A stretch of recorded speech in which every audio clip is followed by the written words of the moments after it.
Sup, my fellas. Don't forget to leave feedback, and enjoy the story. Looking at the mountain of skulls, the protagonist thought that everyone wants to live. Bloody ribbons were fluttering among the skeletons. A trident was lying near a human leg. We see a bloody corpse. A flower was lying on the ground.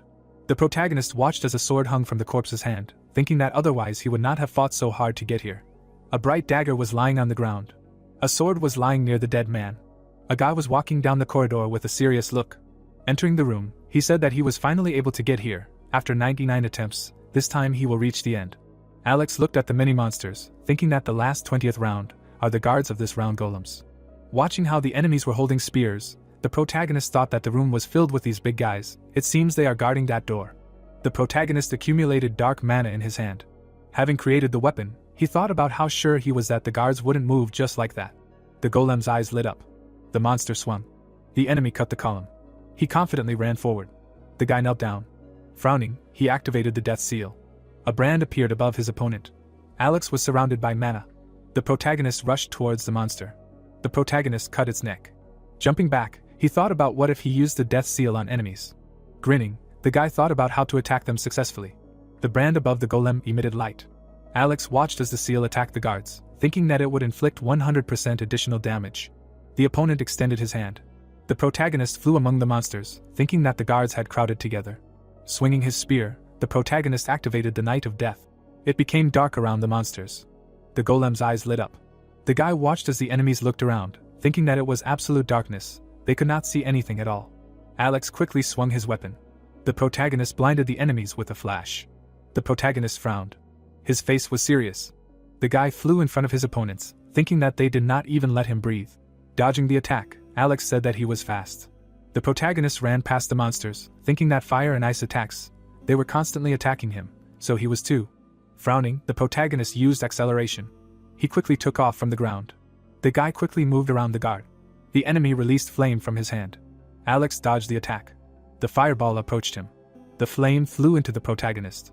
Smiling, the protagonist said that it would be difficult for them to hit him. He looked down in alarm.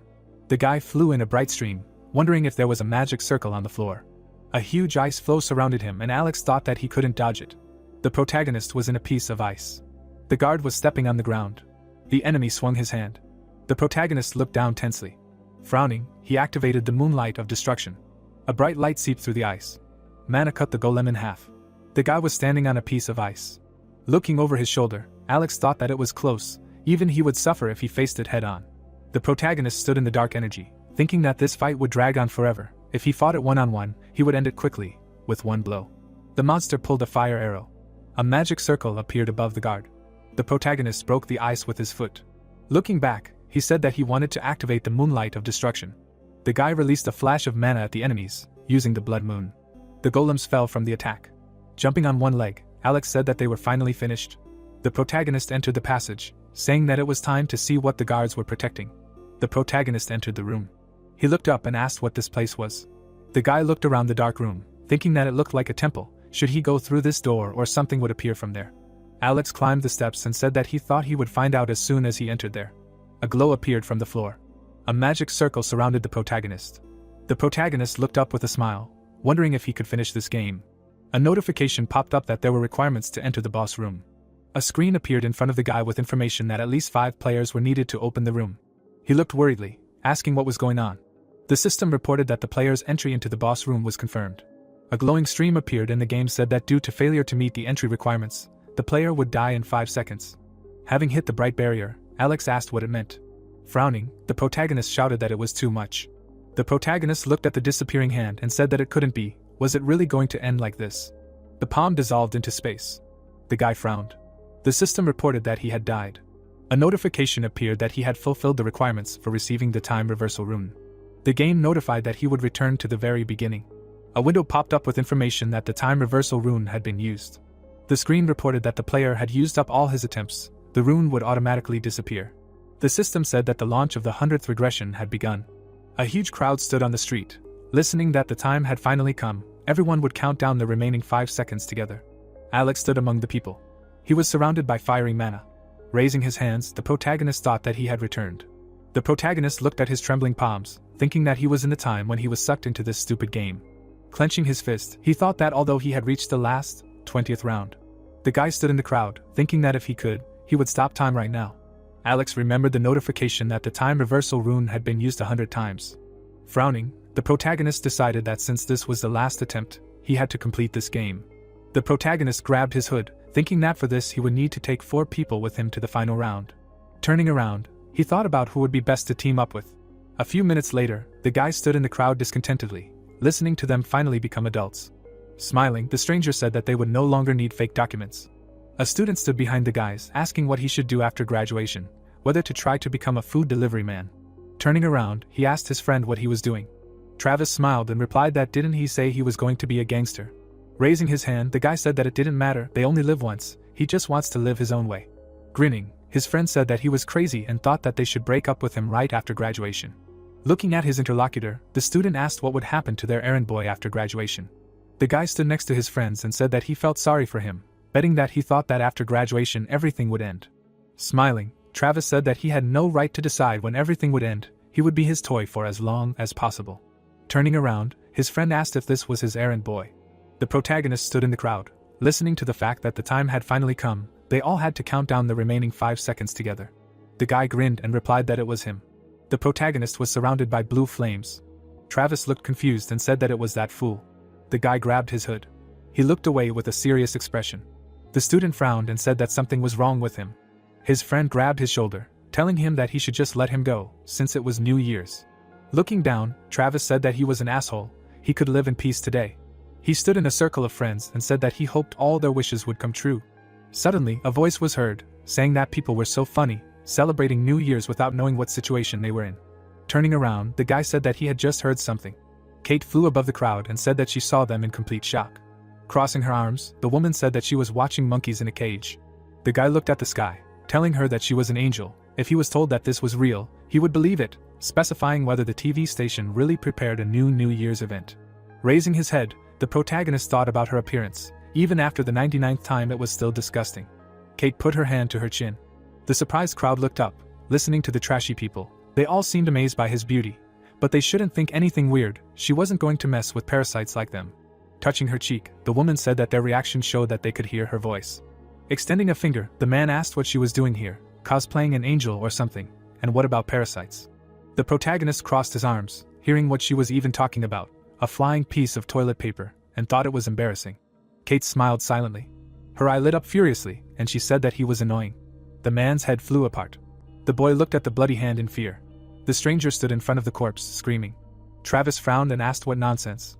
The woman held out her finger and asked how a lowly human could talk to a higher being like that.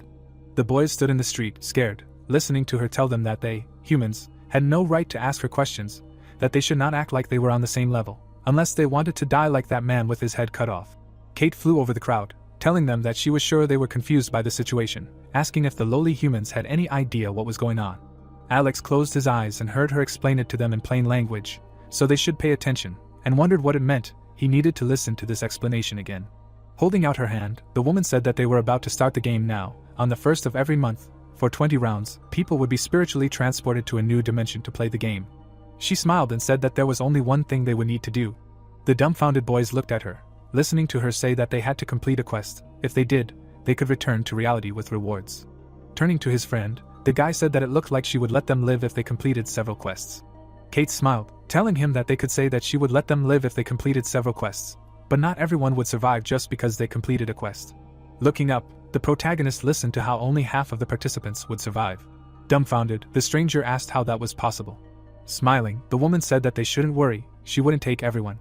The protagonist crossed his arms and heard someone yell at him to be quiet. He looked up, hearing that only people between the ages of 15 and 29 from all over the planet would be participating, and thought that when he was sucked into this game on New Year's Eve, he never thought it would happen 100 times. Clenching his fist, the man yelled that he wasn't passing, he would be fine. The guy grabbed him by the shirt and asked if he was so happy to be alive, then why were he teasing them? Frowning, Travis yelled at him to calm down, asking if he didn't understand what was going on. Didn't he see that guy get his head blown off? The woman floated in the air, telling him that it looked like the final number of participants was almost 2 billion. She held out her hand, saying that now that she had finished explaining, it was time to start the game. The protagonist stood in the void. Frowning, the protagonist listened to the fact that they were now in space and could not see each other. He stood in front of the mirror and Kate said that after the spiritual transfer, they need to create an avatar. The guy touched the reflection, hearing that they should consider it a kind of settings, they only have one chance, so they should choose carefully. Alex thought with a serious look that he would do everything as usual. Watching the disappearing reflection, the protagonist said that his nickname was Black Scythe. His hair fluttered in the wind. The plot moves us to a sunny clearing. The main character appeared from the flames. He stood in the clearing, thinking that he was doing this for the 100th time. Clenching his fist, the guy thought about the fact that he had been using this avatar since the 12th reincarnation, so it felt like a real body. The guys appeared in the valley, discussing where they were. The bodies had really changed.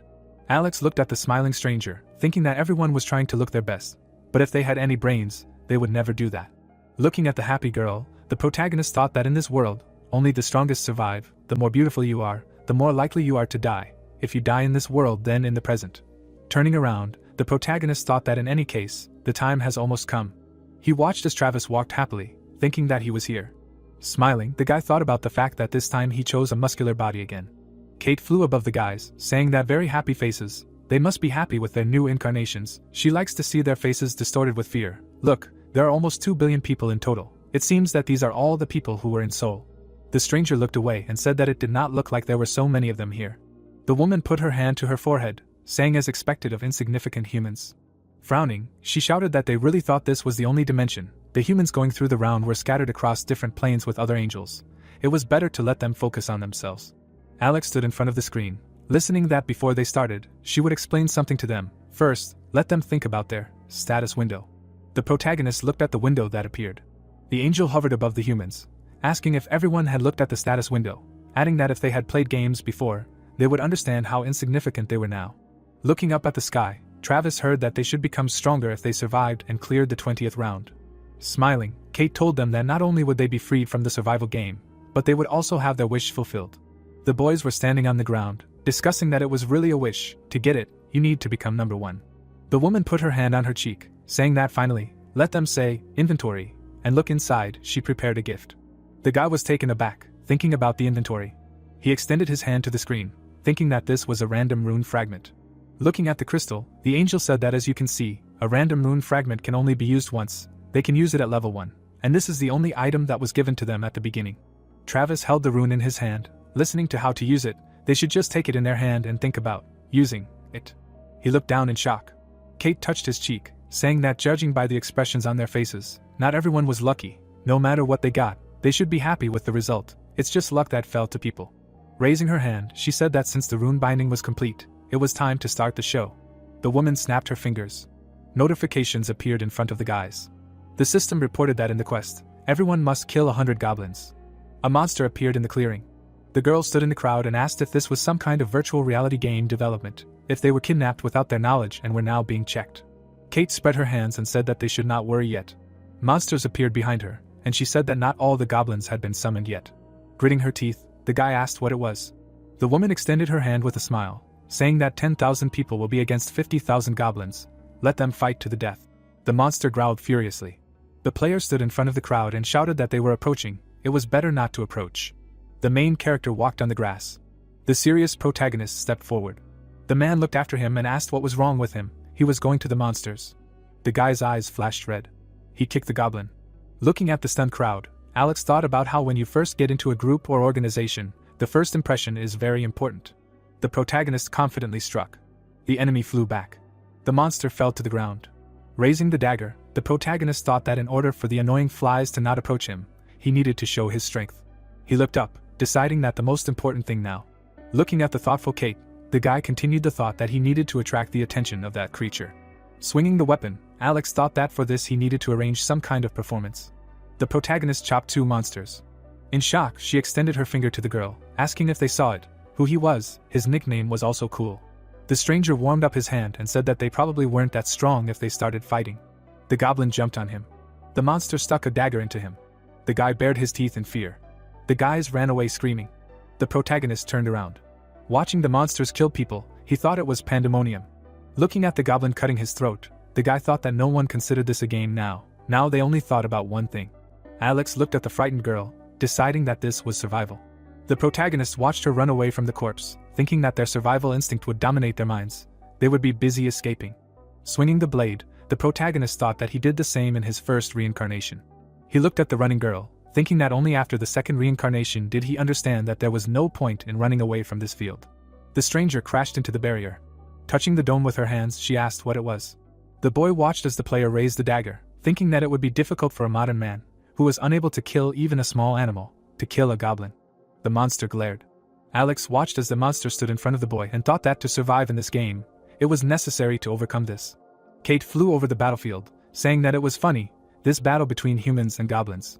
Touching her lips, she said that although they were small in stature, but when they attacked in a pack, it was difficult to fight them off, especially if they had daggers. The woman smiled. Looking at the protagonist who waved his weapon, the angel asked who this person was. Kate looked at the screen with the progress of his quest, asking what kind of black scythe. Gritting her teeth, she thought about what kind of dog system was this, hiding all information about the players, except for the quest progress. Raising her hand, the woman said that controlling these lower creatures hurt her pride as a higher being, but seeing such an amazing person, she thinks she likes watching him a little. The protagonist cut the enemy's face. Notifications appeared that he had defeated goblins, gained experience, and leveled up. The game reported that 75 goblins had been killed, and 25 more were needed to complete the quest. The guy dodged the attack. The monsters ran towards him furiously. He quickly attacked the monsters. Alex spun the dagger in his hand. The goblin was taken aback. The protagonist hit him with all his might. Frowning, the protagonist asked if anyone else wanted to. The monsters backed away in fear. Wiping the dirt off his face, the guy thought he could take a break. Looking at the status window, he thought about how he had risen to level 4 in the blink of an eye. Alex tapped the screen, thinking that for leveling up, you can get 2 stat points. He will invest everything into agility. The protagonist thought with a serious look that in addition to increasing the chance to dodge an attack, agility also increases attack speed and movement speed. At the beginning of the game, agility is the most important stat. The protagonist raised his dagger and thought that with the speed of progress he should attract the angel's attention. It was time to finish. He threw the weapon at the goblin. The guy extended his hand and asked if he would attack. The monster stood in front of him, worried. Alex sighed heavily. The protagonist quickly jumped up. Crouching down next to the monster, the protagonist said that if not, he would have to attack himself. The goblin turned around furiously. The guy was chopping up the opponents around him. The system reported that his level had increased. 100 goblins had been killed. A notification popped up that he had completed the first round of the quest. A barrier appeared around Alex. Putting his hand on his hip, the protagonist thought that the first round was successful. The reason he was chopping up goblins like crazy was to attract the angel's attention, but also, a notification appeared that he had completed the task and taken first place in the current region. The protagonist stood in front of a bright screen. Smiling, he thought that this is the first place. He needs to complete the quests of each round as quickly as possible, because the top 3 receive rewards depending on their status. The guy looked at the message that he received a weapon ticket, thinking that rewards are given out depending on the status in the current region and in the entire region. Looking at the notification about receiving a chest, Alex thought that being in first place in the entire region, you can get a better reward than the rest. Clicking on the inventory slot, the protagonist decided that he would first use the weapon ticket received as a reward for the current region. The protagonist looked at the screen with different weapons. Raising his finger, he thought that there were not so many rewards, but at least something. The guy clicked on the window. The system reported that a stiletto was received. A message popped up with information about the weapon. Throwing the dagger on the ground, Alex thought that now he could throw away this trash. The protagonist closed the screen, thinking that the choice chest he received as a special reward for the entire region would be kept for now. The protagonist stood among the fighting guys, calling the status window. He put his finger to his lip, deciding that if he thought about it. The guy reached his hand to the information screen, continuing the thought that the title he had before. For all 99 attempts he had not seen it. Alex held the fragment in his hand and applied the use. The crystal disintegrated into pieces and the system reported that the item was used. The time reversal rune was received. The protagonist clenched his fist and read that the received rune would be automatically engraved on the player's body. Notifications popped up that the remains of the received rune were now in the player's soul. Due to the special properties of the rune, the engraving failed. Looking down, the protagonist thought that this was the expected result. If he could engrave it again, he would be able to go back in time an infinite number of times. He looked away in surprise when he read that thanks to the remnants of the rune engraved in his soul, he was recognized as a time traveler who had made 100 trips. A message appeared that the title of The Last Time Traveler had been obtained. The guy was taken aback. Looking at the window with information about the title, Alex thought that in this game, the concept of title is higher than runes. They are much stronger than runes and much more difficult to obtain. Imagining the guy holding the censer, the protagonist thought that on top of everything, resurrection is a skill that only a priest can obtain, and the skill has a limitation. restoring a maximum of 30% of his health after resurrection. The protagonist smiled, thinking that this resurrection will restore all his health. He got something incredible. Tapping the screen, he thought that it was good to have such an ace up his sleeve. The guy warmed up his hands and thought that it was time for the others to finish the task. I wonder if Travis was okay. Alex watched the boy holding the dagger, deciding that here it was. The protagonist smirked, thinking that it looked like he would survive. A bright light appeared in the sky. Kate smiled and said that it was no wonder that it was getting more and more boring. She watched the fighting guys, telling them that pathetic humans were dying and still could not compare in numbers with the goblins. It seemed that this was her mistake. Spreading her wings, the woman asked if they could have fun again. The girl looked up in fear, asking her again. The corpse in her hands was disappearing. The guy stood in the clearing and asked what was going on. A glow appeared in front of the guys. Many goblins rushed forward. The people looked away in fear. The angel clasped her hands and said that she would give them another 50,000 goblins. She thought that would be enough for them. The players waved their daggers, listening to the fact that they had to kill them all. The guy stuck his gun into the monster. The stranger turned to look at the flying enemy. The man was pushing the goblin away with a grin. A notification popped up saying that 1,021 monsters had been killed. Travis covered himself with the player. He was strangling the goblin. The system reported that 2,000 monsters had been killed. The protagonist was sitting in a barrier. The guy put his bloody hand to the wall. The stranger watched as the enemy cut his ally. A notification appeared saying that 3,500 goblins had been killed. Kate looked down happily. The protagonist frowned. Barriers appeared around all the guys and the game reported that all the monsters had been killed. The player turned around in confusion and said that the goblins had disappeared. The woman stretched out her hand in the sky, saying that only half of them had completed the quest, and those who had not completed it must die. She hovered above the crowd, saying that these were the rules. The guy disappeared into space and said that the angel should wait and let him kill another goblin. The girl turned around in fear. Clapping her palms, Kate asked why they were so gloomy, adding that they should be happy that they survived. Although it didn't matter, the guys survived, so now they can come back. She put her hand to her lips and said that she congratulated them on passing the first round, hoped that next time they would try harder, specifying why they didn't sum it up before they returned. A screen with the results of the first round appeared. The system reported that the protagonist took first place in the entire region and in the current one. A window with a list of awards popped up. The guy stood in front of the screen with information that he had received 1,000 gold. Alex looked away in surprise. Grinning, the protagonist thought that probably now everyone knows that he is first in the rating. The woman put her hand to her chin, saying that she couldn't believe that the first in the ranking of the entire region was from her region. Amazingly. She looked at the serious guy and asked to answer her question. Smiling, the angel asked why he was so strong. Did he get a special rune? Kate anxiously put her finger to her lip. The protagonist smiled, asking if she could look at his status window. Spreading her arms out to the sides, the woman answered that of course she could. It was impossible that she couldn't look at his information, she just wanted to check him out. The guy closed his eyes, thinking that he shouldn't make fun of her. The angel looked tense, hearing him ask if he could ask for something. Alex smiled calmly. The protagonist stood in front of her, telling her that it seemed like the reward for first place in the rankings was a bit meager. Travis turned around in surprise. The girls were taken aback. Frowning, Kate asked what he said.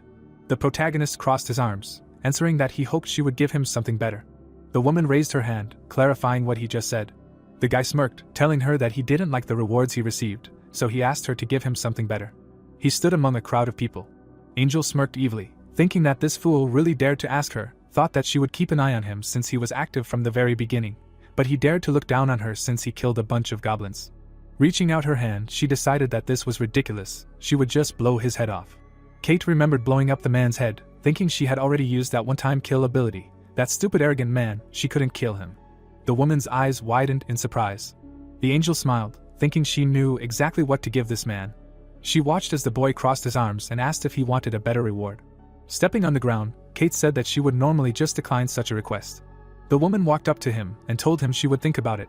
They needed to talk in private. Everyone else could stand here and wait. Alex walked past the barriers, listening to people discussing that she was seriously going to give him a better reward. He couldn't believe bargaining with an angel worked. Maybe he should try bargaining too. He wanted a different reward too. The protagonist walked past the player. The protagonist glared back. Travis looked back in surprise. The guy turned away with a smile. The angel walked through the forest. Turning around, she asked why he didn't come closer. Did he really want her to keep looking back? Let her come closer. Gritting her teeth, Kate thought about how stupid the man was. He only listened if you shouted at him. For a race that couldn't listen, they were too greedy.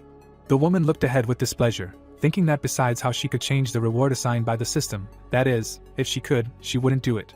Angel smiled evilly, thinking that he should just take what was given to him. she would show him what happened to greedy insects. Glancing at the boulder in the distance, she decided that she would kill him as soon as they passed it. Kate walked in front of the guy, thinking that although there was a high chance that something would go wrong if she killed a player for personal reasons without a one-time ability, that if the players later complained about the unfairness and started a riot, then people could force her to take responsibility, since her actions would ruin the game. The woman approached the stone, thinking that therefore, she did not need witnesses. Angel smiled, thinking that the stupid man, if he did not show himself, then nothing would have happened. Looking back, she asked with a smile if he wanted a reward, let him tell her what he wanted. Kate looked at the flying fist in surprise. The protagonist hit her in the face. The woman backed away. Angel held out her hand in panic. Kate grimaces in pain. The guy looks at her. She is horrified and does not understand what happened and asks if this man hit her. Kate clenches her teeth and curses at him. The girl turned around, and he had already disappeared. She does not have time to realize this, as the guy attacks her from behind. He grabs her by the hair. She turns around in confusion. Kate screams, asking her to wait, and asking what he is doing. Alex does not look away while she screams. She lies on the ground with her mouth open. The guy holds her and rips out her feathers. Alex looks and says that she should stop whining. The guy stepped on her back and rips out her right wing. The brunette continues to do this, saying that now he will definitely not run away. She turns around when asked if it hurts, to which she adds that it is natural. The guy smiles and says that in a couple more minutes she would be asking him this stupid question, and would even laugh nastily, as he thinks. Kate asks if this man has gone crazy and what he is even talking about. Alex holds her wing and says that she would try to kill him with a dagger that she hid in her wing beforehand and asks if that is true. He throws away the wing in response to silence, and states that he already knew this, to which she asks what he means by this. Alex smiles as she listens to her excuse that she never even thought of anything like that, but he interrupts her and says that there is no point in lying, because it is written all over her face. The girl looks at him in bewilderment, and asks how he knows her name, and calls him mortal. Alex looks at her and replies that she does not need to know that. She fearfully asks what he is going to do and why he needs a weapon, to which he asks in response if she herself does not guess. Kate yells at him asking if he has gone crazy and is not tired of living, because she did it with one wave of her hand. The brunette boldly declares that now she cannot do anything to him. The girl clenches her teeth and remains silent. She jumps up and asks him if he thinks he can get away with such a concert and says that her comrades do not allow him to get away with it, to which he calmly notes that she refers to her comrades. Who else in such a situation? But all angels are selfish and care exclusively about their own well-being, and he categorically doubts that they will even lift a finger, even if she dies at his hands. To which she thinks that he is talking some kind of nonsense. She gets up while he says that he has had enough, and now it is time for him to start getting rid of the angel, to which she retorts that it will not be beneficial for him, but he believes that she is mistaken in her judgments, and she continues that he will bitterly regret it if he kills her, then he will not be able to return to his home. The guy replies that the system works so that he will return automatically at the end of the round, and the girl does not understand how he knows such information. He stands with a knife while she agrees to give him any information he likes just so he will let her go, to which he receives in response that he is not interested in anything like that. Kate listens in horror that if he needed information, he would simply squeeze all the information he needed out of her and the habitat of their species, and the meaning is more significant, that they are nothing more than pawns in a big game, they are powerless guides, and she does not understand what he is talking about. He goes on the attack while she asks where such information came from. The guy pierces her through. The white-haired girl fell dead. The system notifies him that he killed an angel. Then she continues that he became the first player who managed to do something like this, and as a reward he receives the title of the first angel killer, and as a reward for killing the first angel he receives an item called angel blood. Alex holds it in his hands thinking that it is expected that this time he is the first, while the system says that as a reward for killing the first angel, he also gets an item called the killer rune. It glows in his hands and a notification says that the wound received was automatically engraved on the user's body. Alex thinks that these are the rewards that a user who killed an angel gets. A window appears with a title with the word title, where it is written that he is the first killer of an angel. The condition for receiving such a title is to become the first user to kill an angel, and the effect will persist during the fight with sacred entities and the user's stats will be enhanced. The brunette thinks that he first learned about them in the act of revenge on the angel in his 13th attempt, and yet only one user can receive these rewards. A new window describes an item called the killer rune, where the effect is shown that with each kill, the stats will increase by 1%, when there are a maximum of 100, and that the progress is saved until the end of the round. He realized that each of the rewards is comparable in usefulness to a unique item. Alex smiles and thinks that if the angels knew that he had already received the rune, they would be shocked. He looks at something specific. The guy holds a bottle of angel blood with the thought that this was his main reason for killing the angel. The window describing the item angel blood shows its type, that it is a consumable, its rank, that it is unique, and the effect is that it changes the user's class to a reaper. There is a level limit equal to the 10th level, and an explanation is written that the item that the user receives is the first to kill an angel, and only the first angel killer is worthy of becoming their natural enemy, which is a reaper. Alex thinks about the symbols that all players after the 10th level can get a class, and all of them are 30 different classes. They are also easy to change, but for this you need to get an item to change to this class, and adds that usually it is quite easy to get one, namely during a hunt after fulfilling simple conditions. He thinks that there are exceptions. Against the background of a clock and other emblems, he continues that he is talking about a list of unique classes that are given only to one user under special conditions. He looks at a specific symbol and says that of course the difference between regular and unique classes is simply colossal, because bonus stats, like improvement runes and development branches, which in general shows striking differences. Alex pokes at the screen and says that he returned without even clearing the first round. He looks there and thinks that first he will use the reward for first place in all regions, while the sign says that he can choose a special reward from the following and shows 3 options. The first is an experience buff that persists into the second round, the second gives him 2,000 gold, and the third gives information about the third round. Alex frowns and thinks that the most important thing for him now is to reach level 10 and change his class. He chooses the option with the experience buff, and the system additionally notifies him about this, because at the beginning of the second round this buff will be automatically applied to him. Alex realizes that this is the last attempt and he should limit all half measures, because he must become stronger by any means available. The guy looks at the dead angel.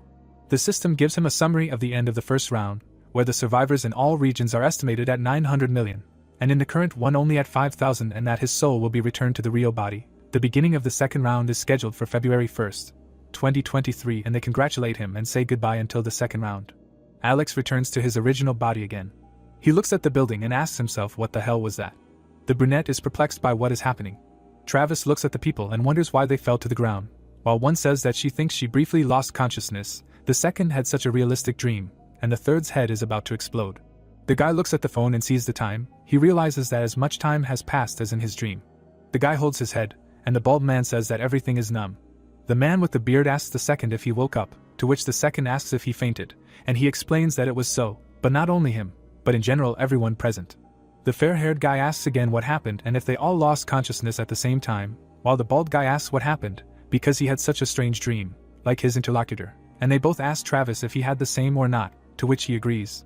The guy looks at the people and thinks that everything turned out differently for him, while in the background people are surprised that they returned from this hell, are happy that they survived, and the other is indignant that it happened, but he clearly remembers that there were goblins there. Travis thinks that it was not a dream. His friend asks if he thinks that it was real, for example goblins, the first round and all that, and does it turn out that they will all go there again on February 1st. Travis looks at the man and asks why he won't wake up, to which the bald man replies that he doesn't know.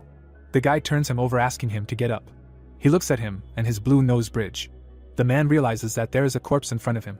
The guy touches his forehead. He looks at him and states that he is not breathing and has no pulse. Travis asks again in surprise if he is dead. The blonde guy, no less frightened, continues that this cannot be, that he died in this game and therefore did not wake up. Sean turns around and realizes what has befallen everyone present who did not wake up. The guy looks around and realizes that they are all dead.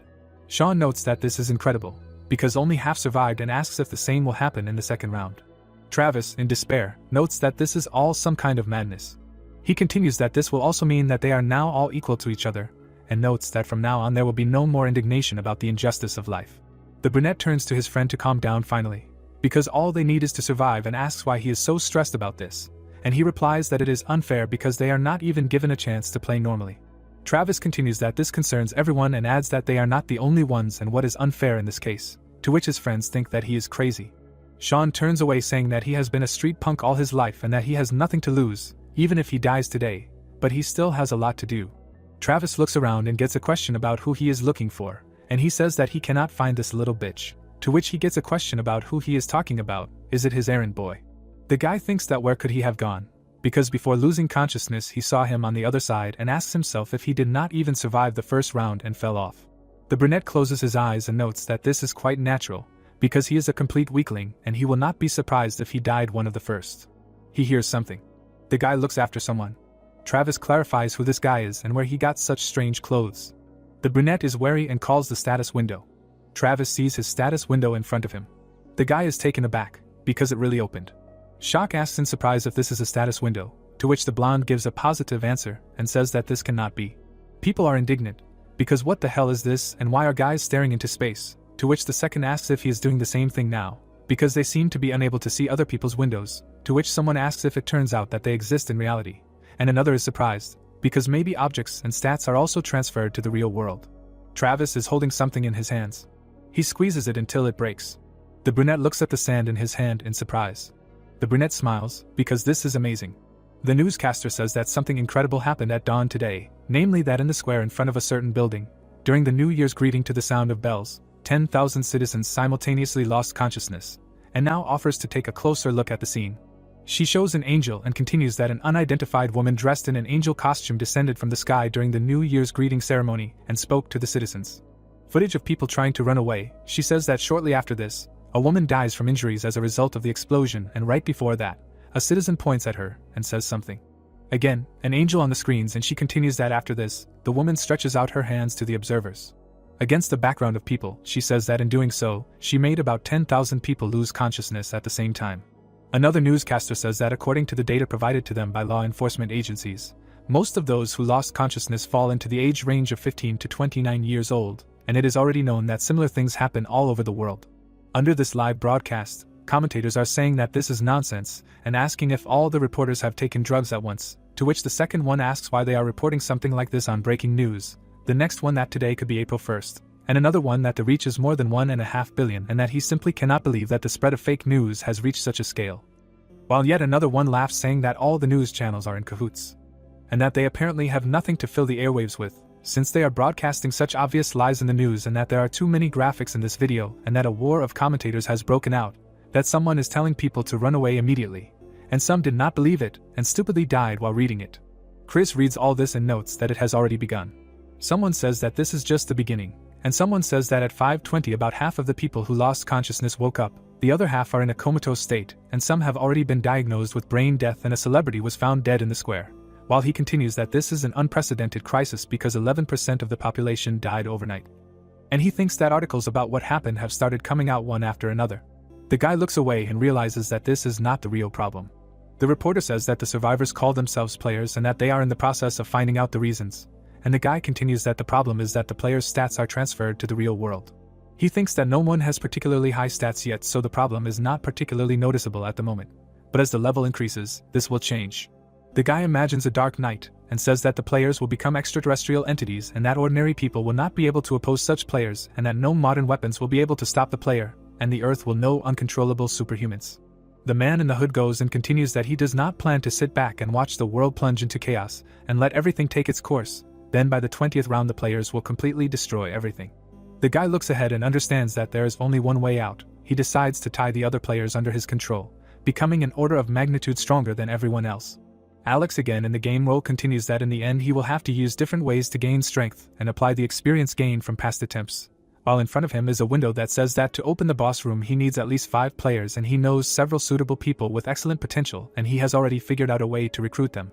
The guy walks down the street and understands that it is too early to act, but for now he has a more important matter. The man is standing near the building. Alex walks into the house. He notices something. Alex looks at the package of noodles and notices that a certain person ate that for dinner again. He opens the door. There is a guy sleeping on the floor. Alex smiles and notices that he is sleeping like a log while his older brother is out somewhere.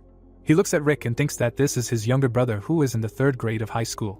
He looks at the photo and continues that they were an ordinary family. One after their parents died in a car accident, everything changed, and one of the noticeable changes. He looks at his brother and says that he has become his guardian. Alex runs his finger over the bandage. Blue eyes are looking down. Rick opens his eye. He sat up and is told that it is time to get up. His brother rubs his eyes and asks why he needs to get up if it is only 6. The guy takes the blanket from him. Alex says that he does not have time to sleep, and the brother asks why and what happened, to which the brother replies that he will explain everything to him on the way and urges him to get dressed quickly. Rick yawns and asks where they are going, because if he drags him to watch the sunrise he will prefer to stay at home. Alex asks him to listen to him. The guy holds his things and notes that right now he cannot relax, because the world has plunged into chaos.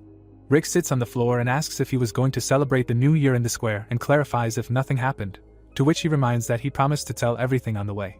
The brothers walk along the morning street. Rick looks worriedly at his guardian. He thinks that he has such a serious face and he is very interested in what is going on. Alex clarifies if he knows anything else. The brother worriedly asks what he is talking about and asks him not to scare him and to explain what happened while he was sleeping, to which he says to type in the news on the internet. Rick reads in surprise. He asks the elder what it all means, specifically about the phrase an angel descended from heaven took people to another world, to which he adds that it is more accurate to say that she took their souls. The guy, horrified, asks again and clarifies whether his soul was taken away too, to which he receives a positive answer and an explanation that he killed hundreds of goblins, thereby completing the task and was able to return. Rick worriedly does not believe his ears and asks if he is hurt, to which he receives a request not to worry about him. His brother is indignant how he cannot worry about him. He remembers the funeral of his parents, and thinks that he is his family, and he is the only one left. The child is sitting on his lap and crying. Rick wipes away his tears and looks at his brother. He thinks that of course he knows that to fill the void left after the death of his parents. The guy looks at him now and continues that he had to become the strongest and most reliable person in the world. He looks stunned and continues that a strong spirit and killing hundreds of monsters are completely different things, because physically his brother is not that strong. Alex smiles and says that he knows what he is thinking. The brunette turns around and explains that there was a stat system just like in the games, so the strength of his muscles there did not matter at all. The guy goes further and continues that when he sees him later such thoughts will disappear altogether, to which he clarifies what he is talking about and receives in response that if he wants to find out everything, he should follow him. Rick stopped and says that he does not want this and that he will not take another step until he finds out where they are going. He puts his hand on his chest and asks him to tell him the truth. Alex looks at his wounded hand. He lowers his eyes. Rick hears the man's name. Alex turns around and adds that they are going to the shelter of the main bully of his class. The guy looks at him and says that he knows that he is making fun of him. Rick is perplexed. The younger one asks if he really knew everything, to which he asks if he thinks he is blind. Rick looks at the floor and thinks that he does not want to bother him with his petty troubles, because he already has more than enough problems. Alex mentally asks him for forgiveness. The guy notes that in fact, he did not know anything. He continues that he learned the whole truth only after his first return from the round. The guy is sleeping. Rick says that he will go out for a while. Alex reasons that he went out somewhere. The brunette reaches for the phone. He answers the call and hears a question about whether he is Rick's guardian. The guy is stunned to hear a request to come to the 20th hospital as soon as possible. The older brother immediately went there. Alex says that after that incident, he seriously damaged his eyes, and all because he was such an idiot and could not protect his younger brother, and asks him for forgiveness. He looks at him and remembers that since then he swore that no one would touch him again. The plot moves to a building. Someone kicks someone. The blonde asks people if they want to die and that didn't he say that everyone had to bring 200,000 won. The man on the floor groans in pain while he asks if there will be an answer, and if they are ignoring him. The blonde gets ready to kick the boy again. The man notes that this is typical Ben, and the second agrees with him, and the third says that he doesn't even spare his lackeys. The first says that the older boys from other schools are afraid of him too, and the second agrees that it's better not to cross him. Ben stretches his neck and complains that he wanted to buy himself a motorcycle with this money and notes its incredible uselessness. He looks at the boy and asks if he has any ideas where to get money, to which he asks again what he wants. The blonde confirms that he understood everything correctly and orders them to think of something. The bald guy came up with something. He smiles and says that there is that small curly-haired boy and asks why he doesn't call him. Ben asks if he's talking about Rick. He remembers him and was just about to call him and beat the crap out of him as a New Year's gift. The bald guy says contentedly that after that they'll be able to shake all the cabbage out of him, and the other agrees with him. The blonde guy says that he's homeless, to which the guys are perplexed. Ben explains that he definitely doesn't have any money, because he lives in shit. The bald guy asks if that's true, to which he says that he doesn't even have parents. The blonde guy continues that he lives with his older brother. The bald guy asks what's the matter, and the other guy picks up on it. Alex and Rick have already arrived. Ben smiles. He bows his head and says, "Speak of the devil, but not the devil but the son of a bitch." He yells his name and insults him. Rick asks for forgiveness. The blonde guy asks himself who came with him, and that his face is so infuriating. He asks who this man is, has he really made a friend, while the guy tries to explain. Alex smiles contentedly, and says that he is his older brother. Ben flexes his fists, and says that just look at him, he told the guy to keep his mouth shut, did he really snitch on him and he will not live, like his older brother. Ben turns to his man. The three go forward, while someone says that the world is really going crazy and now the pawns themselves are climbing on the fat one, and the one in front tells Rick that he hopes that his brother fights better than him. The man humiliates him for his height and asks if he wants a fight. Alex silently punches him in the face. Ben's men are stunned. The blonde goes on the attack and curses. Alex takes a step to the side. The guy delivers a counterpunch to his jaw. The guy flies into a pile of boxes. The blonde's men all go on the attack, asking how he dared and insisting that he die quickly. Alex gives each of them a punch in the face. The guys are lying on the floor. Ben smiles and thinks that he is an incredible piece of trash. He smiles a crazy smile and thinks that it looks like he learned to fight somewhere, but it will not be enough against him. He puts his hands in his pockets and turns to his older brother Rick and asks if he thinks he is the center of the universe after learning a couple of moves. Alex came close, while he asks him if he was taught that in fights you can crush with weight. Alex smiles and notes that he is in vain not reading the news. The blonde asks again, what news are you talking about? Ben goes on the attack with the same question. Alex easily dodges. The blonde cannot hit and says that he is a slippery guy and a piece of shit. Ben looks at him and his vision doubles and he understands that something is wrong. The guy asks himself why he can't hit him. Alex uses the ability saying that if he read the news, he wouldn't even dare to swing at the player. The guy swings his fist at him. The blonde flies back. He looks at his opponent and gets angry, ready to counterattack. Ben punches the air and doesn't understand where the opponent disappeared to. He frowns and says that this can't be. Meanwhile, Alex punches him in the jaw. The fat guy rubs his eyes and says that the older brother Rick is a nobody, more dirt than a man. He looks at his hand and sees blood. The guy gets furious and threatens to kill the brunette. The blonde makes a punch while he calmly dodges. Alex grabs his wrist. Ben gets a direct hit to the bridge of the nose. The guy's people watch the scene of the beating in horror. Ben looks at them angrily, while someone wonders if he is deliberately aiming exclusively at his face. Alex looks at him contentedly, while he thinks that his opponent is a slippery asshole and understands that if he hits him at least once, it's already a success. He goes on the attack with the goal of doing it at least once. Ben extends his fist. He falls to the ground. Alex helps him fly not to the floor, but to the wall.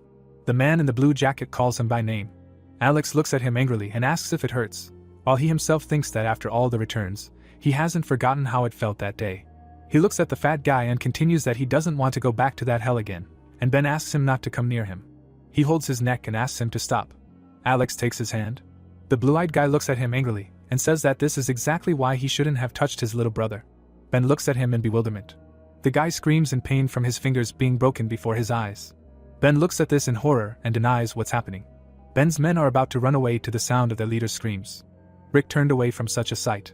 Alex stands over his brother's offender and asks if he knows what will happen if he tries to touch him again, to which he replies that he understands everything and will not touch him.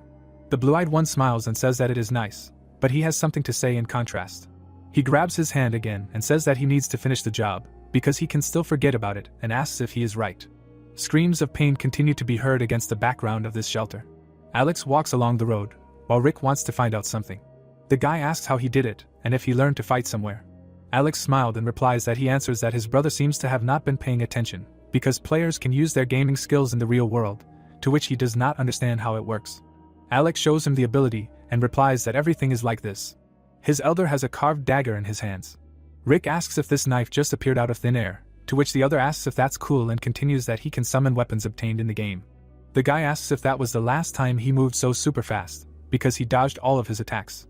Rick is perplexed when he hears that his brother has 11 agility points, to which he himself asks about agility chokes, if they are like in games, to which he confirms this, because a normal person has 3 points, and athletes have up to 10. Rick follows him and asks what happens if you level up, and he replies that how would he know such things, because he has never had such a thing. Alex realizes that he lied to him again. He remembers him being beaten and thinks that he is not going to reveal the truth about his return to the past, because he tried to tell him everything on his 11th try and then his brother was kidnapped by another player. Alex looks at the floor and continues that even though he got revenge on him, he still does not want to make his brother go through something like that again. He turns to him with the thought that he should be ready to protect him in the upcoming clashes between players and he should start somewhere. Alex asks him if he wants to have breakfast at the store, because he is most likely hungry, to which he agrees. The plot moves to the store. Rick asks his brother where he went, because the noodles are in another department, to which he replies that he knows this and asks him to wait. Alex puts his card in the ATM. He looks down and is about to withdraw all his savings. He withdraws 133,201. Rick realizes that he withdrew so much money, and the guy notes that he needs it for something. The guy goes to the prepared food department and offers to choose something from it today, to which the guy is perplexed. Rick is surprised that everything there is expensive, all prices start from 5,000, to which the guy replies that there is nothing wrong with that, because today he can take whatever he wants. Alex smiles and continues that it's New Year's Eve after all and they can't always eat only noodles, to which Rick replies that it is. But will it be enough for life if they spend so much? While his brother retorts that he shouldn't slow down, but choose his own food. Rick happily suggests taking the chili pork belly. Alex smiles while he says that he has wanted it for a long time, because it looks very tasty. The guy raises his finger and suggests going to a restaurant in a few days and confronts him with the fact that they will get the most expensive steak there. Rick turns around and says that he doesn't need that, because the package in his hands is more than enough for him. Alex smiles and thinks that he should wait a couple of days, because he is going to fatten him up with meat so much that he won't be able to look at him. Rick takes the finished food with chopsticks and puts it on the rice. He puts the spoon in his mouth and chews happily. He declares that it is very tasty, to which his brother asks if it is true. The younger brother says that it is true and thanks him, then asks where he went, but he asks him to wait here without explaining anything. Rick watches him go. Alex hits the table with a marker. Rick asks why he withdrew all his savings, not to spend it all on lotteries. Alex smiles and confirms his words, to which Rick asks how many sheets are there in total, and receives in response that there are 20. His younger brother is indignant, because how could he spend 100,000 won on lotteries? There is no guarantee that he will get anything. Alex writes something and asks him not to rush to conclusions. Rick asks what he is doing. He looks at the lotteries and is indignant why he indicated the same numbers on all of them, and Rick clarifies why he is asking. Alex smiles and declares that these are the winning numbers. The guys sit at the table. While on live television he says that about Nato 1049, where they are going to start today's drawing. Rick is very worried because they are in trouble and just threw away 100,000 won. The man says that the lottery machine is spinning while Rick bites his nails and says that he should have just bought better food with this money, and his brother urges him not to bite his nails. The guy calms down while they start calling out numbers, where the first lucky number is 3 and the second is 18. The guy is shocked to hear the numbers 9, 38, and so on. He looks at the screen while the hosts continue that they will once again show all the winning numbers of the 1049th lottery, namely 3, 18, 9, 38, 21, 1 and the bonus number 5, which completely matches the one his brother chose. Rick looks at the receipt and says that this can't be, they won. The younger brother is about to cry and asks him to pinch him, to which he says that he should pinch himself. Rick looks at him and asks if this is a dream. Alex asks if he wants this to be a dream, to which Rick gives a definite negative answer. The older brother asks him not to worry, because this is not a dream, to which he asks if he gives his word of honor, to which he receives in response that he has already said no. The younger brother picks up the check and is happy that they won the lottery. Alex asks him to be quieter, so as not to wake the neighbors. Blue-Eyed asks if he is so happy, to which he answers positively, as if he himself is not happy about it. Alex closes his eyes and says that of course, while he thinks that well, the first time he was the same and in the end even screamed. He remembers that he says that they won, and the younger one asks if this is a dream, but then after repeating this moment dozens of times it has become an annual mandatory event, and after each of his regressions he needs to save up a lot of money in the shortest possible time. He imagines a grave with flowers and continues that since about 900 million have already died, the economy will become shaky. He thinks about trading items between players, which in the future will become much more active and will be done in cash. Rick says that he can't believe it that they have 100 winning tickets, and asks how much they will get for them, to which he replies that he has no idea. Alex smiles contentedly and thinks that perhaps their win is so big that it will shake the whole world. The plot moves to the bank building. Alex is walking in a coat and thinks that he is not nervous because he has already won the first place prize several dozen times. The guy approaches the man and says that he wants to take the first place prize in Nato. The man raises his eyebrows in surprise and congratulates him. He looks at him and wonders if he got first place and the prize for it, although he looks like a student. He asks him to tell him where he bought his ticket. The brunette twitched in bewilderment. He thought about this place and someone asks if he heard that this time 115 tickets won, and the second asks again from misunderstanding why there are so many. The guy raises his finger and gives a positive answer, but in such conditions you can go crazy, but what is most interesting is that 100 of them are from one place. The brunette is stunned, asking him not to tell him that all 100 were bought by one person. The fair-haired guy lowers his eyelids and replies that if anyone says that he bought tickets at this branch, he should immediately call the president, because they will be important guests, while Alex asks what is wrong. The guy at the computer is nervous and says that he apologizes and asks if he can wait a little, to which he gives a positive answer. The man with a short haircut smiles and thanks him for waiting. He shakes Alex's hand and says that he is the president of this bank, to which he also introduces himself.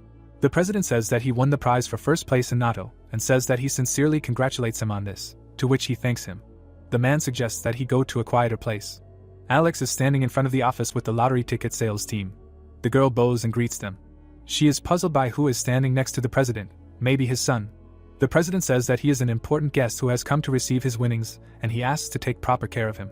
The girl is stunned because she realized that this guy has won the prize for 100 tickets, while the president says that he should feel free and solve his problems. To which he thanks him. The girl realizes that she needs to remain calm. She smiles and greets him again and asks him to sit down.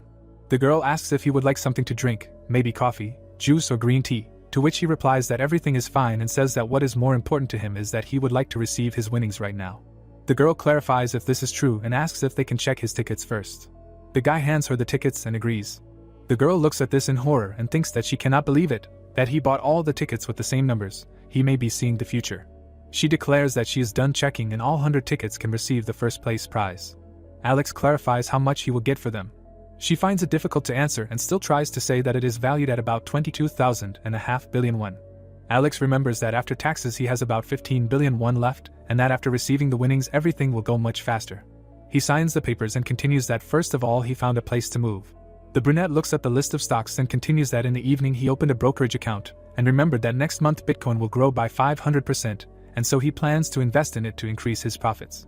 Rick holds the phone and his brother talks about the current day, where he himself asks how he likes their new house, to which he says that he really likes it, because he has never seen such a big and expensive house, and when he saw it in the photo, he thought. Alex says that this place is the best among all where they could move and the security there is good, to which the guy clarifies why he chose to rent, because they have so much money that they could easily buy it. Alex declares that he has no more money. The guy raises his finger and says that he left them only 1 billion, and invested the rest in Bitcoin. Rick is stunned by what he has heard. Alex grabs his shoulder and tells him that he knows what he is trying to tell him, because he did not do it thoughtlessly. He continues that he can get more out of the lottery anyway, because he did see 4 sets of numbers in his dream. Rick happily reflects that he has only heard of people who dream of lottery numbers. The younger brother shakes his brother and asks if he has memorized all the numbers and asks him not to forget them, to which Rick replies that he will not forget and that his head is spinning. Alex looks away and thinks that he cannot forget them, because he has done this many times before. The boy goes to the door and suggests that they get something to eat somewhere and get ready to leave, to which Rick asks again what he is talking about and where they are going. Alex smiles and asks if he has not told him that yet, because they are leaving today. Someone hits something hard. The person broke through the wall. He looks at his fist happily and thinks he knew putting everything into strength was a good idea. Travis throws another punch and continues. He punches happily and thinks he got a power rune that doubles his strength stats, and he really got lucky with the randomness in the runes. The guy grins from ear to ear and continues that he bets that Tyson will be jealous of his strength. He looks madly and thinks that this is enough, because it's time for him to try his strength in a real fight. Travis knocks on Alex's old apartment. He shakes his fist and says that he doesn't think he's dead and asks why he doesn't answer when he's called. Travis frowns and calls him arrogant and thinks he's going to let him go that easily. The brunette gets even more angry and continues that how can he do this after the guy stared at him like that, because now he has to bury him. Travis continues to pound on the door and thinks that even though they are both players, he is a loser even in Africa and he needs to teach him a lesson. The brunette continues to hit and thinks that it is clear that this freak hid in his house, but does not understand why he does not come out. He clenches his fist tighter and came up with what to do.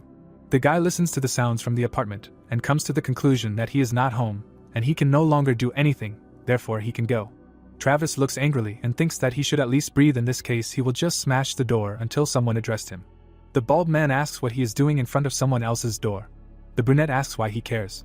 Is he not the owner in that case? The man adjusts his glasses and declares that he is the owner.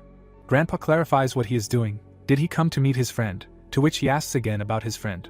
The brunette smiled and pretended to understand who he was talking about and asked if he could open the door for him. He explains that he can't get in touch with his friend, so he asks him to open the door for him, to which he calls on the gods. The grandfather replies that it looks like his friend abandoned him, to which he asks again in bewilderment. The man in glasses says that the room is now empty and the student who used to live there has moved somewhere, to which he asks when and where he moved, to which he receives in response that he moved today, but he has no idea where. Travis clenches his fists in anger, because he ran away and didn't say a word to him. Rick looks at the high-rise building and admires its height. He looks up and is happy about the revolving door for entry.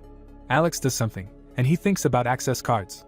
The guy hears the man say that his brother's identity has been confirmed, and he is happy that there is security working here. Rick looks around and turns to his brother, saying that this is simply amazing. Alex puts his hands in his pockets and offers to move on, to which he agrees. Junior can't get enough of their huge apartment, and asks how big this place is. Alex states that it's about 330 square meters, to which he asks again for the number. Rick states that this is somehow too much for the two of them, to which he receives in response that they have a lot of money, so the apartment should also be big. Rick looks at how everything shines and asks how much it costs, to which he receives in response that the cost is 500 million won for a deposit and 22 million every month. Rick is shocked by this and asks that just a monthly rent is 22 million, since he was just recently worried that he spent 5,000 on lunch at a 24-hour store. Rick clarifies with Alex if this place is too expensive and asks if it would be better to move to a cheaper place. Alex closes her eyes and replies that it is not so, because it was worth it, because the more expensive the housing, the better the security. Alex says that on the first of every month, players fall into a coma and that is when they are most vulnerable, especially to disasters like fires and earthquakes and assassins hired by other players. He goes on to say that this is why when the time comes for players to prepare to be sent to the other world, they should be in a safe place. He frowns and says that it doesn't matter how cool you are in the other world if it ends with you dying in the real world. Alex asks his brother if he likes it, to which his brother asks why he even asks. The older brother says that it's good that he likes it. Rick looks sadly at the floor. Rick apologizes to him. He awkwardly looks away and says that next month he will be pulled into the other world again to fight, and he will have no problem enjoying life during that time, and says that he is so naive and apologizes for that. Alex grabs his shoulder.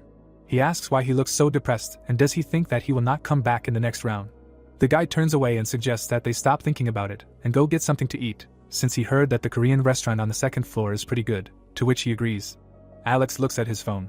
The brunette smiles and notes that Travis found out that he moved and that he will ignore him, since he doesn't think that he will ever meet him in real life again. He puts the phone in his pocket and adds that he can't say the same about the other world. The plot takes us to the next day after the move, where Alex yawns. The brunette asks his brother where he is going, to which he clarifies if he is awake yet. The guy replies that he ordered a rice cake and is going to pick it up. Alex asks again about the rice cake. The older one thought about it, since he doesn't remember anything like this happening before, and thought about the rice cake, since of course regression into the past doesn't mean that everything will be exactly the same. But isn't this the first time he's gone out to buy a rice cake? Alex asks why he bought it. To which he receives in response that he needs to treat the neighbors with it, since they have moved in, and clarifies that this is not a sign of good manners. The guy thinks about it and thinks that this is not a bad idea, to get along with the guests, because this is a great idea, as he expected from his brother, to which his brother asks again if he really thinks so. Rick says that he will go get him and offers him to rest, but he retorts that they need to go and greet them together and asks to wait for him so that he can change. The guy pokes the button. A voice asks who it is. Rick is standing with a cake and says hello and explains that they just moved into the neighboring apartment so they came to say hello to them. The woman opens the door and says hello in return. She notes that they look very similar and asks if they are twins, to which he replies that they are. He says that they brought her rice cake and that it tastes better when it is still warm. The woman smiles and says that she thanks them and will enjoy eating it, to which he thanks her back and says that they will see each other again. Alex tells another neighbor that they moved into apartment number 4302 yesterday. The man opens the door and Rick says that it is a present for him, a rice cake. The older brother gives another neighbor a present asking him to take care of them. Rick gives a cake to a mother and child and calls on them to enjoy their meal. They go up to the 44th floor and Rick says that he is the last one left and offers to finish with him quickly, to which he receives in response that the idea is good, they can finish dating and go relax. Alex walks behind and asks if he knows that this floor is a penthouse, because here the 44th and 45th floors are connected into one, to which he clarifies whether this means that the locals are super rich. Alex looks around and says that he does not know the details, but maybe it is someone from celebrities or rich families. No one answered them, to which Rick clarifies whether it is possible that they are not at home. He presses the button. The younger one looks awkwardly and says that it looks like no one is there. The guy turns around. Rick recognizes the girl. He asks if this is Rena. Rick notes that she is very beautiful and looks like an angel. The security guard blocks their way. He asks who they are, if they are fans. Alex crosses his arms over his chest and asks again, because they are his neighbors from below. He looks at the pie in confusion and asks again about the neighbors downstairs. The guard says that he mistook them for other people, to which the second asks if he wants to try some rice cake. The guard says that he shouldn't, because she doesn't eat that. The man puts the card to the door. He offers her to come in, to which she agrees, but not immediately. Rena looks at them over her shoulder. Alex notes that he doesn't know who he thinks he is, but he thinks the guy was rude. He looks at his younger brother and asks him to ignore this asshole, to which he replies that he is fine, but there are much more important things. Rick asks if he even saw it. Alex is puzzled what he is getting at. The younger brother asks what he didn't understand. He saw her. He holds his brother by the shoulders and says that it is Rena, while he is puzzled who the hell it is. The news feed is filled with cases of mass deaths of celebrities. Rena reads it all. She scrolls through the pages dejectedly and wonders how this world can still function. She reads a news story about another actor's panic disorder causing a rural crime scene to be shut down, until someone writes to her asking if she's heard the news yet. She tells the person she has. He asks her if she's going to the funeral, to which she says she needs to because the man cared about them and he offers to go together, to which she agrees. She puts the phone down and thinks that it's amazing that someone more successful than her died in the first round. She looks down sadly and continues that if she hadn't gotten a good rune, she'd be in these articles now. Rena closes her eyes and continues that she's grown a lot and can't believe she's thinking about an article about her own death. The guard approaches while she continues that she's reached such heights even without any investment from the company, because they even rent this penthouse. The guy asks what she's thinking about, to which she replies that she's thinking about nothing. The guard says that he has asked her to be honest with him before and asks if this has happened. Rina says that she is interested in how the world became like this and how to survive the next round. That is what she was thinking about earlier. He looks at her and asks her not to worry about the next round and asks why she should worry while he is around. The guy looks away and continues that she is too tense and should just believe in him and relax. She smiles and says that this is exactly it, because who else should she trust so much? Rina looks at him and thinks that when the company first assigned him a manager and a guard, she was wary because it looked like they were watching her. She remembers what happened in the round and realizes that if it were not for him, she would have died there. The guard says that he will protect her no matter what, so she should not give up. Rina smiles and agrees with him, thus thanking him. She mentions what happened earlier, that it looks like those guys just moved in and came to treat them to pie and that it looked incredibly delicious, to which he replies that she will get fat if she eats something like that. She retorts that they tried so hard to greet them and must be upset, to which he tells her to forget it, since it is just a greeting. He looks ahead and continues that they just want something from her, and they will ask endlessly, and if she gives in to them even an inch. Rina remembers them and notes that they do not look like bad people. She says that they look to be over 15 and it looks like they killed 100 goblins to survive, to which he agrees. Rina sadly says that it is surprising, since people who have been through such brutal events act normally. The guard smiles and asks if she thinks that killing 100 goblins is very difficult, since only a stupid person would fail at it. She thinks it's because he has outstanding skills in the other world and even that. Rina remembers him and says that he wouldn't be as good as him. He's a black braid and almost made her feel sorry for the goblins. But in reality he must have a job and she wonders what he does, because she can knock out in the second round if she works with someone like him. The girl crosses her arms and continues that she survived this time thanks to luck and wonders if she'll be lucky next time. The story shifts to Tuesday, January 31st, at 11 in the morning. Someone is vacuuming the room. Rick smiles. Alex says that he's back, and he meets him. He asks if Young received the money, to which he answers yes, but nevertheless it's not that much, because it's only about 15 million won, the last time it was 17. Rick asks if they asked anything at the bank, because this is the fourth win in a row, to which he says that they did. The president asks him, puzzled, if he has come again, a very lucky client. The man in the tie asks him to share his secret of success, to which he repeats that he will tell you for the last time, that in a dream he received a divine prophecy. The president replies, puzzled, that it is incredible, that if he had such dreams. Rick smiles awkwardly. He asks if he will invest in Bitcoin again, to which he replies positively, because now he has about 1,500 billion won in his account. Rick asks if it is time to start withdrawing money, because he is afraid that Bitcoin will depreciate. Alex replies that it is not worth it yet. He turns around and asks him not to worry, because he will take care of it, and again offers to go eat. They eat at the table. The guys are walking around the evening city. The plot switches to 5 minutes to midnight of the same day. Alex is preparing to fall into a coma. Rick holds his hand tightly. He is worried and begs him to come back and survive. Alex asks him not to be afraid, because he himself saw what Ben did, to which he agrees. The elder patted him on the head and said that he should not be afraid, but just go to sleep. Alex says that he will be with him when he opens his eyes, and now he leaves. Alex puts on a game body. He stands among the other players. They ask if they have returned.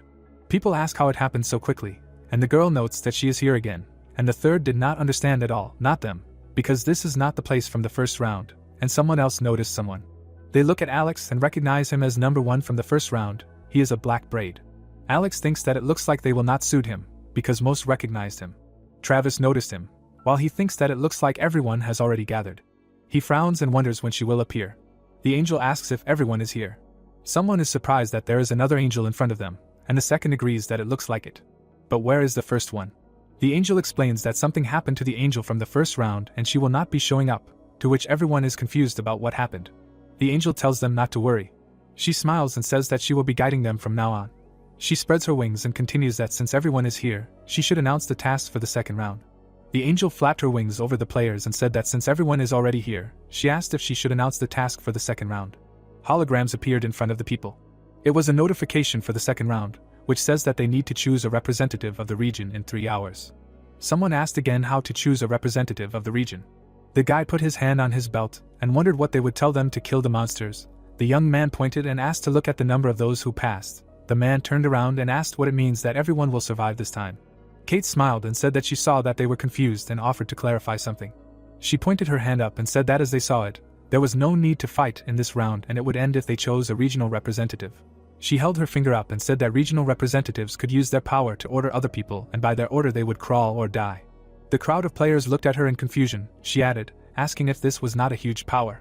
People looked at Kate carefully, and she said that within 3 hours everyone would receive a voting ticket, and with their help they would need to choose who would become the representative of their region.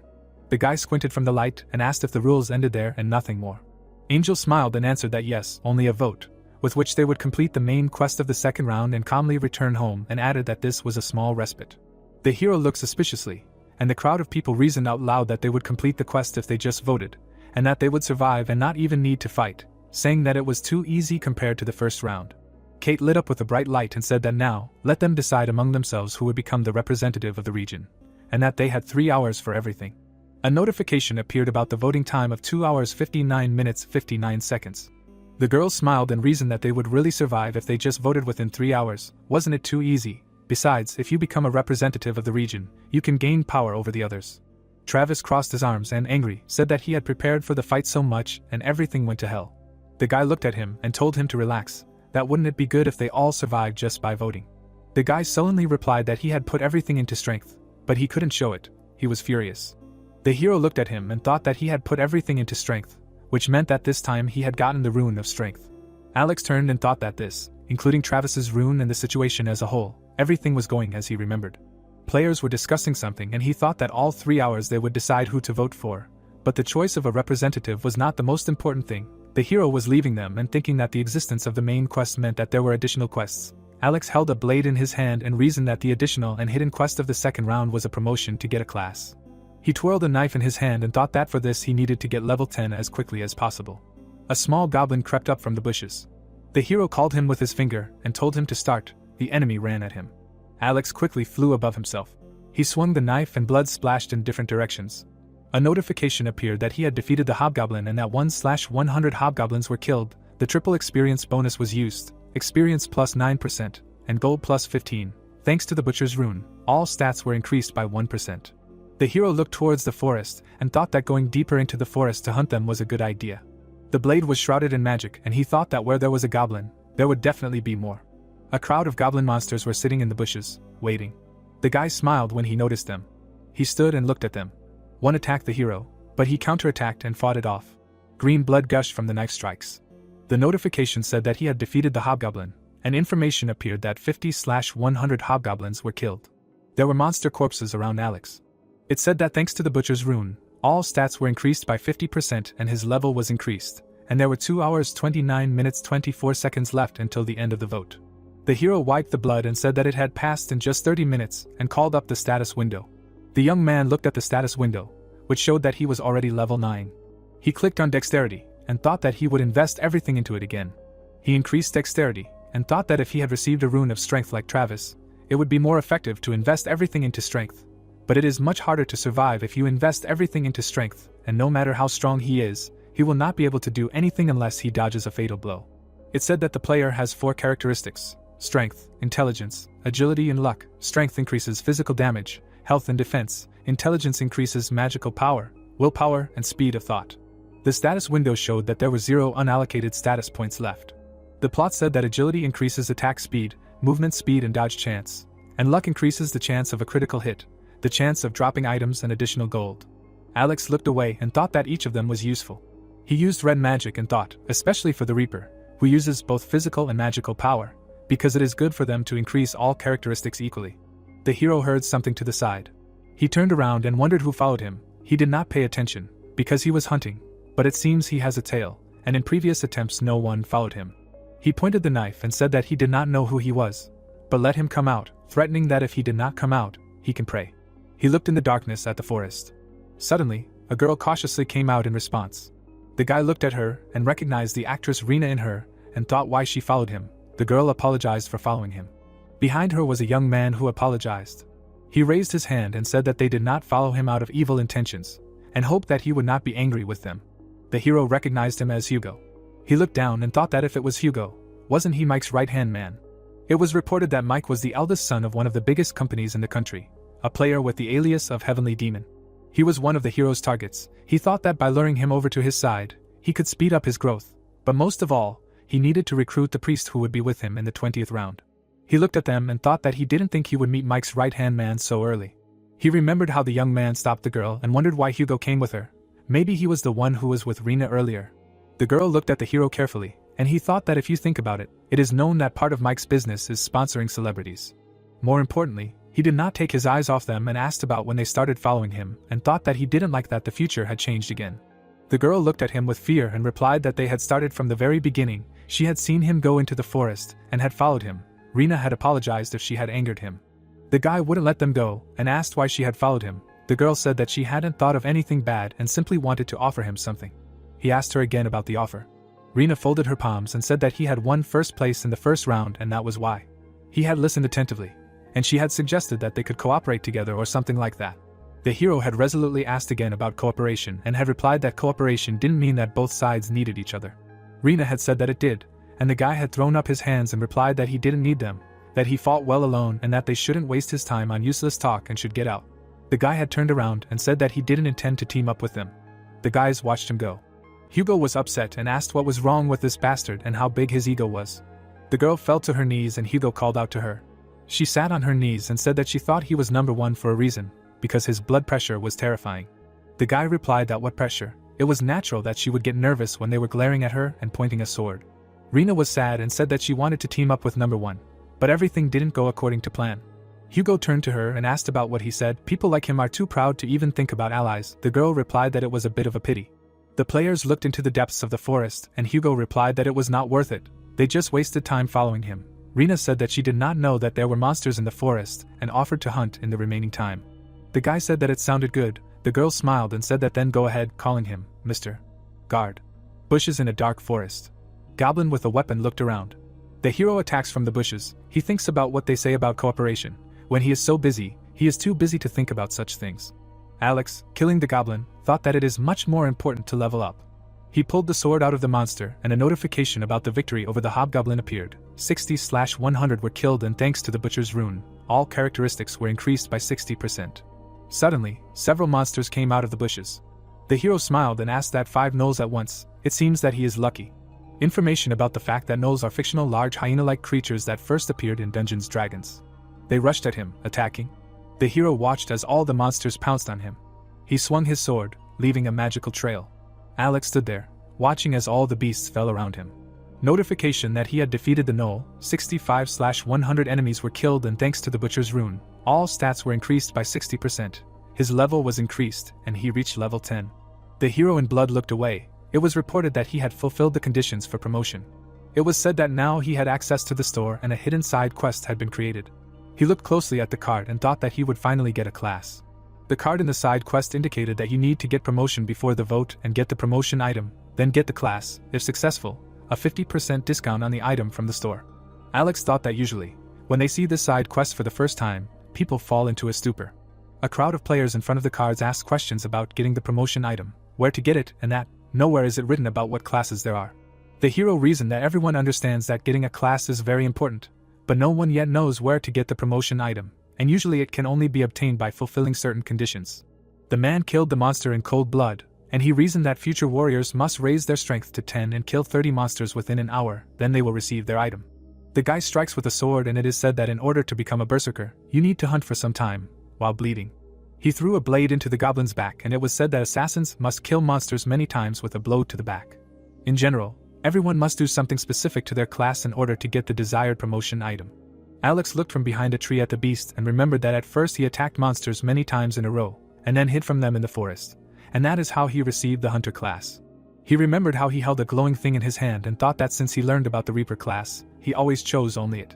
A magic artifact flew from the palm of his hand. After his command to use, it was reported that he had used the promotion item and would no longer be able to change the class, so he needed to choose carefully. He had a choice about whether he wanted to change the class to Reaper. He chose yes, thinking that he did not need to think about the answer. Golden magic enveloped the hero and a notification appeared that he had received the Reaper class. It was said that as a reward for promotion, he received the Reaper's rune. The card indicated that the Reaper's rune has an effect. During the day, the damage from the weapon doubles. At night, the attack speed also increases by 50%, and while the user is motionless in the dark, the chance of detection by the enemy is significantly reduced. The magic changed color to red and it was said that the received rune is automatically engraved on the user's body. The player watched the list of weapons. The notification said that as a reward for promotion, he receives the Reaper's scythe. The hero thought that for promotion he received both the rune and the scythe. It was reported that for completing the side quest, he received a 50% discount coupon in the store, and his rank was changed from novice to apprentice. Alex thought that his rank had also increased. The status window was in front of the player. He recalled that there were 6 player ranks in total: Grandmaster, Master, Expert, Commoner, Apprentice, Novice. The hero thought that with each new rank, the player received special bonuses, just like in the games, and that class skills, or new functions, could be unlocked. A notification that the Reaper's class skill death mark had been learned. The class skill death mark card had an effect that puts a mark on the target that only the target and the Reaper can see. The target's remaining health is displayed, and the mark cannot be placed on more than one user at a time. The hero thought that there were also special items for higher ranks. A notification popped up with information about the Reaper's scythe, which said that this huge scythe belonged to the Grim Reaper himself. Alex looked at the card in the forest and thought that if he did not get promoted, he could remain a newbie forever, so it was better not to delay with this. A message that he was the first player to get promoted, and as a reward he gets a random gold bag. The hero continued to think about what else. The first player to get promoted gets a neutral skill. A new message said that as a reward for the fastest promotion, he gets the tracking skill. A notification was received about the tracking skill card, in which the effect is in determining the location of the selected target. Alex thoughtfully looked at the screen and thought about 20,000. Well, okay, why not test it? Tracking was selected and a photo of Travis appeared. The hero looked at the path illuminated by magic and a message appeared that the face and name matched. About tracking the target, and the location of the player Travis was determined, is 190 meters from the target, and to reach the target, you need to follow the glowing line. The hero looked at the line and thought, 190 meters, which means that he is also in the forest. The guy raised his hand to his chin and thought that in the last attempt he was as much as 2 kilometers away, that he would go and visit him. Tired Rena could not keep up with Hugo. She fell to the ground, slipping. The girl held her leg and said that she can no longer run her leg. The guy answered her that she needs to move, because if they catch them. He took her by the arms and told her to get up and run. In response, she apologized and said that the place where the arrow hit seemed to be on fire. Hugo looked away attentively and said that there is a theory that if you get hurt in this world, then the wound will not be transferred to reality. And if you can hold out until the end, then you will return home and everything will be fine. Rena turned and answered that she understood and will try to be patient. Suddenly a voice from the side asked where they were going. The heroes turned around abruptly. There were players in front of them, and one asked if it was not enough. Hugo tensed up and thought, oh shit. He looked back and thought that they were caught up because of this idiot. The guy grabbed the blade and decided that there was no choice, he would have to fight. The enemy looked and was surprised. Travis smiled and asked if he was going to fight them. He pointed his finger and told him to take a closer look and see how many more of them there were. Hugo could not stand it and exclaimed about why they were tormenting them and what they did to them. Travis smiled and said that it was clear that they had done nothing. The guy answered, asking why they had chased them and attacked. The opponent said that they just needed something. Hugo asked indignantly. He said that this girl, Rena, was shocked. Travis looked with a smile and said that they didn't care about him at all. They only needed Rena. Sean pointed at her and asked if it was really her. The young man answered that he himself couldn't see. The face and name were exactly the same. The archer noted that it could be some imitator who was pretending to be that very actress. The girl looked in horror as the guys discussed what difference it made. She looked the same. Travis spread his arms out to the sides and suggested that he could leave Rena with them and let her go. They wouldn't catch up with him. Hugo glared at them and thought that he should have told them right away that she was their target, and he would have left her without a second thought. The guy looked at her and thought that he was definitely not going to sacrifice his life for her. He imagined his boss and thought that there was one problem: if he couldn't protect Mrs. Rena, he would disappoint Director Mike and prepared for a fight. Travis laughed and asked if he had taken a stance and clarified that this meant that he was going to fight after all. Hugo looked sternly and asked if they knew they were committing a crime. The rival asked him again. He looked at them and couldn't help but laugh. Travis held out his hand and said that he made him laugh and asked him about laws and who makes them and that he would write a statement against him when he returned to the real world. He leaned back and asked what evidence he had, saying that it might not even be his face. Hugo gritted his teeth and thought that he was annoying, but he was right. The guy was angry and thought that he doubted that he could convince him with reasonable arguments, and that he would have to fight despite the injuries. The opponents turned around, and Hugo exclaimed, seeing someone. Alex was standing by the tree. Travis looked at him in surprise and wondered when this guy appeared. The hero stood between them and asked what was going on here. Travis smiled and told him to go his own way, and they would figure it out themselves. Alex clarified that he did not ask him, looked at Hugo and asked what was going on. He pressed his hand to his chest and complained that this gang was chasing them. They said that they needed Rena. He asked for help and said that he would not remain in debt. The hero turned towards Travis. He asked if it was true. The guy threw up his fingers and said that it didn't matter, let him go. He started to approach and heard that it was none of his business. Alex was enveloped in magic and asked what he meant by none of his, saying that he knew these people. They saw a red wave appear, Travis asked what he was going to do. The scythe appeared in the hero's hands and he declared that he could not abandon the wounded in trouble. The enemy cast an angry glance. Rena called out to the hero and Hugo thanked him. He covered them with his back and thought that in fact, it was simply beneficial for him to help them. Alex imagined Mike behind his back and thought that if he helped Rena, Mike would be very grateful. He saw Mike in his head, who was standing against the backdrop of the building and thought that if such an important boss was in his debt, then in the end the reward would be many times greater than the energy costs of the service. He looked at the opponents and thought that he also simply did not like these scoundrels. Travis pointed and said where he was going. If he took another step, he would not live. Alex, ignoring, looked. He smiled and asked what the problem was. Didn't they want to fight? Travis was indignant, remembering how he killed monsters, and thought about what this bastard was saying. He simply tore goblins to shreds and was number one last time, and who would even want to confront this monster? The guy was terrified.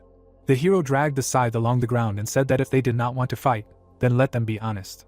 Travis looked up and clarified that then he would let them go. Alex crossed his arms and said that he would think about it if he knelt down and begged for mercy. The villain lowered his head and thought that he wanted him to humiliate himself. He was angry and thought that right in front of his friends and Rena. Travis smiled and thought that if possible, he would like to avoid a fight, but this bastard really irritated him. A thought flashed through his head. He remembered punching the wall and thinking that he was strong enough to break through the wall with his bare hands and maybe he could land a good punch and send Black's scythe flying. The fear gave way to a nervous smile. Travis was flexing his arms and said that he was crossing the line, calling him a bastard. He put his hand on his shoulder and asked what he should do, kneel down and beg for mercy. He was completely tired of living. Did he want to die? The villain was thinking about how he would quietly close the distance and hit him right in the face, and imagined himself hitting him with all his might, thinking that even Black's scythe wouldn't survive that. The young man was flexing his shoulder and thinking that if even a brick wall couldn't withstand it, then a person didn't have a chance at all. Alex hid the scythe and the guy asked what he was doing. The hero extended his hand and said that it would be unfair for him to come at him unarmed and with a scythe. It was too easy a victory. Travis looked up furiously and said that he had completely lost his mind. The hero rushed to attack the scoundrel. The guy began to meet him and thought that he was a stupid idiot. He threw away his weapon and even stuck his head forward. He threw a punch and shouted for him to die. The hero calmly dodged. He counterattacked and hit him in the stomach with his knee, throwing him many meters away. Travis lay on the ground and sighed, calling him offensively. He doubled over in pain and heard them say that he should stop swearing. The hero kicked him in the face and screamed that his ears were withering. He grabbed him by the t-shirt and began to beat him in the face. Travis writhed in pain and thought that these were not fists, but like a hammer was pounding on him. The hero was punching and thinking that this bastard was no weaker than him, because he couldn't have a rune of power like him. He punched him and felt something. The archer behind him was aiming at Alex and they were shouting at him to shoot him. Rena was shouting at him to duck. The young man was shooting at him and screaming furiously for him to die. The hero ducked to the ground. He rushed at the archer, dodging every arrow that was fired. The hero caught up with him and noted that he saw that he was lucky to get a bow while hunting monsters. Alex smirked, taking out the scythe, saying that they were unlucky to meet him. The archer looked in horror at the blood flying from the blow. He fell to the ground and screamed about his hand. The two of them fearfully prepared to defend themselves and Sean asked if he thought he could easily get to them and leave. Shouting that he was a corpse, the guy attacked him from the side. Alex looked at the enemy and asked if he was sure. The hero activated the death mark and Sean continued to advance. The young man took the scythe in his hands and swung at the attacker. The protagonist swung the weapon. The guy clenched his teeth. He fell to the ground and screamed. Looking at him, the warrior said that his leg. Suddenly, the protagonist rushed forward. Gritting his teeth, he said that since he went at him with a weapon, he believed that he had a chance. A blow flew at the guy. Alex turned around and thought that, as expected, the death mark was very useful. Thanks to double damage, it can even cut through armor. Looking at them, he added that it was too easy. Looking down, the hero thought that, but he was not going to end it there. Holding the weapon in his hands, he added that it was necessary to instill terror so that after him they would never make any more attempts. A wound appeared on the man's leg. The guy lowered his head and said no. The knight looked at him with fear and said that he was dying and was asking for mercy. The protagonist waved his weapon and said that he would stop whining, he would not die from this. Looking straight ahead, Alex thought that was it with these guys, and now. He turned his head to the side. Standing behind a tree, the guy heard that he himself understood that he would not be able to hide from him. Swinging his weapon, the hero said that he made no exceptions. A blow hit the guy's hand. Looking at his hand, he screamed loudly. Gritting his teeth, the protagonist said that he had enough of whining like a girl, and then thought that compared to what he had done to him, people were mocking the hero. A blow hit the guy, and the thought appeared that it was not so painful. People were watching him. Frowning, Hugo thought that he had mercilessly cut off both hands of an opponent who had already lost the will to fight. many may find it cruel. The hero stuffed the weapon into the enemy. The thought arose that but he respects cold calculation. Looking down, the guy thought that this black scythe is able to resist even the president. He looked surprised, hearing the question that he is okay. Standing in front of the hero, Hugo answered that yes, thanks to him. Gritting his teeth, the protagonist said that they no longer need to worry about them, as they see, it will now be difficult for them to move for some time, so they can calmly vote. Closing her eyes, the girl said that thank him very much for saving them, and the guy also thanked him. Rena opened her eyes wide and asked that, and they will not die. Looking to the side, Alex answered that even if they die, what difference does it make? They are worse than animals. Looking at the girl, he thought that she was too kind. Frowning, the hero added that what did she care about the lives of these scum? Some kind of Mother Teresa, maybe this is how she maintains her image. Raising his hand, the guy said that he wanted to ask him something, hoped he didn't mind. The people were lying on the ground, he heard that why did he spare them? Nothing would happen to him in this world, even if he just killed them. The guy looked amazed, hearing this. Smiling, the protagonist asked what he was asking, why didn't he kill, and then thought that he was behaving exactly as befits Mike's right hand. The man looked scared, hearing that everything was very simple, he didn't benefit from their deaths. Stretching his hand forward, Hugo said that but in the future they could cause him trouble. The guys were shaking with fear. Smiling, Alex asked what he thought, was that possible? Standing in front of the guy, he said that there was also nothing good in mowing down players, because it would reduce the number of those who would advance to the next round. Gritting his teeth, Hugo thought that it was true, if there were fewer survivors, then the number of places would also decrease. Frowning, he added that he was even thinking about it. This guy understood this game very well, impressive. Closing his eyes, the guy said that he understood, well, then they would no longer think about these scum. Walking straight, the hero said that fine, and he would go, to which he asked him to stop. Stretching his hand forward, Hugo said that if he gave the account number, he would send him a large sum for saving them when he returned to reality, to which the protagonist replied that it was not worth it. Looking at him, the guy thought that in other words, he helped them for free, he did not need a reward. Frowning, he added that he would report everything that happened to the president. Hugo looked away and thought that even though he wanted to kill him, he would restrain himself because he believed that the black scythe was right. He spat at the guy. A crowd of people stood on the field, and they could hear that they should vote for him, that if he became the representative of the region, he would do the right thing. No, he would definitely be a better representative than this guy. Frowning, the guy shouted angrily, to which the man asked what he said, what did he call him? Stretching his hands forward, the man said that it was enough to fight. What would this fight give them? Frowning, the guy shouted that such impulsive people had no right to claim the title of the server representative, that he would be better off. The man smiled and said that his dad is a member of Congress, he thinks that the post of representative can be trusted to him. Looking at him, the players shouted that this is nonsense. People turned around, hearing the appeal. Stretching his hand forward, Mark said that there were only 2 hours left until the end of the vote. It is better not to waste time on empty arguments. It is time to make a decision. Looking at him, the guy asked what then how they will choose a representative, and the other added that he has some ideas, to which he replied that yes, he has a great solution. The man grinned.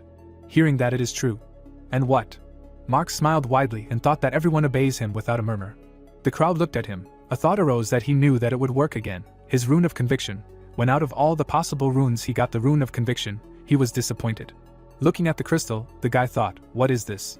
Standing in the middle of the crowd, he added that the rune of persuasion, it is useless against monsters, they do not know how to talk, but soon he found a way to use it. The guy closed his eyes and clenched his teeth. Swinging at the monster, the man shouted that he needed to press down with his whole body so that it could not move. Stretching his hand to the side, Mark said that there was a woman in trouble, urgently help, quickly. Running forward, the guy said that he was already on his way, to which the other added that he needed to help her first. Turning around, Mark thought that he had repeatedly stolen other people's unfinished goblins in this way, and in the end easily gained 100 kills.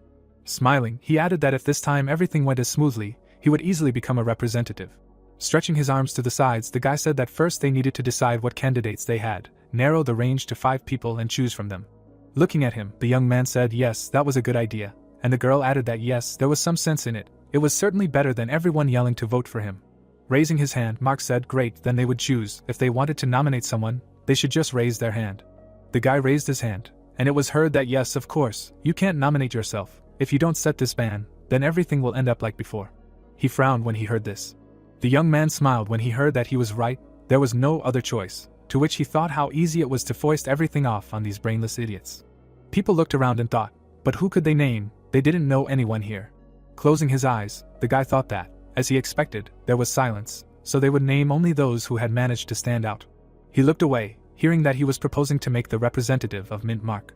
Putting his hand forward, the young man said that after all, the representative should be someone smart and with leadership qualities, to which Mark asked what he was talking about him. Looking away, the guy said that yes, even now he is great at managing the crowd, to which he thought that another idiot was on his list.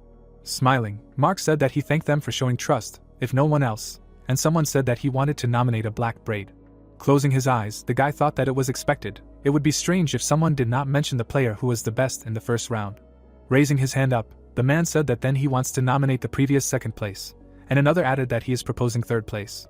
Standing in the middle of the crowd, the young man said that in total they have 4 candidates. There is still one free place, there are more offers. Clapping his hands, he added that well, if that's the case, then they'll stop at 4 candidates. Before the vote, each candidate must come forward and give a speech. Smiling, the guy said that he would be the first, and then thought how easy it was to fool them. Turning his head, Mark said that if he became the representative of the server, then they answered that he could shut up already. The guy turned around in amazement. The man walked forward. The thought occurred to him that this was the previous second place. Bill frowned and said that he was not going to listen to his nonsense. Looking at him, Mark asked what he was doing. Smiling, the man asked that he probably decided that everyone here was an idiot without exception. Yes, it's that simple. People listen to everything he tells them, really. The guy opened his eyes wide and thought that he, realized what skill he had. No, he probably didn't mean that. Frowning, the player asked who he was to choose a representative. A damn businessman. Gritting his teeth, Mark replied that he was crossing the line. He knew, as they say, a bad man is known in his speech, so why was he cursing incessantly?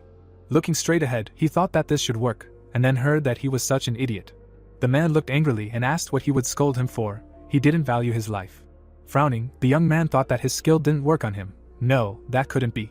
Stretching his hand forward, Bill shouted that he didn't care about the others. Let them vote for him. If they didn't vote, he would kill him. He lowered his head, hearing that he was simply impossible. Smiling, the guy asked what he thought. Would anyone listen to someone like him? Stop disgracing himself and let him go back to where he came from. The man looked at him silently. Suddenly, he struck him. The guy opened his eyes in amazement. Holding the gun in his hands, Bill said that he had warned him, that he would kill him if he continued to ask for trouble. The guy rolled his eyes and wheezed. The player, opening his eyes wide, shouted that if they didn't vote for him, they would end up like this idiot. The young man frowned and shouted that he had killed him. Blood was dripping from the blade. Pulling the gun forward, Bill asked what said that if something didn't suit them, then let them attack. Pulling his hand forward, the man shouted that he had gone crazy, that he was crazy. The player smiled widely and asked that if they weren't going to attack themselves, maybe he should start. He abruptly struck the people. Smiling, the man thought that this was perfect. There were no police, no journalists, no cameras. Swinging, he added that he could kill as much as he wanted. Pulling the gun forward, Bill said that if they didn't vote for him, he would get them in the next round. Understood. The people froze in fear. Smiling, the man thought that now they would listen to him because they would be afraid if he could become a representative of the region. The image of the hero appeared. The thought appeared that the black scythe, the first thing he would do was finish off this bastard, and then he would become number 1. There were swings of weapons. Notifications appeared that he had killed a null, 265 enemies killed, all stats increased by 100%, a triple experience buff applied. Looking at the notifications, the hero thought that he was only now at level 16. Standing among the corpses of monsters, he added that the higher the level, the slower he gains new ones. In these 2 hours he had more than 200 monsters, but raised only 6 levels. A glow from the message appeared. The thought arose that hunting was easy, of course. This is thanks to the Butcher's Rune and the Reaper's Rune. The protagonist stood still. Holding the weapon in his hands, he thought that it was time. A glow appeared around Alex's hand. The thought arose that it was time to move on. A bright light appeared around him. Messages appeared that it was time to vote. A call for all players in the current region to the starting point. People appeared on the field. More and more people began to appear. The guy looked away in amazement. The man stood still. He heard the corpses of players. What the hell happened here? Looking straight ahead, the hero heard that they should not tell them that these guys killed everyone, to which he thought that it looked like Bill had achieved superiority again this time. The player turned his head. The thought appeared that Bill was the leader of the gang, and the second most skilled fighter in this region. It was a pity that his character was complete shit. He smiled. It was said that it was always better to defuse a time bomb. Frowning, the protagonist thought that, but it was too early. Taking a step forward, the man asked where he had been hanging out, said that he had been waiting for him for so long. Gritting his teeth, Alex asked what he wanted, to which the man replied that it was nothing special, just a suggestion. Smiling, the player said that they would get straight to the point. Let him submit to him. Looking at him, the hero asked what he wanted to submit to him. Waving his weapon, the man replied that yes, then he would spare his life. He frowned. Standing in front of him, the protagonist asked why he wanted to fight him. Smiling, he added that he wanted to kneel. Let him kneel and beg. That was the only way he would let him go unharmed. Frowning, Bill said that they should just look at this crazy man. It seemed he didn't understand what was going on. But, looking straight ahead, he added that if he became a representative of the region, to which Alex asked that he was so stupid that he didn't understand his words. A glow appeared around his hand. Standing still, the hero asked what he wanted to die here. The man gritted his teeth and thought, what the hell, where did he get such a weapon? He was rolling the barrel on the wrong person. Looking straight ahead, the protagonist asked what was wrong, swallowed his tongue. The player clenched his teeth tightly. Standing in front of the hero, he asked that he was Bill, the leader of the gang. Did he think he would bow to someone like him? Holding a gun in his hands, the man shouted that he should attack him with that fancy stick. Looking at him, the protagonist grinned, and then thought that he was still as hot-tempered. Well, enough jokes. The man stood in front of him. A thought occurred that everything would be much more difficult if he showed his strength and got votes. Smirking, Alex thought that he should make Bill a representative, so he could use him in the third round plus. Frowning, he added that it was time for the angel to appear. The people looked up, hearing that they were all already here. Gritting his teeth, the hero said that he was a lucky man. Stretching his hand to the side, he added that next time he should choose his opponent more carefully, if he did not want to die young. The man looked at him in amazement. Gritting his teeth, he thought he was about to have a stroke. He would let him go now, but let him just wait and see how he became a representative and take revenge on him for the humiliation. Smiling, the girl asked that they had chosen their representative. Hanging in the air, she added that it seemed like they had not only managed to talk in 3 hours. Of course it was none of her business whether the useless people would die or not. Raising her finger up, Olivia asked that they would begin the scheduled vote. Notifications appeared in front of the people. It was said that voting was beginning to choose a regional representative. Everyone had one vote. The player who got the most votes would become the regional representative. Let them look at who they wanted to vote for and think about it. Looking at the notification, the hero saw that players who did not vote within 5 minutes would be excluded from the round and die. 4 minutes and 59 seconds left until the end of the vote. The people turned their heads when they heard that they were looking at the person they wanted to vote for. The man smirked, thinking that as expected, everyone was looking at him. He looked away. Bill held out his hand and shouted that she was a chubby steamed bun, to which the girl asked again. The hero sighed when he heard that. Why was she looking at him? Did she want to die? No, she voted for him. The player looked away and shouted that they should consider themselves dead if he saw that they were not looking at him. What kind of a bitch just turned his head? The angel folded her hands and said that time was up. Fortunately, all the stupid people participated in the vote. She clapped her hands and added that they would count the votes. A notification appeared in front of the people. The man frowned and thought that he was in first place, but he only had 2,412 votes, and the black braid was in second place. Turning around, he added that these freaks, he told them to vote for him, and they voted for the black scythe. Stretching her hands forward, Olivia said that that's it. Bill became a representative of the region. Smiling, she added that in this case, she gives him the authority of a commander, so he can order people around. A message appeared that he became a representative of the region. The man smiled widely and thought that he would make him regret not killing him if he ordered everyone to kill him. Suddenly, he looked surprised. Looking at the skill, Bill thought that it can only be used 10 times. Frowning, he added that it is also useless on players who have received a class, which means that any player with a class can ignore his orders. Smiling, the angel said that now, they did not think that this was all right.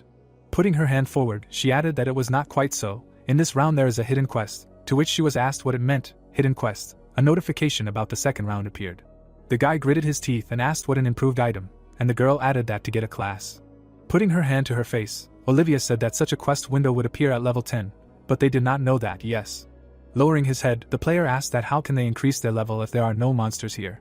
Gritting her teeth, the angel asked what he was talking about. The forest is teeming with monsters. Looking at the notification, she added that well, let them not be upset about it. Only 80,000 people from all regions were able to get a class in this round. Looking at her, the players heard that by the way, someone in this region received an advancement, to which they asked again. Clicking her finger, Olivia said that they will look at the results of the additional quest and find out. Looking at the message, the guy thought that the black scythe was the first to receive a class. People turned around, thinking that only he had advanced in their region. The hero turned his head, thinking that, moreover, he was a reaper. People stood around him. He heard that the reaper, what kind of class is this? It looks like a damn strong class. No, so that's why he carries a huge scythe everywhere. Gritting his teeth, Bill thought that he wanted to use the authority of the commander and order the black scythe to commit suicide, but who would have thought that he would receive a class right now? Smiling, Olivia said that in the second round, the rank is determined depending on the speed of completing the additional quest.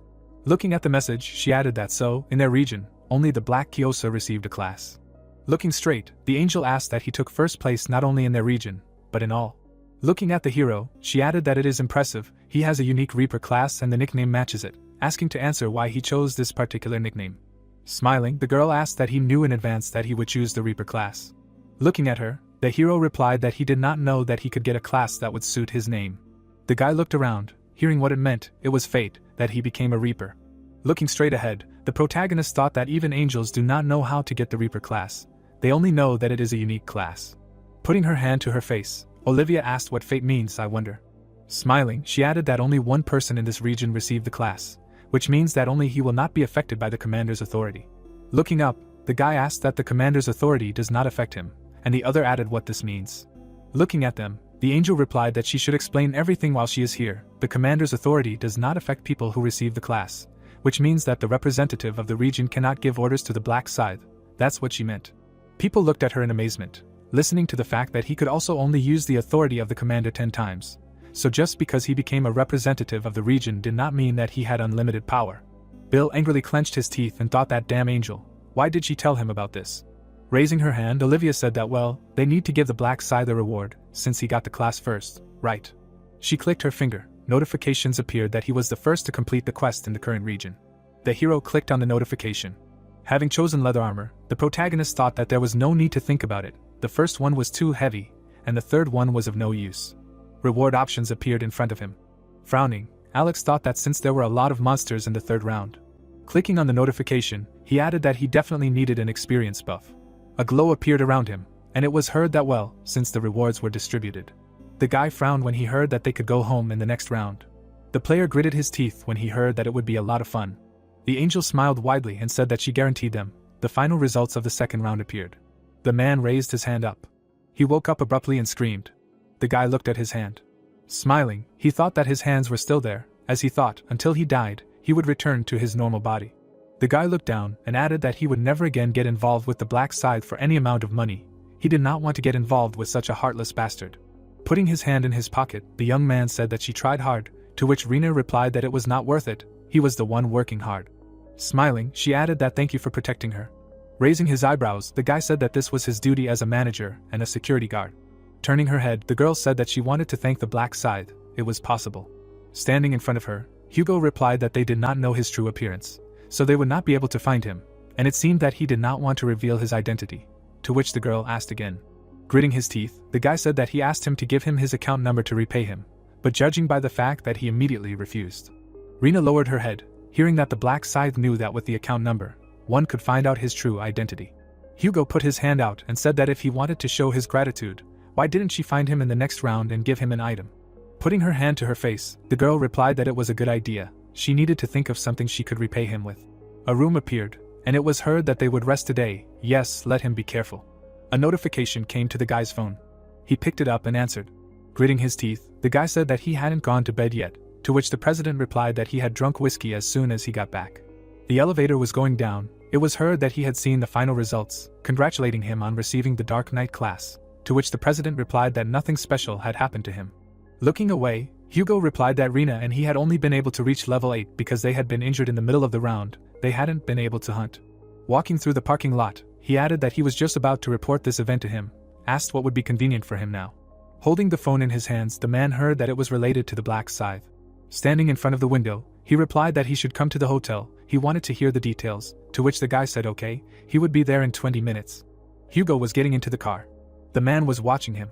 Looking straight ahead, the hero thought that, as expected, he went to Mike. The protagonist was sitting on the bed. Messages appeared in front of him that the name and face matched, tracking the location of the target. Looking at the message, Alex thought that he was pretty close. He was still in the penthouse upstairs. It said that the target was 23 meters away. A message appeared that the target was 56 meters away, to which the hero thought that the location had changed. The distance had increased, and he added that judging by how quickly it was changing, he used the elevator, where he was going so early in the morning. Frowning, the protagonist thought that maybe Mike. As he left the room, he added that he needed to check. Looking straight ahead, Alex thought that it was good that he had followed him as soon as he returned. The moon appeared behind the clouds. The thought arose that the shadows were blocking the moonlight. The guy looked out the window. The thought arose that it was a perfect night for stalking. Turning around, Mike thought that he would hold off for now, since the report was more important. Sitting on the couch, he added that the black braid, which player does not know about who took first place in the first and second rounds. The guy tapped his finger on the table and thought that something was wrong with him. he had a bad feeling. His finger stopped, and he added that he was the one who attacked his subordinate. Raising his hand, Mike thought that if this was so, then he could not sit idly by. Messing with his right hand was the same as challenging him. Frowning, he added that no matter who, but if he was standing in his way, he would not leave him alone, even if he was number one. The guy was holding a glass in his hands. Suddenly, he heard from behind the door that he was here. It was Hugo, to which Mike replied that he should come in. Standing in front of the guy, the president said that he was glad to see him again, to which he replied that he was also glad to meet him. Smiling, Hugo said that it was all thanks to him, to which the guy replied that but he hadn't done anything, and besides, they were in different regions. Lowering his head, he added that his mere existence motivated him. Thank you, to which Mike replied that he was still good at flattering. Smiling, the guy said that it wasn't flattery, but the pure truth, although belatedly, but congratulated him on surviving. Sitting on the couch, the president asked what kind of survival, said that the second round was easy, like taking candy from a baby. Looking at him, the boy said that he also wanted to congratulate him on his promotion, to which he replied that no, it was just luck. Smiling, Hugo said that some people say that luck is also a skill. Besides, taking second and third place in the region is not easy. The boy looked away, hearing that for him, there is no greater pride than serving someone like him. Putting his glass on the table, the president said that judging by how much he flattered him, he must need something. Smiling, he added that let him say it, he wanted to ask for something. Looking at him, Hugo asked that if he could ask where he could get an advanced item. Stretching out his hand, the president said that it was not that hard to get, it dropped while hunting monsters. Grinning, he thought that in truth, it was thanks to the Dark Knight rune that he received. Looking at the angel, the players heard that let them say inventory and look into it, she prepared a gift. A notification appeared in front of the guy, the thought arose that the rune of the Dark Knight. The guy gritted his teeth and thought that he could get the Dark Knight class when he reached level 10. Sitting on the couch, Mike thought that he was lucky in the first round to get such a cheat item as a random rune. Looking straight, he added that even a subordinate to whom he treats as a family member, he cannot tell the whole truth. Everyone can change at any time, this is human nature. The guy looked surprised when he heard that they will return to the main one who injured him. Gritting his teeth, Mike asked that perhaps it was a black scythe. Waving his hands, Hugo replied that absolutely not, in fact, it was he who saved them. Looking to the side, the president asked again, and said that let him tell in more detail. Sitting next to the guy, Mike asked what he meant. He almost died from the blows aimed at the actress, to which he replied that yes, if the black scythe had not appeared, they would have been dead. Turning his head, the guy said that although Miss Rena most likely would have survived, it would not have happened without psychological trauma that would have prevented her from working in the entertainment industry. Putting his hands to his face, Mike thought that not only did he almost lose a valuable employee, but his business almost collapsed. Putting his glass on the table, he asked what happened to him. He was killed, yes, to which he was told that the black scythe beat them half to death, but did not kill them. Hugo turned his head, hearing why, to which he replied that he said that there was no benefit from their deaths. Decreasing the total number would lead to a decrease in the number of survivors. Gritting his teeth, Mike said that he was right, but who knows what they will do in the future. Raising the glass to his mouth, he thought that but thanks to the black scythe, his subordinate and property were unharmed. It seems he owes him a debt. The bottle was on the table. He heard that he needed to pay him back. He offered him payment, but he refused and immediately left. Frowning, the president thought that he refused compensation. He was afraid to reveal his identity. He was very cautious. Lowering his head, he said that if he met him in the next round, let him give him a reward from him. He was sincerely grateful to him for saving him, to which Hugo replied that he should be sure he would give it to him. Stretching his hand forward, the guy said that and let him watch him in case he could help him. He knew that he was not one to not pay his debts. Standing behind him, Hugo said of course, as he wished, to which the president said that he forgot to ask something important. Looking to the side, he asked what those blows were, who dealt them. The view of the building opened up. Standing around the corner, the hero thought that what a faithful dog. Immediately after returning went to the carpet to Mike, although it was so late. Walking forward, he added that since he checked his destination, it was time to go back. Wandering around, he would only arouse suspicion. Stretching his hand to the side, the protagonist thought that the celebrity sponsored by Mike lived in the same house with him. He should thank his brother. The guy smiled widely. The thought appeared that if they had not handed out rice cake. The girl looked surprised. It was said that they would never have encountered Rena, and he would never have known that Rena and Hugo were related. Taking hold of the handle of the car, the hero thought that if he correctly used their neighborly connections, it would help to gain Mike's trust, although he still does not know whether he should take him to the 20th round. The man held a weapon in his hands. It was said that Mike's Dark Knight rune was so good that it could be called a cheat. But there were also downsides, such as the lack of a bonus rune for promotion, and the need to become a Dark Knight. But the biggest downside. A blow flew at the man. An idea appeared that in order to use the Dark Aura, the power of the Dark Knight, you need to accumulate a unique mana called Dark Mana, and this dark mana cannot be obtained in the usual way. A mountain of corpses appeared. It was said that in some sense, this ability suits Mike's unhealthy hobby. Looking straight ahead, the protagonist thought that it was dangerous to take a psychopath into the team. Sitting in the car, he added that for now he would leave him as a candidate and use him whenever possible. Alex grinned and thought that besides him, there were many other talented people. The car drove forward. An idea appeared that it was necessary to start work immediately after dawn. A view of the building opened up. Standing behind the cash register, the man asked what to do. Looking away, he said that at this rate, the revenue would fall by half. Smiling, the girl turned to her father. The man looked at him and said hello, to which she asked why he was sighing so loudly. Raising his hand, the father said that the matter was that the sale of lottery tickets had completely stopped, to which she asked why so suddenly, and he added that the government came up with a good reason, but it was probably all because of the players. Julie gritted her teeth when she heard that they did not know what abilities the players could use. Looking down, the father said that things were already tough because of rent and salaries. What to do? To which the girl replied that she should not worry.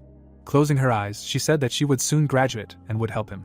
Putting her hand to her face, the girl asked if it would be better for her to get a part-time job and increase the family's income, to which the man replied that he would take care of the money, and she should focus on her studies.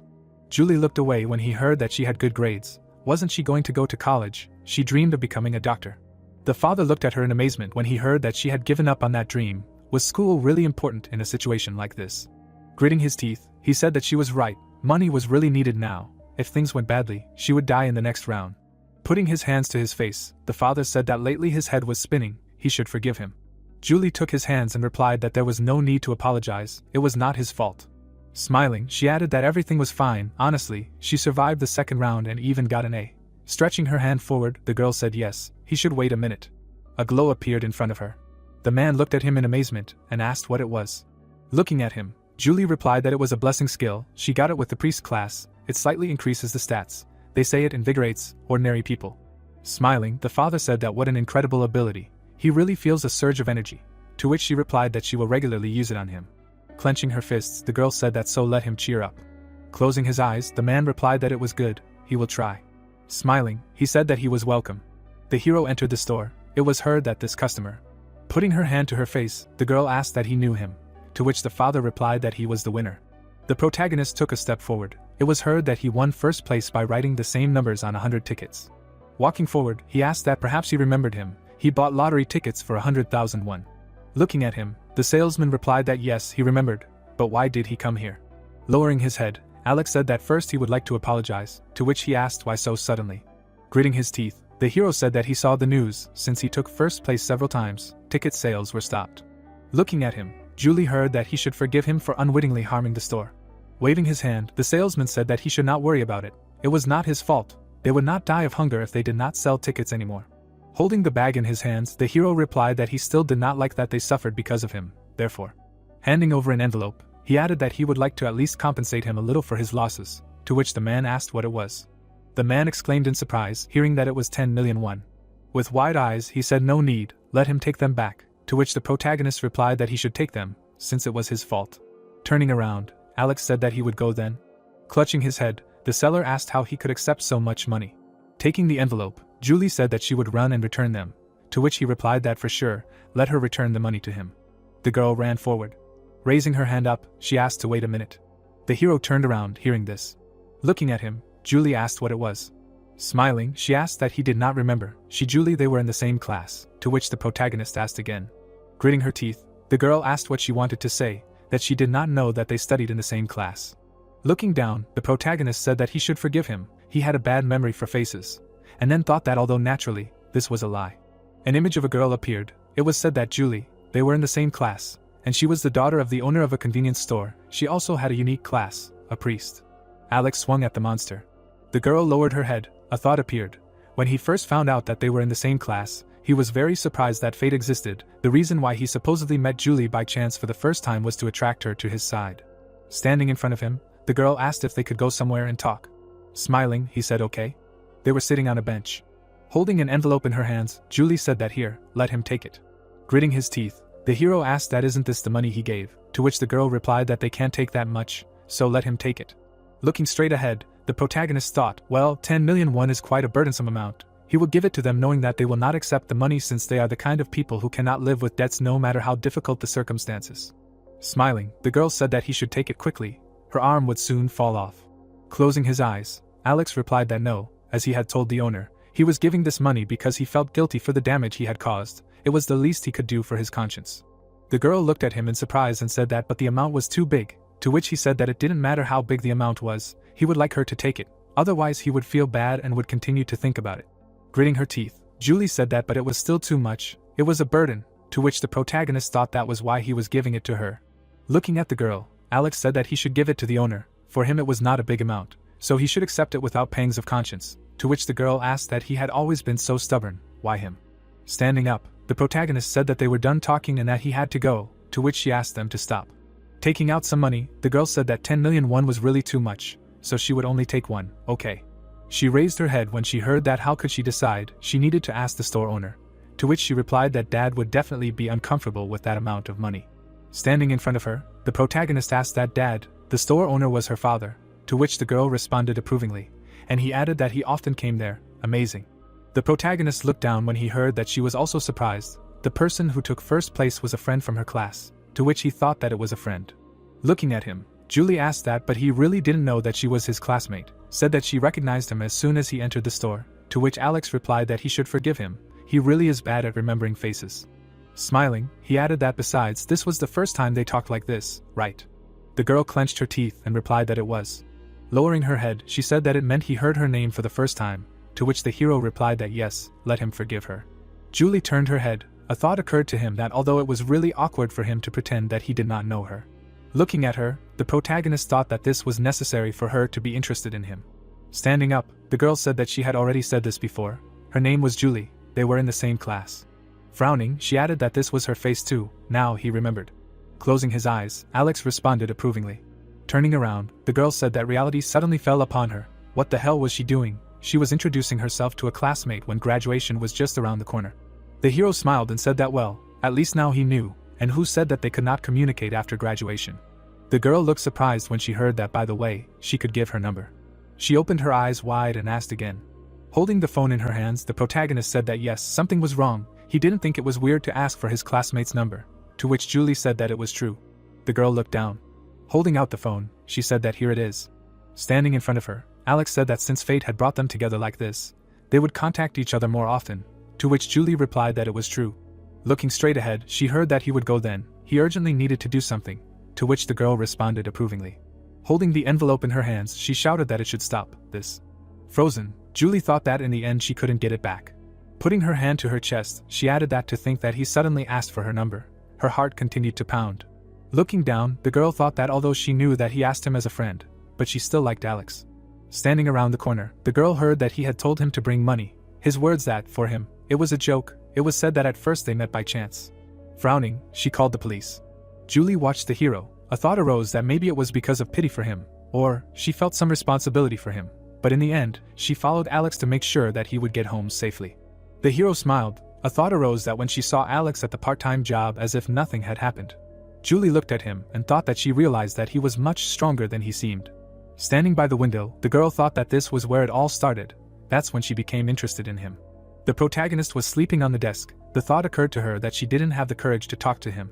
The girl opened her eyes wide and thought that after that, her feelings for him had grown so much that she couldn't even approach him.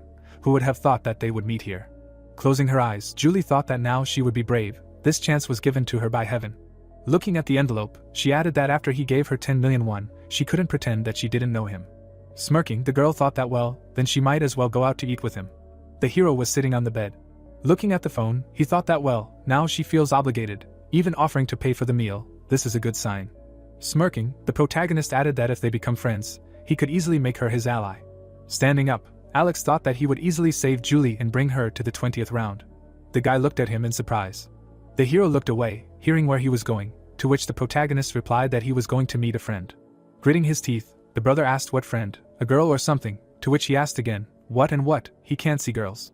Smiling, Alex said that he would have lunch at a cafe, so he shouldn't wait for him and eat on time, to which the guy responded approvingly. He looked ahead in bewilderment.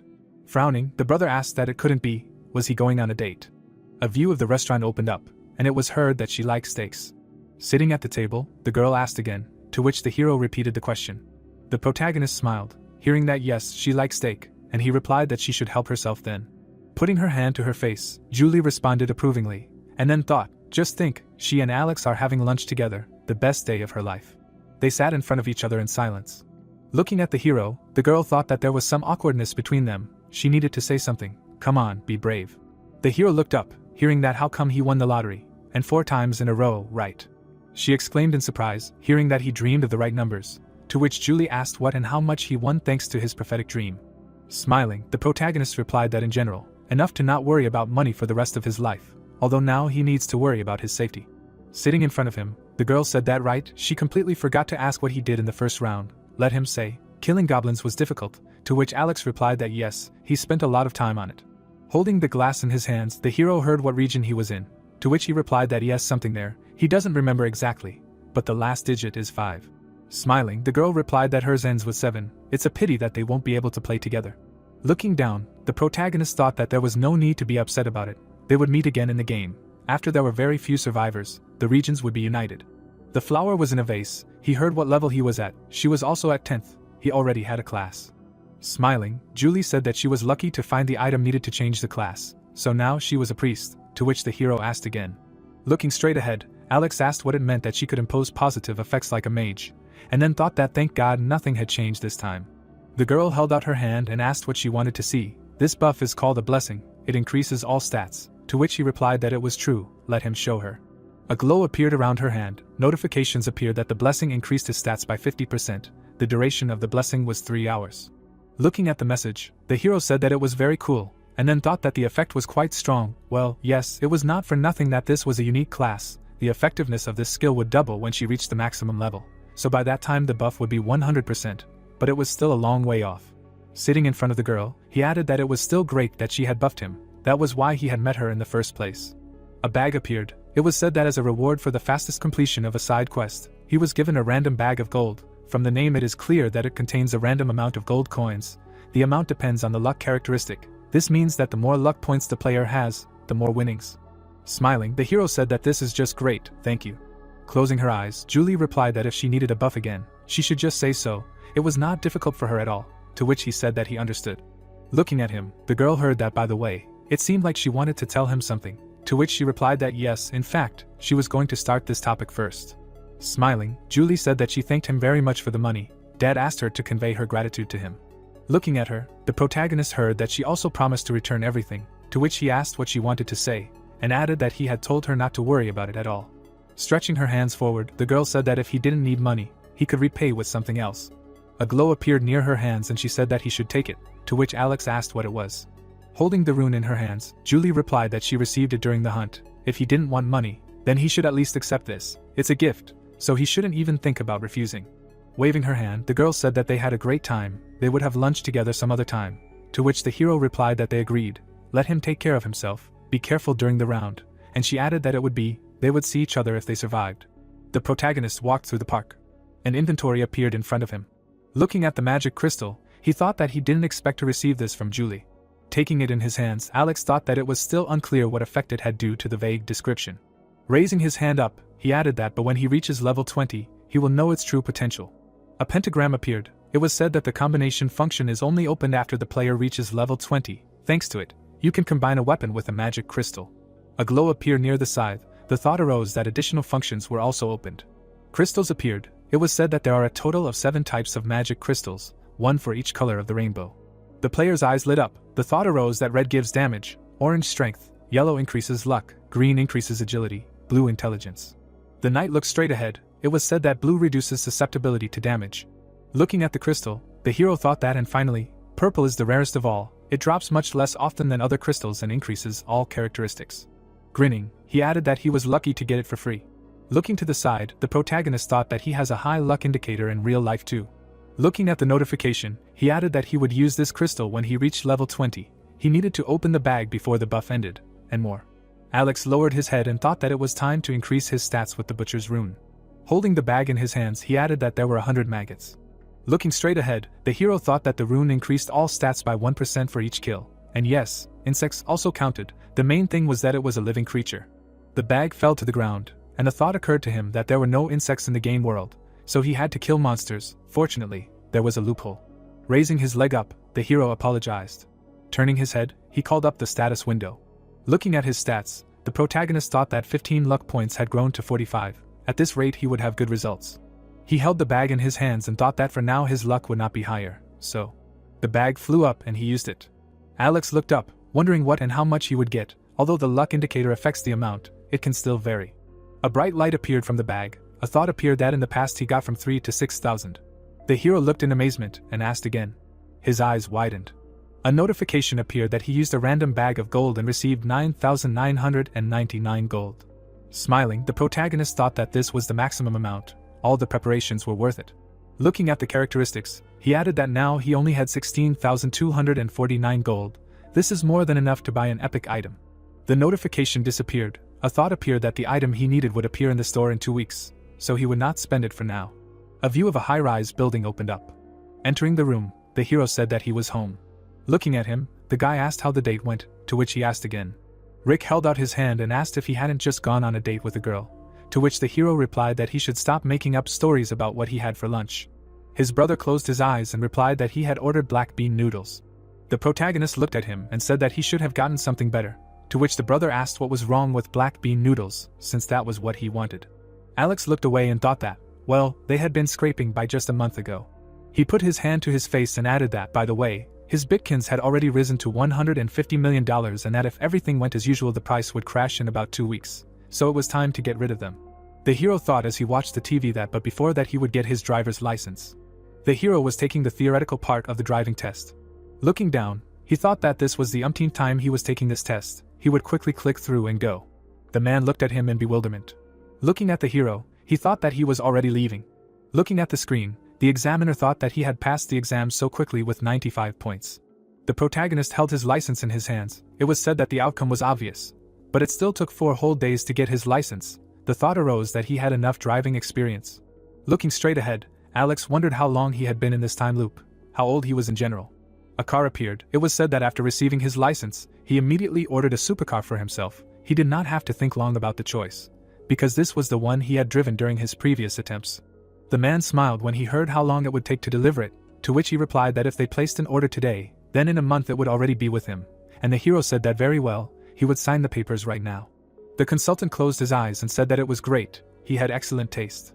The blue sky appeared, and the thought arose that 2 weeks later the time had come.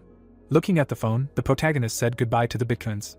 Standing in front of him, his brother asked him why he was so happy, that something good had happened, to which the protagonist replied that he had just sold all the bitcoins.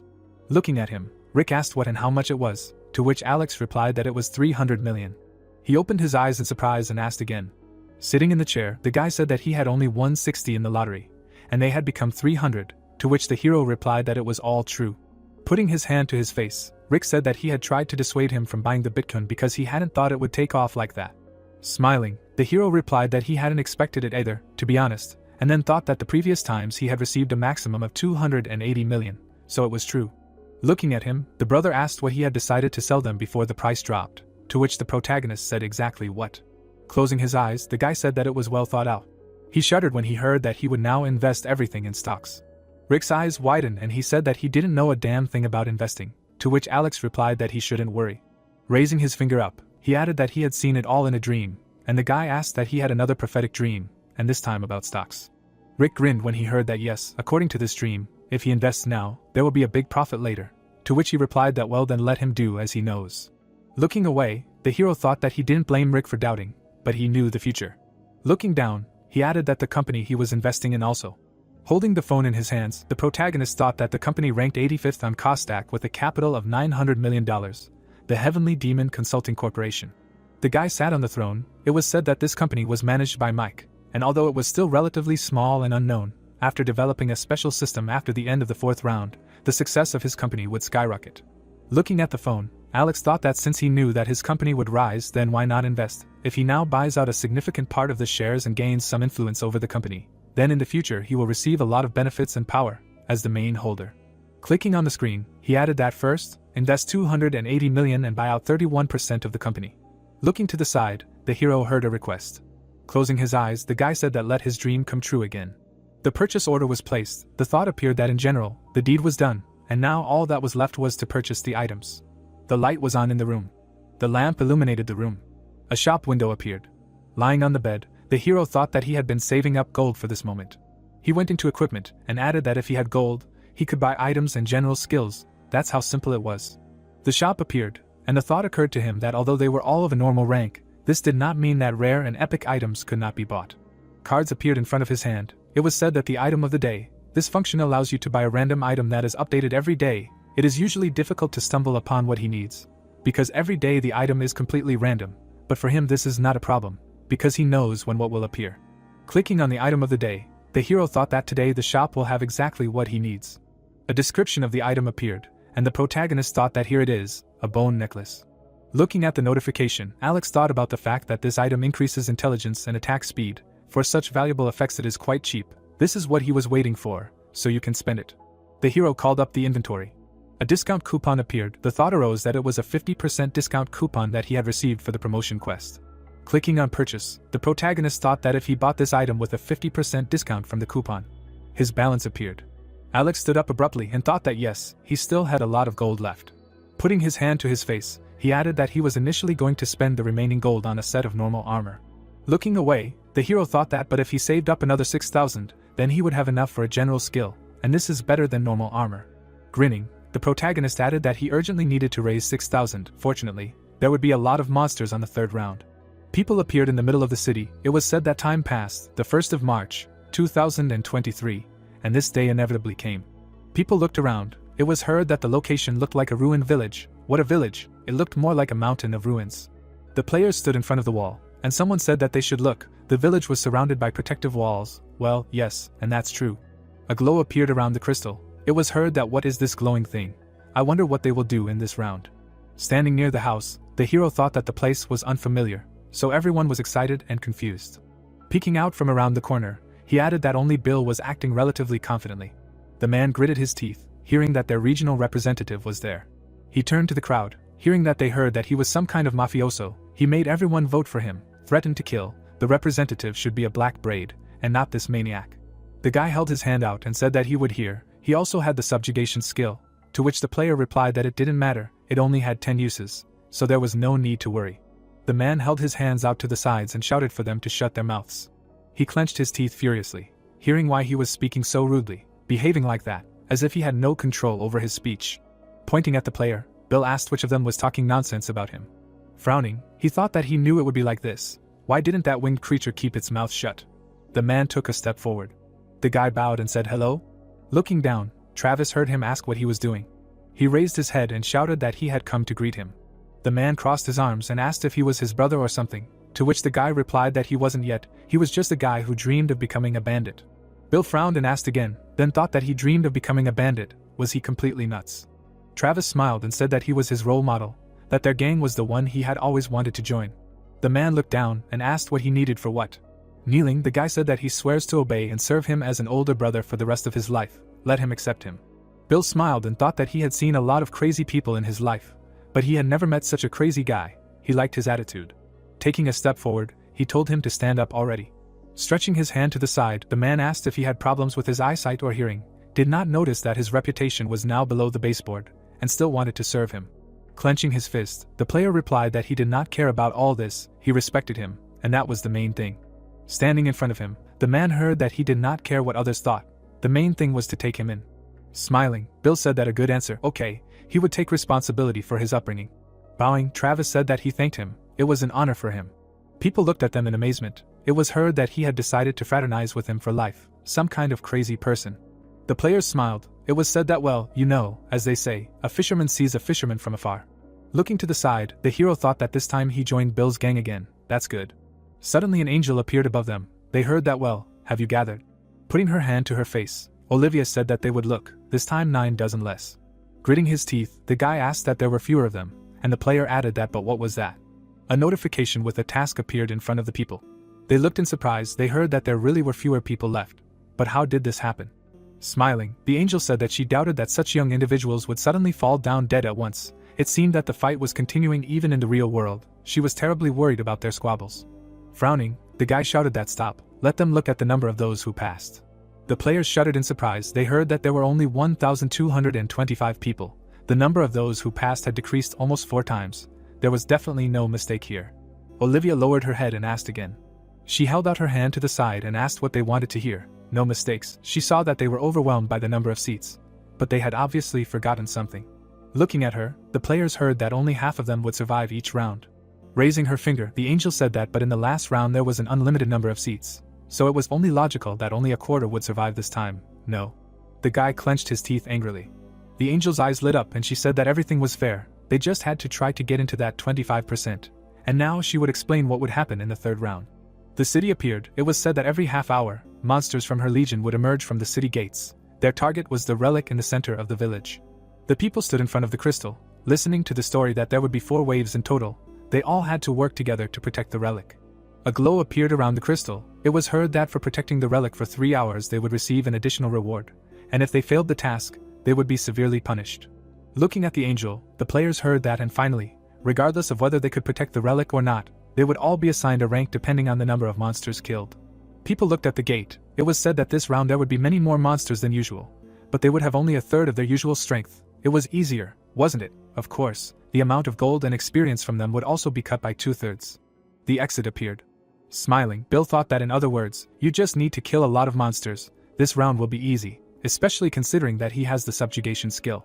Clapping her hands, the angel said that she almost forgot. The man looked surprised, hearing that the representative chosen in the last round was Bill, right? Olivia held her hand out to the side and said that he could use the commander's authority from this round onwards, but they were all probably wondering what would happen. The man looked at him in fear when he heard that if the representative died. The angel smiled and said that due to monsters, accidents or natural causes, his place would be empty. However, what do they think would happen if he died at the hands of another player? Bill looked up when he heard that. He looked at the players when he heard that in that case, the killer would become the representative of the region and would get 10 uses of the commander's authority. The angel started clapping, saying that well, that's it, the monsters would appear in 10 minutes, and they would have to work as a team for the next 3 hours to survive. She smiled widely and added that she was not sure if they could do it though. The man lowered his head and exclaimed. He frowned and shouted loudly. The player looked away in fear. The players were standing behind him. Bill swung his arm and shouted that they should attack. He would take them all out, whoever wanted to die first. Smiling, the guy said that he was so dangerous and he only had 10 uses of the skill, to which the other added that she seemed to have said that his killer would become a representative himself. Right. The players turned around in amazement. The hero took a step forward. Looking at him, Bill asked again. Turning his head, the protagonist said that he shouldn't be afraid, he just wanted to talk. Smiling, the player asked what he thought, that he was afraid, let him just say why he came, and then get lost. Frowning, the man said that he was warning him right away if he was going to intimidate him, to which the protagonist interrupted him by saying that he had a business proposition. He looked in amazement, hearing that, as he understood, he was in a difficult situation. Gritting his teeth, Alex asked what he wanted. He would protect him. Standing in front of him, the man asked again, to which the hero replied that he would protect him from hostile players, and would also take full responsibility for his safety and would accompany him everywhere. The people looked in amazement. It was heard that the Black Scythe was going to protect him. It turns out that now in order to get to the representative, he will have to fight him. Looking to the side, the man heard what to do now, to which he thought, wow, the Black Scythe is so revered, he has not yet agreed, and they have already surrendered. Yes, the offer is really tempting. Gritting his teeth, he added that but there is a price for everything, and then asked what he wants in return. Closing his eyes, the hero replied that nothing special. Frowning, he said that he will simply obey his orders, that is his condition. Bill shuddered and asked again, and then thought that he wants him to become his lackey. Standing in front of the protagonist, the player asked what he needed it for, to which Alex replied that he couldn't say, and he added what kind of orders these were, and the hero said that he couldn't answer that either, he would just have to unconditionally follow all of his commands. Gritting his teeth, the man thought that he was asking to obey all of his orders. He really thought that he would agree to this. Wait, and what would he do to him if he refused? He didn't think that he would pounce on him in broad daylight. He pressed his lips together when he heard that he should choose. Looking at him, the hero said that everyone was waiting for his answer. The man clenched his teeth tightly. The protagonist looked down when he heard that he was rejecting his offer, to which he thought that he knew that's exactly what he would answer. There was no way in hell that bastard would agree to something like that. The player smiled and asked why he refused, when he could have easily agreed and hunted monsters, and the other added that his pride probably wouldn't allow it. Holding the weapon in her hands, the girl said that either he was too proud, to which the guy replied that either he wasn't afraid of them at all. Looking away, the hero thought that everything was happening exactly as in the last attempt. Now he had to finish what he started. Gritting his teeth, he said that well, okay, since he refused, he wouldn't do anything, he wouldn't bother him anymore. Turning around, the protagonist said that he didn't care whether he died or lived, to which the player replied that everyone heard, the Black Scythe didn't care about the life of this bastard, then they could do whatever they wanted with him. Bill frowned and thought, damn, maybe he'll agree after all. People looked in amazement, hearing that the first wave was about to arrive. Let them get ready for the monsters to appear. In half an hour, regardless of the number of surviving monsters, the second wave would appear. The players looked away, hearing that everyone was defending the relic. Holding a weapon in his hands, the man thought that he couldn't fight shoulder to shoulder with people who wanted him dead. Looking away, he added that it was okay, the quest could be completed alone. Looking at the hero, Bill thought, where did this one go? The hero was walking among the village. Looking out from behind the corner, the man wondered if he was going to fight alone, going to the gate. Suddenly, he looked in amazement, hearing about the first wave. The gates began to slowly open. People were holding weapons in their hands. Goblins began to break into the entrance. The man looked in fear and thought that 9,800 notifications appeared that due to the peculiarity of the round, the goblins are 3 times weaker than usual, wishing them luck. Rushing forward, he added that some kind of madness, for now he is hiding and observing the situation. Climbing the stairs, Bill wondered what the black scythe had in mind. Was he really going to mow down the goblins at the entrance to the village alone? Running forward, he added that the gates, of course, were not very wide, but at least 10 could definitely pass through them at a time. Opening the doors, the player thought he could handle 10, he was so confident in himself. The goblins ran towards the hero. A thought appeared that the damn bastard was bluffing. He was 100% not that strong. He would probably stand for a while for show and then run away. The monsters ran forward rapidly. The protagonist swung his scythe. He struck the monsters. Alex looked ahead. The goblins suddenly jumped on him. The hero jumped up. The monster clenched its teeth. The protagonist struck them. Watching the fight, the man thought that the black scythe was really that strong. The hero waved his weapon, and he added that all of them at level 16 would be so powerful. Gritting his teeth, Bill thought that now was not the time to watch from the sidelines, he also needed to swing. Looking to the side, he added that while the players were swinging with all their might with the goblins, people were fighting monsters. He heard that they should help. They broke through the western entrance. Let them near the relic. Standing at the gate, the man thought that he also needed to run and kill goblins. The monster gritted his teeth. He heard that he should come here. The player waved his weapon. He looked away in amazement. Bill struck the monster. Smiling, he thought that thanks to the detection rune, he could easily predict the trajectory of the goblins. How easy it would be. Suddenly a beam flew near him. A blow flew to his ear. Looking around, the man thought it was an arrow. There were no goblin archers before. Gritting his teeth, he added that then what kind of bastard fired it? Let him wait for him. He will find him. He will break all his bones. The guy stuck a spear into him and shouted that he had shot him. Lowering his head, Bill shouted. He swung his weapon. The man struck with a knife. Frowning, he shouted that he should die. An arrow flew sharply in front of him. Looking to the side, the player thought that this is where he is. Bill swung his spear. The guy looked at him in amazement. Suddenly, a spear flew into his head.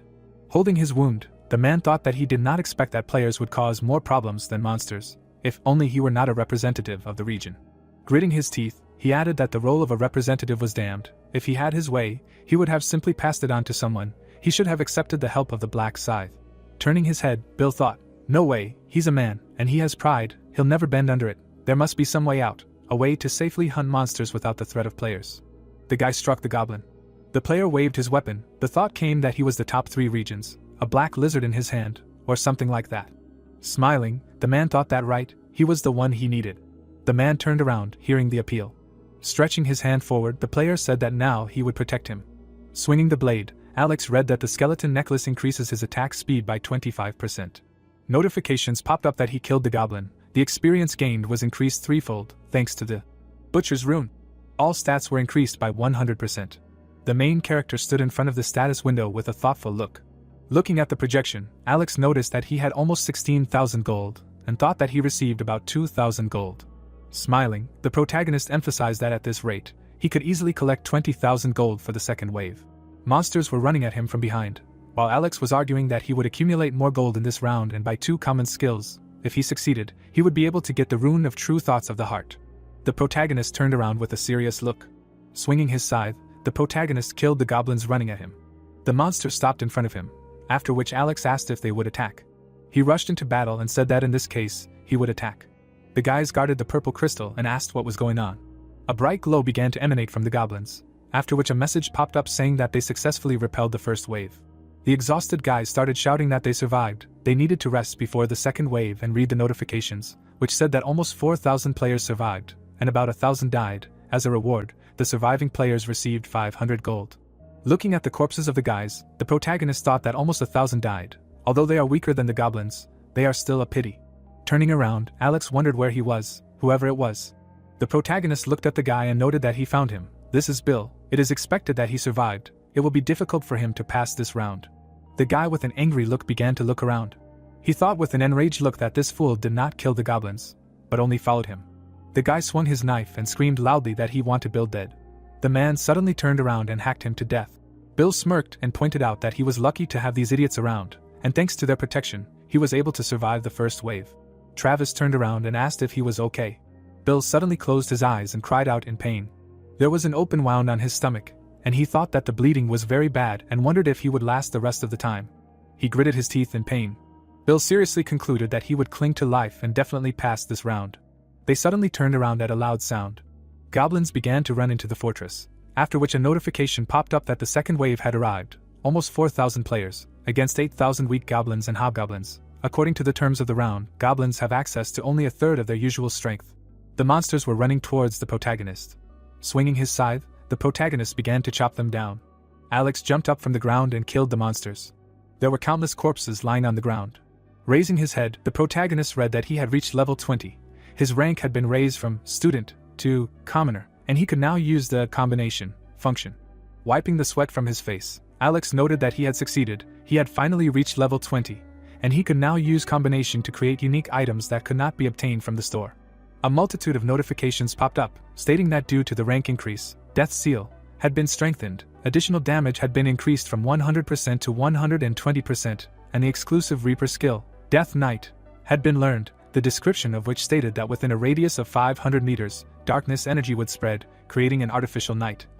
And the caster could remove this skill at will. He looked at the projection, which contained information about the Reaper rune, and he thought that Death Knight would go well with the Reaper rune, as it became stronger at night. The goblins rushed at him. Alex smirked and said that he had just gotten a new skill. Dark energy began to envelop the battlefield. The monsters' heads were cut off. The protagonist made powerful swings with his scythe. He killed several goblins with one blow. The monster was horrified by what was happening. The protagonist landed on the ground. Turning around, he looked at the pile of corpses. Sighing, Alex read that he had successfully repelled the second wave. As a reward, the surviving players received 500 gold, and then wondered if he should buy a couple of common skills while he was resting. A shop window opened in front of him. He touched his finger to the picture, which depicted the skill, Presence Detection, and then noted that this skill allows you to detect all targets within a radius of 30 meters. A blue aura enveloped him, and he assumed that within 30 meters of him there were only goblins and corpses. Alex began to fight against the third wave of goblins. Bill killed the monster. Travis fought with his bare fists.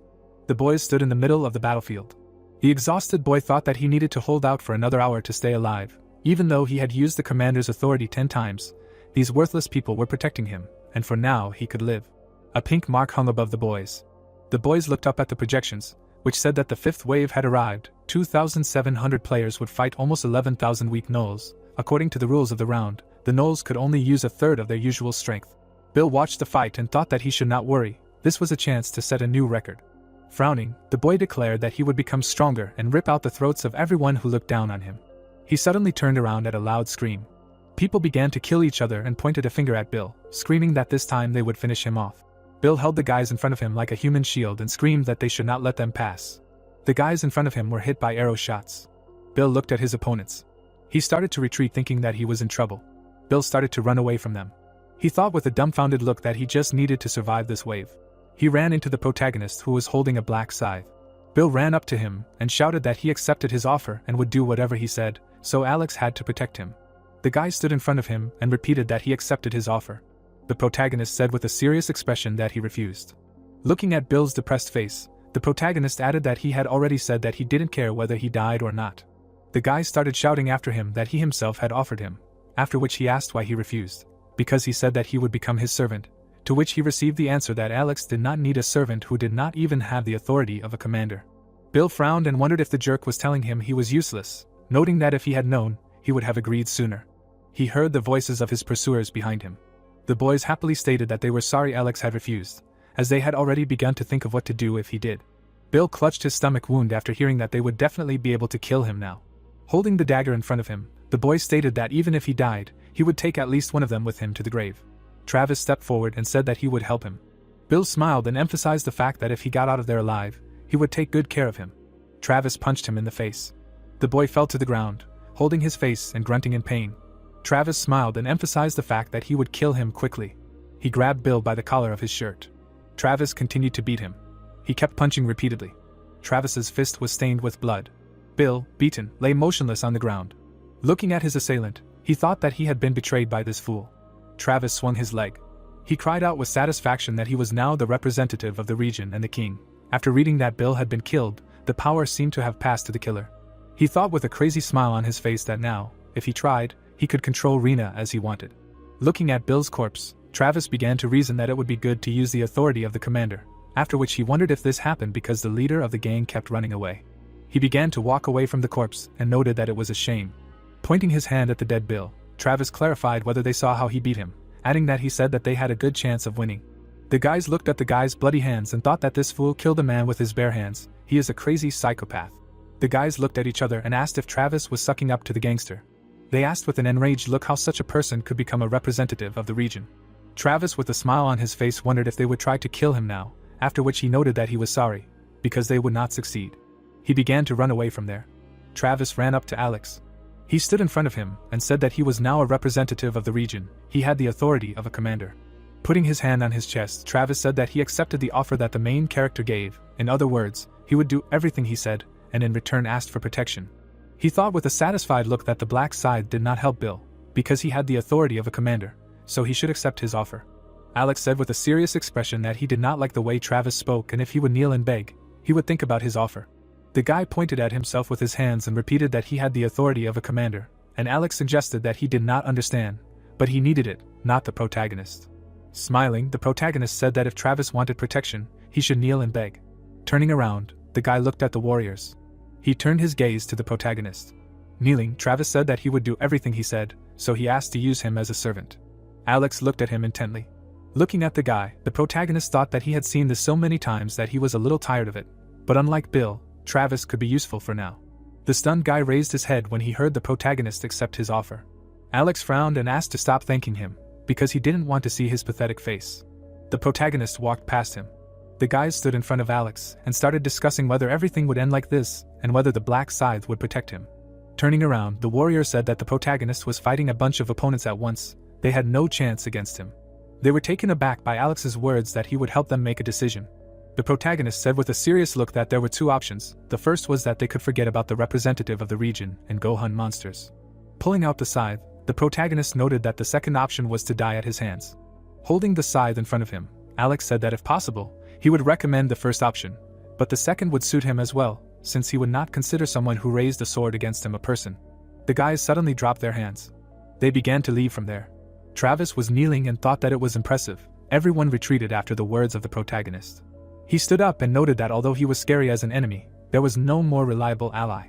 Alex calmly assumed in his mind that everything would soon be over, and they would calmly clear the fifth wave. He watched the battle with the gnolls.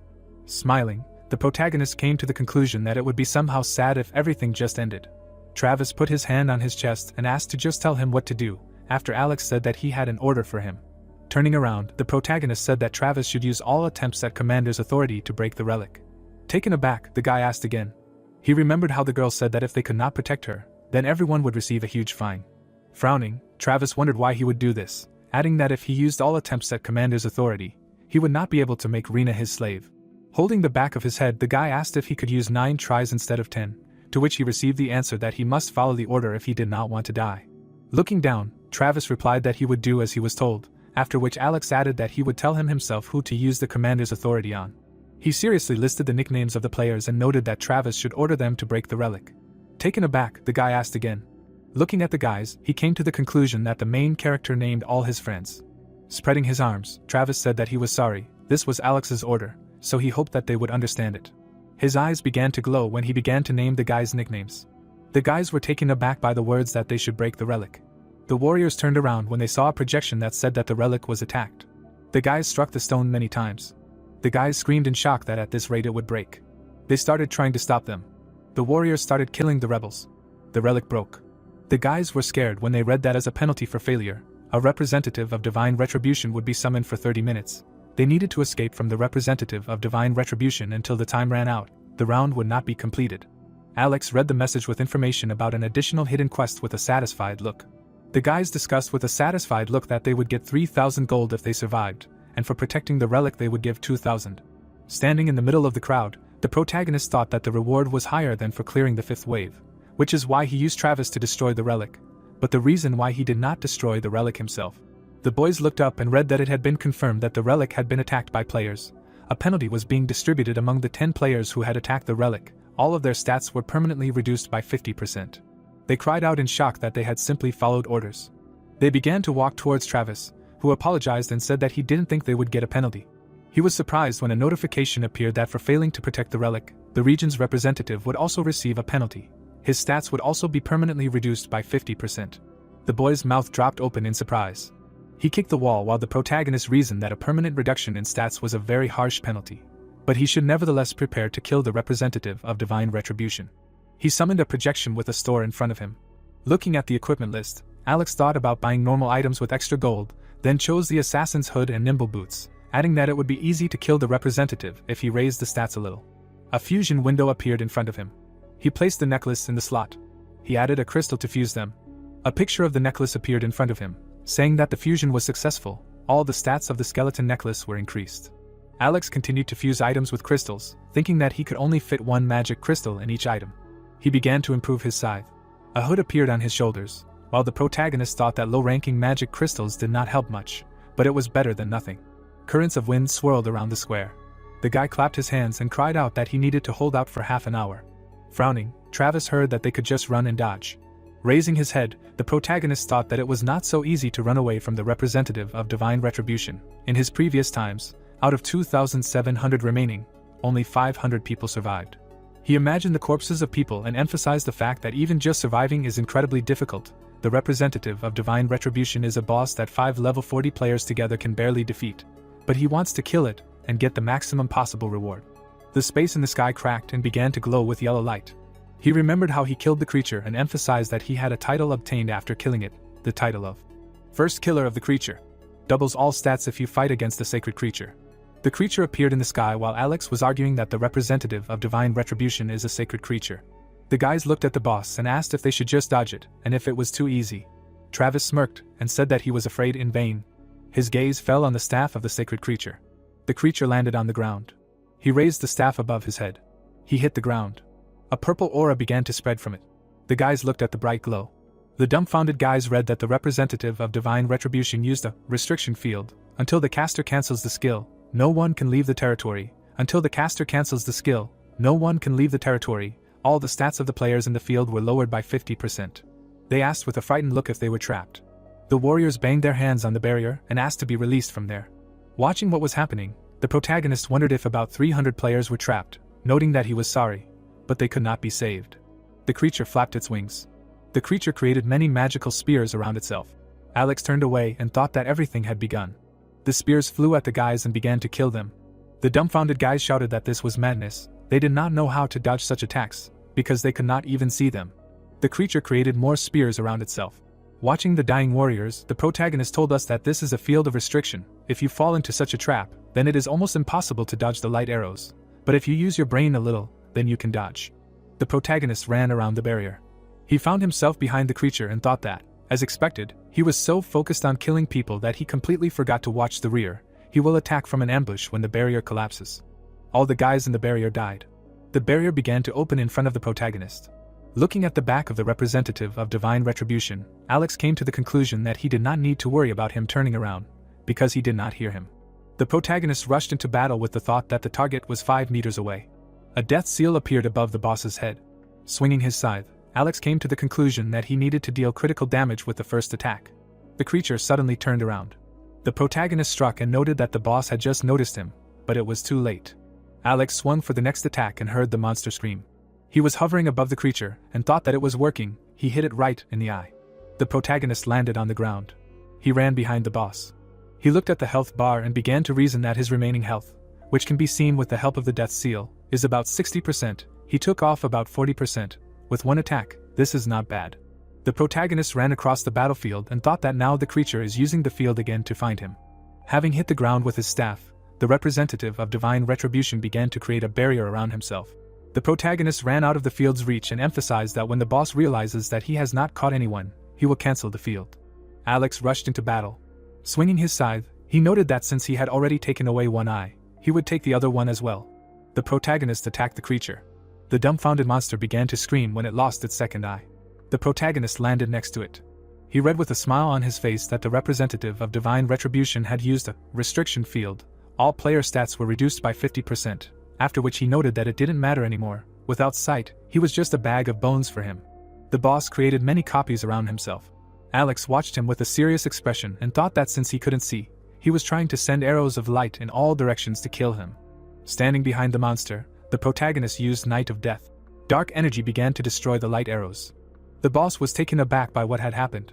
Alex jumped on him and noted that light was weaker than darkness. Such were the laws of this world. He swung his scythe and said that he would end this. The protagonist quickly cut the opponent's wing. The protagonist jumped to the ground. The angel turned around. The guy dodged the attack. He swung his weapon in midair. Alex hit the opponent with his scythe. The wing fell down. The protagonist landed on one leg. Turning around, the protagonist thought about how his health had dropped to 10%. He ran forward, thinking that he would now step back and not kill him. The angel held the staff in front of him, and the system reported that the conditions were met. Now the representative of divine retribution was invulnerable. Looking at the enemy, the guy thought that this phase began when his health dropped below 10%. If he had already cut off his head, he would not be able to kill him later. The enemy launched mana clusters with a scream. Alex watched as lightning struck the ground, thinking that he would witness his final skill. The staff sparkled brightly and a notification appeared that the duration of the brilliant final glow was 50 seconds. The angel held the scepter. The weapon sparkled and the system counted down. The protagonist smiled. The opponent lowered his head and the game reported that invulnerability ended. The protagonist rushed towards him. He swung his scythe. The guy chopped off the enemy's head. Notifications appeared that he had defeated the representative of divine retribution. His level had increased. Standing in front of the enemy, Alex read that it was confirmed that he was the first player to defeat the representative of divine retribution. A message popped up that the title, Opponent of Divine Retribution, had been received. A screen with information about the title appeared above the protagonist. Having created glowing objects in his hands, the protagonist read that for the first kill he received concentrated ether, and for the second, a rune of radiance. He clenched his fist and the system reported that the rune of radiance was automatically imprinted in the player's body. Looking at the information screen, Alex thought that as expected, he had obtained concentrated ether. One would think that this was the only reason for killing the representative of divine retribution. The protagonist looked at the inventory slot, thinking that concentrated ether was needed to create a divine rank item. The protagonist looked at the rune window and thought that in addition, he received the rune of radiance. Since he is at level 30, his intelligence will increase by 30, and the effectiveness of skills by 30%. Smiling, he thought that for some time there is no need to pump intelligence. The guy was standing among many people and the game announced that the hidden additional quest was completed. He received 3,000 gold as a reward. Clutching his head, the stranger said that the black scythe single-handedly killed the representative of divine retribution. What kind of monster? The guys turned around, hearing that this is unbelievable. Olivia was floating in the sky, saying that he single-handedly killed the representative of divine retribution. This is the first time she actually acknowledges a person. Crossing her arms, the woman asked if it was worth conducting a short interview, why the black scythe wanted to kill him. Alex sighed heavily, thinking that these were useless questions, and replied that he just wanted to. She flew up to him, asking if he would have gotten a reward if he had survived, but did he really risk everything just because he wanted to? And the protagonist said he couldn't just stand by and watch him kill people. The dumbfounded player stood in the crowd, saying that he thought he would be arrogant because of his strength, but he was such a nice guy.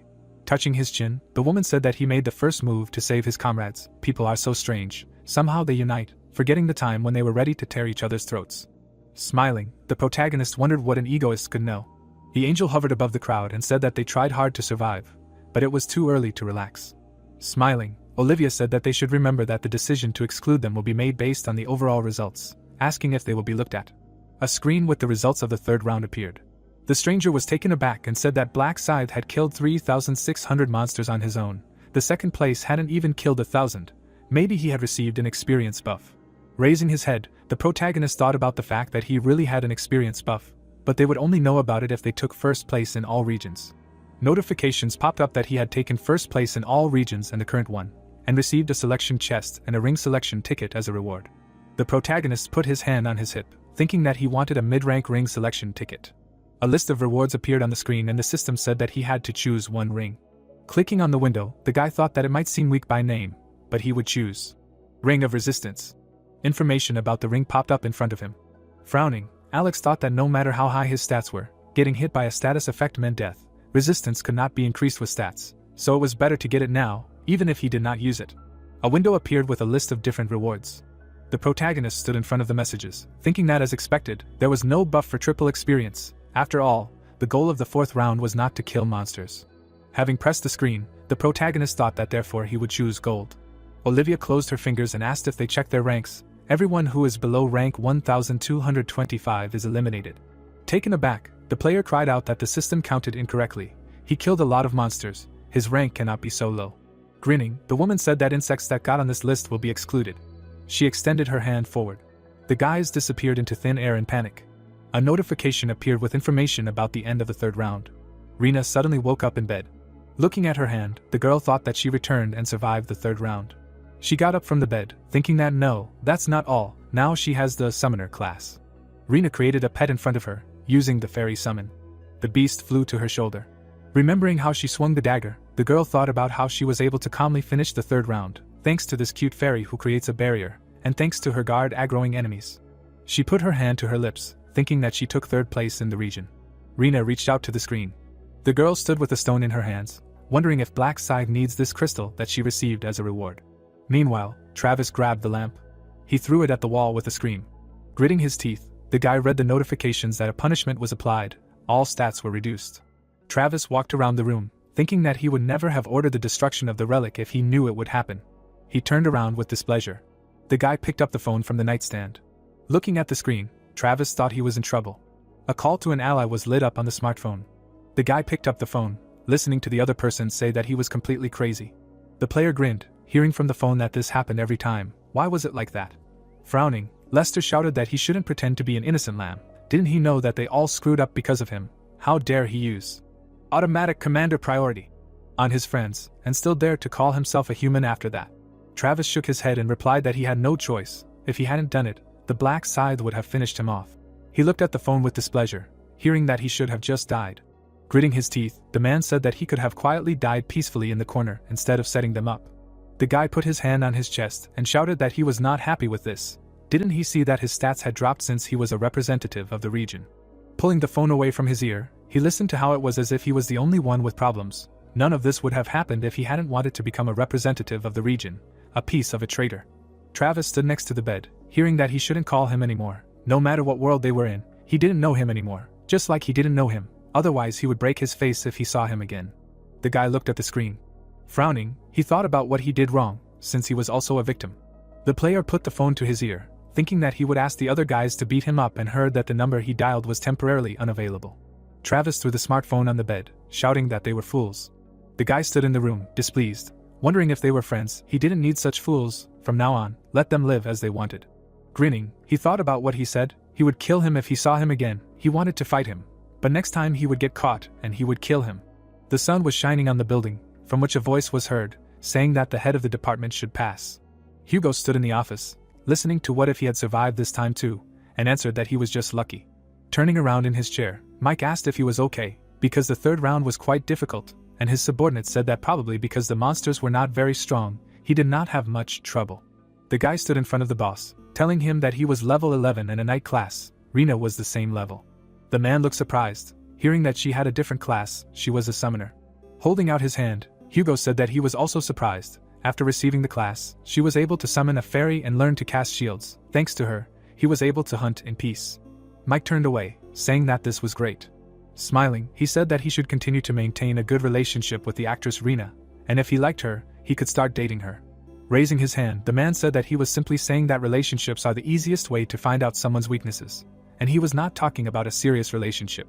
The guy looked at him tensely, asking if he should start dating her then. The boss laughed, saying that he had not seen him so excited in a long time. Smiling, Hugo said that in any case, Rena did not have any feelings for him at all. Looking at the painting, he said that she still called him Mr. Guard. Mike crossed his legs and asked what was so urgent he wanted to tell him. Bowing, the guy said that first, he would like to apologize to him. He stood in the office and told him that he had failed to carry out his orders and help Black Scythe, and also failed to pass on his message. The man looked at the clouds outside the window, asking if there must be a reason. Hugo sat on the couch and talked about what had happened. The boss frowned. Putting his hand to his chin, Mike said that the representative of divine retribution sounded like a strong opponent, whether Black Scythe had killed him, and the subordinate replied that he had dealt with him incredibly skillfully, as if he already knew how to defeat him. The guy, looking wary, said that the protagonist did not look like a person who needed help. The man held his lips, thinking that so his characteristics were really beyond their imagination. He was so strong that he felt ashamed for thinking he was strong because of the Dark Knight rune. Frowning, he thought that he wanted to meet him. Lowering his head, the chief said that since he had his reasons, he would not punish him. Mike brought the glass to his face, asking what the results of tracking down those thugs were. Hugo sat at the table and said that first, the man with the alias, Travis, believing it to be his real name, they found hundreds of people all over the country. But considering that he was in his 20s and lived in Seoul, the suspects narrowed down to about 5 people. The guy sat calmly, saying that the detective agency said that it would take a month to find out their home address.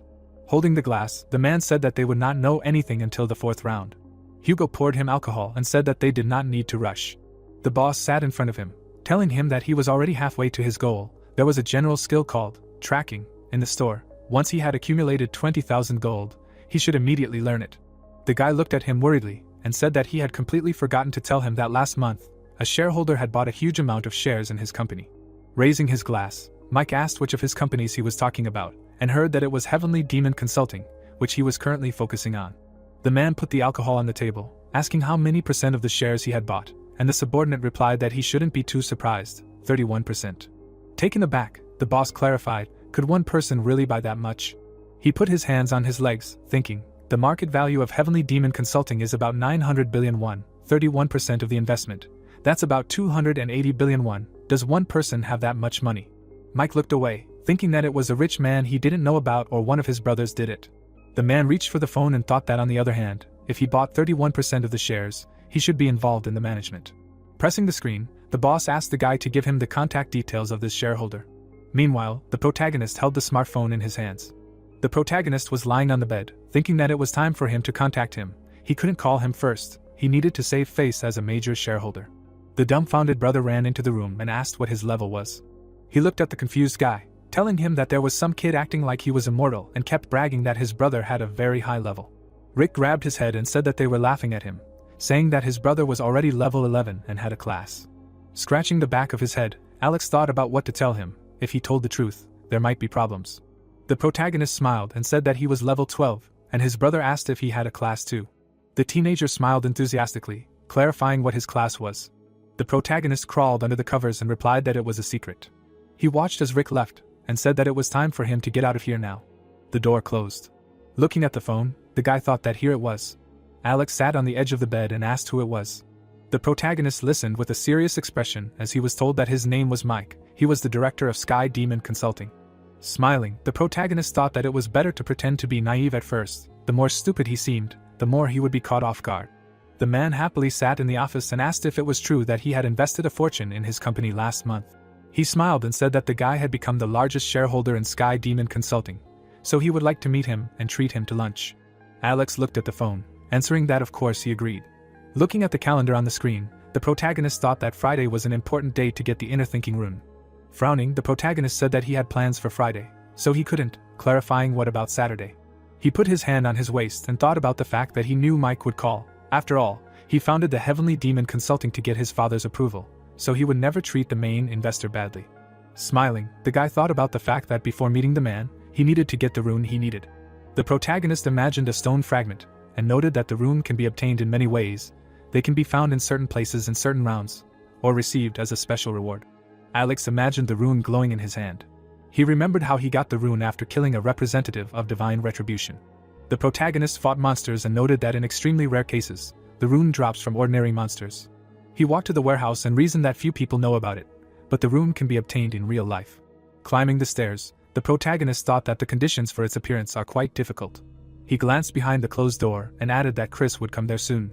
Hiding on the stairs, the protagonist thought that his nickname in the game is Chris. In life he is called the same. He will never forget this name. Since he is a criminal who kidnapped his brother, he clearly remembers the voice of this guy. Holding a knife in front of the protagonist's brother, Chris asked to provide him with secret information that others do not know. He began to laugh loudly when Alex said that he did not know such a thing. His face suddenly became serious and he asked not to lie, because the protagonist is a regressor. Standing opposite, Chris said that he has a mind-reading rune. With its help he studied his brother. Naturally, now he is reading his thoughts. The protagonist took his brother away from there and told us that after that he was obsessed with revenge on Chris, from the 11th regression until now. He put a mask on his face. The protagonist with a serious expression emphasized the fact that he wanted to get the mind-reading rune. Before this guy, Chris entered the warehouse. He threw the tied-up girl on the floor. Removing the tape from her mouth, he asked her not to scream. Sitting in front of her, Chris listened to the girl beg for mercy and ordered her to try to think of something else. Frowning, Chris said that he did not need excuses like her having a child. Kneeling, the girl asked if he was doing this because she had looked at him askance before. Frowning, Chris asked why he would do something for which he would apologize and if she understood that he had felt very bad that day. The story takes us to the evening, 2 days ago, when Chris was walking down the street and thought that he wanted to meet a girl, because just one cat could drive away all his problems. He looked at a girl passing by and thought that she had a cool figure. She passed him. Chris entered the alley, chasing her. He followed her closely. The guy appeared in front of the girl, covered in energy. She screamed with a dumbfounded look that she could not see anything. Her phone fell to the ground while she screamed that she was being raped. As Chris walked away from there, he thought that he loved it when he could do whatever he wanted. He remembered coming to the warehouse and emphasizing the fact that life was disgusting in the past, that he did not care whether he died or not. The radiance rune that makes bodies glow and blinds opponents is perfect for having fun. Chris looked at his hand with a satisfied look. He entered the room. The barista greeted him with a smile on her face. Chris smirked and thought that she was very beautiful. Putting his hands on the table, the guy asked her to make him an Americano with ice. Handing over the money, Chris asked if she was new there, adding that he was a regular customer, but this was the first time he saw her there on a part-time job.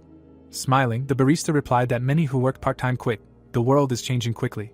Taken aback, the guy thought that this was logical. They could die at any moment, so they would not waste time on a part-time job. Watching her, Chris asked if she was the owner, to which he received a positive answer. Smirking, the guy clarified if she was a player. She turned around with a puzzled look when she heard Chris ask for her phone number. She smiled at him with a puzzled look. The angry guy asked if she disliked him so much, and if she was disgusted by a couple of spots on his face. The thug slammed his fist on the table and yelled that this was too bad, he wouldn't have the coffee, so she had to give him his money back. The girl held out a bill. The guy snatched the money out of her hand. As Chris left the coffee shop, he thought she was looking down on others because she had a pretty face. He swung the bat behind the girl's back, saying he would make her pay for looking down on him. Sitting in front of her, the thug asked her if she understood that you can't look down on people because of their appearance, to which the girl replied that she understood. Turning away, Chris said that this would not do, she was not sincere. He pushed her to the floor. Grabbing her arms, the bandit cried out that he knew that she was apologizing just so that he would spare her. Grinning, Chris emphasized that since she was apologizing, she should make amends. He sat over her and said that she should not twitch. Chris was taken aback when he heard the voice of the protagonist, who said that he should not twitch. The dumbfounded guy wondered if it was a detective. He turned around with a frightened look. Holding the scythe on his shoulder, Alex ordered him not to swear, but then said that he did not care. In any case, he would swear a lot later. Frowning, Chris wondered what this huge scythe and white mask was. Standing opposite, the guy clarified whether the protagonist thought that he could play toys there. Holding the weapon in front of him, the protagonist assumed that Chris had not yet realized the situation. He swung the scythe and asked if it looked like a toy. Taken aback, the guy asked if Alex was a player. The protagonist looked at the girl and told her to run right now, because this was her only chance. Chris looked at her and asked who would let her. The protagonist suddenly rushed into battle. He struck the enemy in the groin. The bandit fell to his knees in pain. Standing in front of him, Alex emphasized that he said he would beat him up. The protagonist looked at the girl and asked her to leave and leave the bandit to him. The girl ran out of the warehouse. Alex grinned and asked if it was time for them to have some real fun. Alex smiled and asked if it was time for them to have some real fun. Chris yelled at him, swearing, saying he would finish him off. The hero had a scythe in his hands and he said that it was a good idea. He said that it would not be funny if he just changed his shoes. The scoundrel shouted, calling him names, asked why he was laughing. Chris attacked the hero with a knife, but he dodged every swing. The bully was angry and thought about how he dodged everything. Alex looked at the useless blows and said that he still uses the goblin short sword. The hero swung the scythe and chopped off the enemy's hand.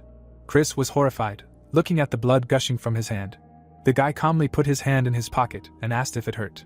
The bully was shaking with pain, holding his hand, and the hero said that he hadn't even started yet. He looked at the hero and his eyes were clouded. Alex ran to the side and told him not to be a winner. Chris was shocked and thought that he would die like this, and if he wanted to get out alive, then first of all he had to ruin his eyesight.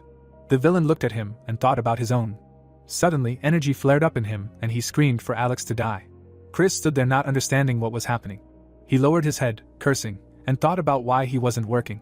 The hero looked closely at the enemy and thought that he could do whatever he wanted, and it was all useless, because the light simply could not penetrate the Night of Death, a skill he had already used. Alex smiled and asked him if it was time for them to have some real fun, and began to think that he had simply cut off his legs and arms if he could not resist his light. The guy swung his scythe and attacked the enemy. With one blow, he cut off Chris's legs. The bully fell to the ground with wild screams. He looked at him and screamed, calling him the devil's spawn, asking why he was doing this to him, and why. The hero asked again if he wanted to know why. Alex swung his scythe and stabbed him again. The guy mercilessly pulled the weapon out of him and asked if he needed a reason to get rid of the bug. The young man struck again and explained that it was all because if he was left alive now, he would cause problems. Chris was bleeding on the floor and said that he was a psychotic piece of shit, and the hero at that moment was wondering how long he would last. There was blood everywhere and the villain was screaming from blow after blow. The bully was lying on the floor thinking why he was doing this to him, what he did to him, and that it was unfair, it hurt. Chris, with the last of his strength, raised his head and thought that maybe he should just kill himself to end this. He closed his eyes and thought that he would do so. The hero's scythe attached itself to his head. He looked up, his eyes full of horror and pain. Alex looked down and asked if he was trying to kill himself, and if he really thought he would let him go that easily. The hero struck his opponent with one hand and explained that he would not let him die until he begged him for death. The wounded hooligan lay in blood. Chris looked up and thought about stopping the pain and said for him to kill him. The guy threw his braid over his shoulder and asked again. Chris again quietly begged him to kill him. Alex asked him if he was sure. The villain lay motionless and repeated to be killed. The guy looked at him silently. He stood with his hand in his pocket and said that he did not know why he was doing this, and added that for him this was their first meeting. The young man looked at him and said that he could not say that they were strangers to each other. Turning to him, he said that they had met before. The bully opened his mouth and thought that he knew his name and said that it couldn't be and that he was connected with this girl from. Alex objected to him that it was out of place because he had no idea who this girl was. Chris asked him again. The guy bowed his head and said that he kidnapped his younger brother and used him to make the hero tell him everything he knew. Chris asked him again and said that he never, and Alex agreed, adding that this had not happened yet, he did it all in the future. The scoundrel lay there not understanding anything. The hero said that for him it was in the past and if he had not interfered, then Chris would probably have received the mind-reading rune. The bully asked again in surprise. The guy looked around and said that this rune was hidden somewhere here and asked if he knew the secret of getting it, answering that you need to hear someone's voice of truth. The villain asked him again. The hero looked at him and replied that you need to hear someone speak the truth from the depths of their hearts. Alex held the scythe on his shoulder and continued that if he had not intervened, Chris would have tortured and raped that woman, and in the process, she would sincerely beg him to let her go, and after receiving the mind-reading rune, the villain would use it for his own purposes and commit even more crimes. Chris silently looked at the hero, and he said that he had seen it several times and even without taking into account what he had not yet done, he was still a piece of shit who deserved to die for 12 previous crimes. The bully looked at him and said weakly that if he deserved to die, then let the hero kill him quickly. Chris was furious to hear that he would do nothing. Alex swung and stuck the handle of the scythe in his mouth. The guy sat down closer to him and said, asking what he thought, why he told all this and explained that he was waiting for him to die. Chris held the handle with his teeth and said that he should kill him quickly, because it hurt him a lot. He asked about getting the mind-reading rune, and that he needed to hear the truth from the depths of his heart. The villain was tormented by the stick and could not understand why it did not let him speak. The hero made out that he was interested in why it did not let him speak and added that he wanted to test the mind-reading rune. A tear rolled down the bully's cheek and he asked again. Alex held the handle and said that unfortunately for him, he had already received it, asking if he remembered that Chris sincerely begged to finish him off, and when you did this, the rune responded to your sincere plea. It was reported that he received the voice of the target's truth and fulfilled the hidden condition. The hero's chest was ablaze with light, and the system said that he had received the mind-reading rune. It said that the received rune was automatically imprinted into the player's body. The artifact split before Alex's eyes. A message about the mind-reading rune popped up, describing the effect as reading the thoughts of the target in front of him. Alex sat next to the wounded Chris and said that he had tested it and that it worked perfectly. The hooligan thought that he had gotten what he wanted and now let him kill him. The hero watched closely and objected that he would not die so easily, because it was unfair to his victims. Chris, with the hilt in his mouth, desperately cursed him. The wounded scoundrel stopped breathing. The hero rose to his feet and thought that this was the end, that there were no witnesses here, but he still needed to get out with the help of the usual skills that he had learned. He chose Erasing Traces. A card appeared that spoke of the general Erasing Traces skill. Green magic flared. The hero looked at the scattering light and thought that it was very effective, and that cleaning was wonderful. Alex took off his mask and thought that since everything worked out, he should meet Mike tomorrow. High-rise apartment buildings stood under the sun's rays. Alex adjusted his tie and heard someone from the side. The boy opened his mouth and asked if he had a date. The hero put his hand in his pocket and said something like that. Rick replied that he was just asking because he suddenly put on a suit. Alex said that he had an important meeting with a business partner today. The brother came closer and asked him about wanting to open a business. He put his hand on his neck and thought about how he had invested all his shares last time and was now trying to open a business. But what if he failed? How he would be very upset. Alex looked up from his phone and thought that he was more concerned about his fortune than his money. The hero smiled and said that he would tell him the details after the meeting and assured him not to worry, stating that he trusted him. Alex, leaving, told him to be an obedient child and wait at home, because it was unsafe outside because of the players. Rick followed him and talked about how he had also seen the news and heard people say that there was a complete mess because of players using their powers for crimes, and added that even criminals from other countries were able to escape from prison. Alex was focused and spoke, agreeing that they were the right age and they too became players. The hero lowered his head and thought about how every month the number of people decreased and players became stronger, and that it would be strange if there was no change, and in the future, when the time came, they would hunt and enslave ordinary people as if it was nothing special. Scoundrels with guns attacked ordinary people, and he continued to think about how in a time when players were considered kings and did not pay attention to the law. Alex focused on the future and thought that he had to become stronger and increase the reputation of the Scythe more before lawlessness reigned here. The hero turned to Rick and warned him that wherever he went, he should be careful. The boy replied that it was fine and asked when he would tell him what class he was. The hero said that it was a secret, and Rick clenched his fists and exclaimed that he wanted to know. Alex grabbed his cheek and said that he would tell him everything soon, but he needed to stop grumbling and sit down to eat breakfast because it was much more expensive than noodles with black bean sauce, threatening him to eat it. The boy replied that he understood.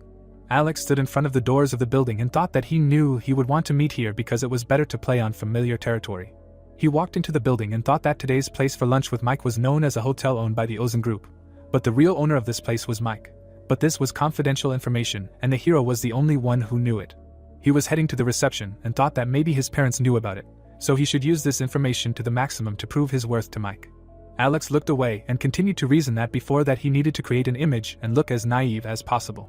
He approached the girl and, greeting her, said that he had an appointment today and was told to contact the receptionist as soon as he arrived. The girl smiled and asked if he had an appointment with the CEO of the Heavenly Demon. The hero answered positively. The receptionist pointed to the sofa and said that the CEO warned her that he would be there soon and suggested that he wait in the living room for now. The guy was embarrassed and thanked her. Alex, sitting on the sofa, looked around and thought that it was great that he would slightly open his mouth to seem simpleton. He looked up with feigned surprise and said that the chandelier was just awesome. Someone came up and called out to the hero, and he thought that he had finally arrived. The heroes looked at each other, and Alex raised his head and said hello. Hugo extended his hand and asked if they had met at the Forest Gallery. Alex remembered and said that he had seen him the day he was delivering rice cake on the day of his arrival and asked if he had been with the actress Rena. The guy bowed and apologized for being rude to them that time. Hugo looked at the floor and thought that this kid didn't even look like he was 20 years old and wondered if he was the main investor who had invested $280 billion. Alex looked at the guy carefully and admitted that he was suspicious of him, but on the other hand, this was a normal reaction since someone his age couldn't have that much money.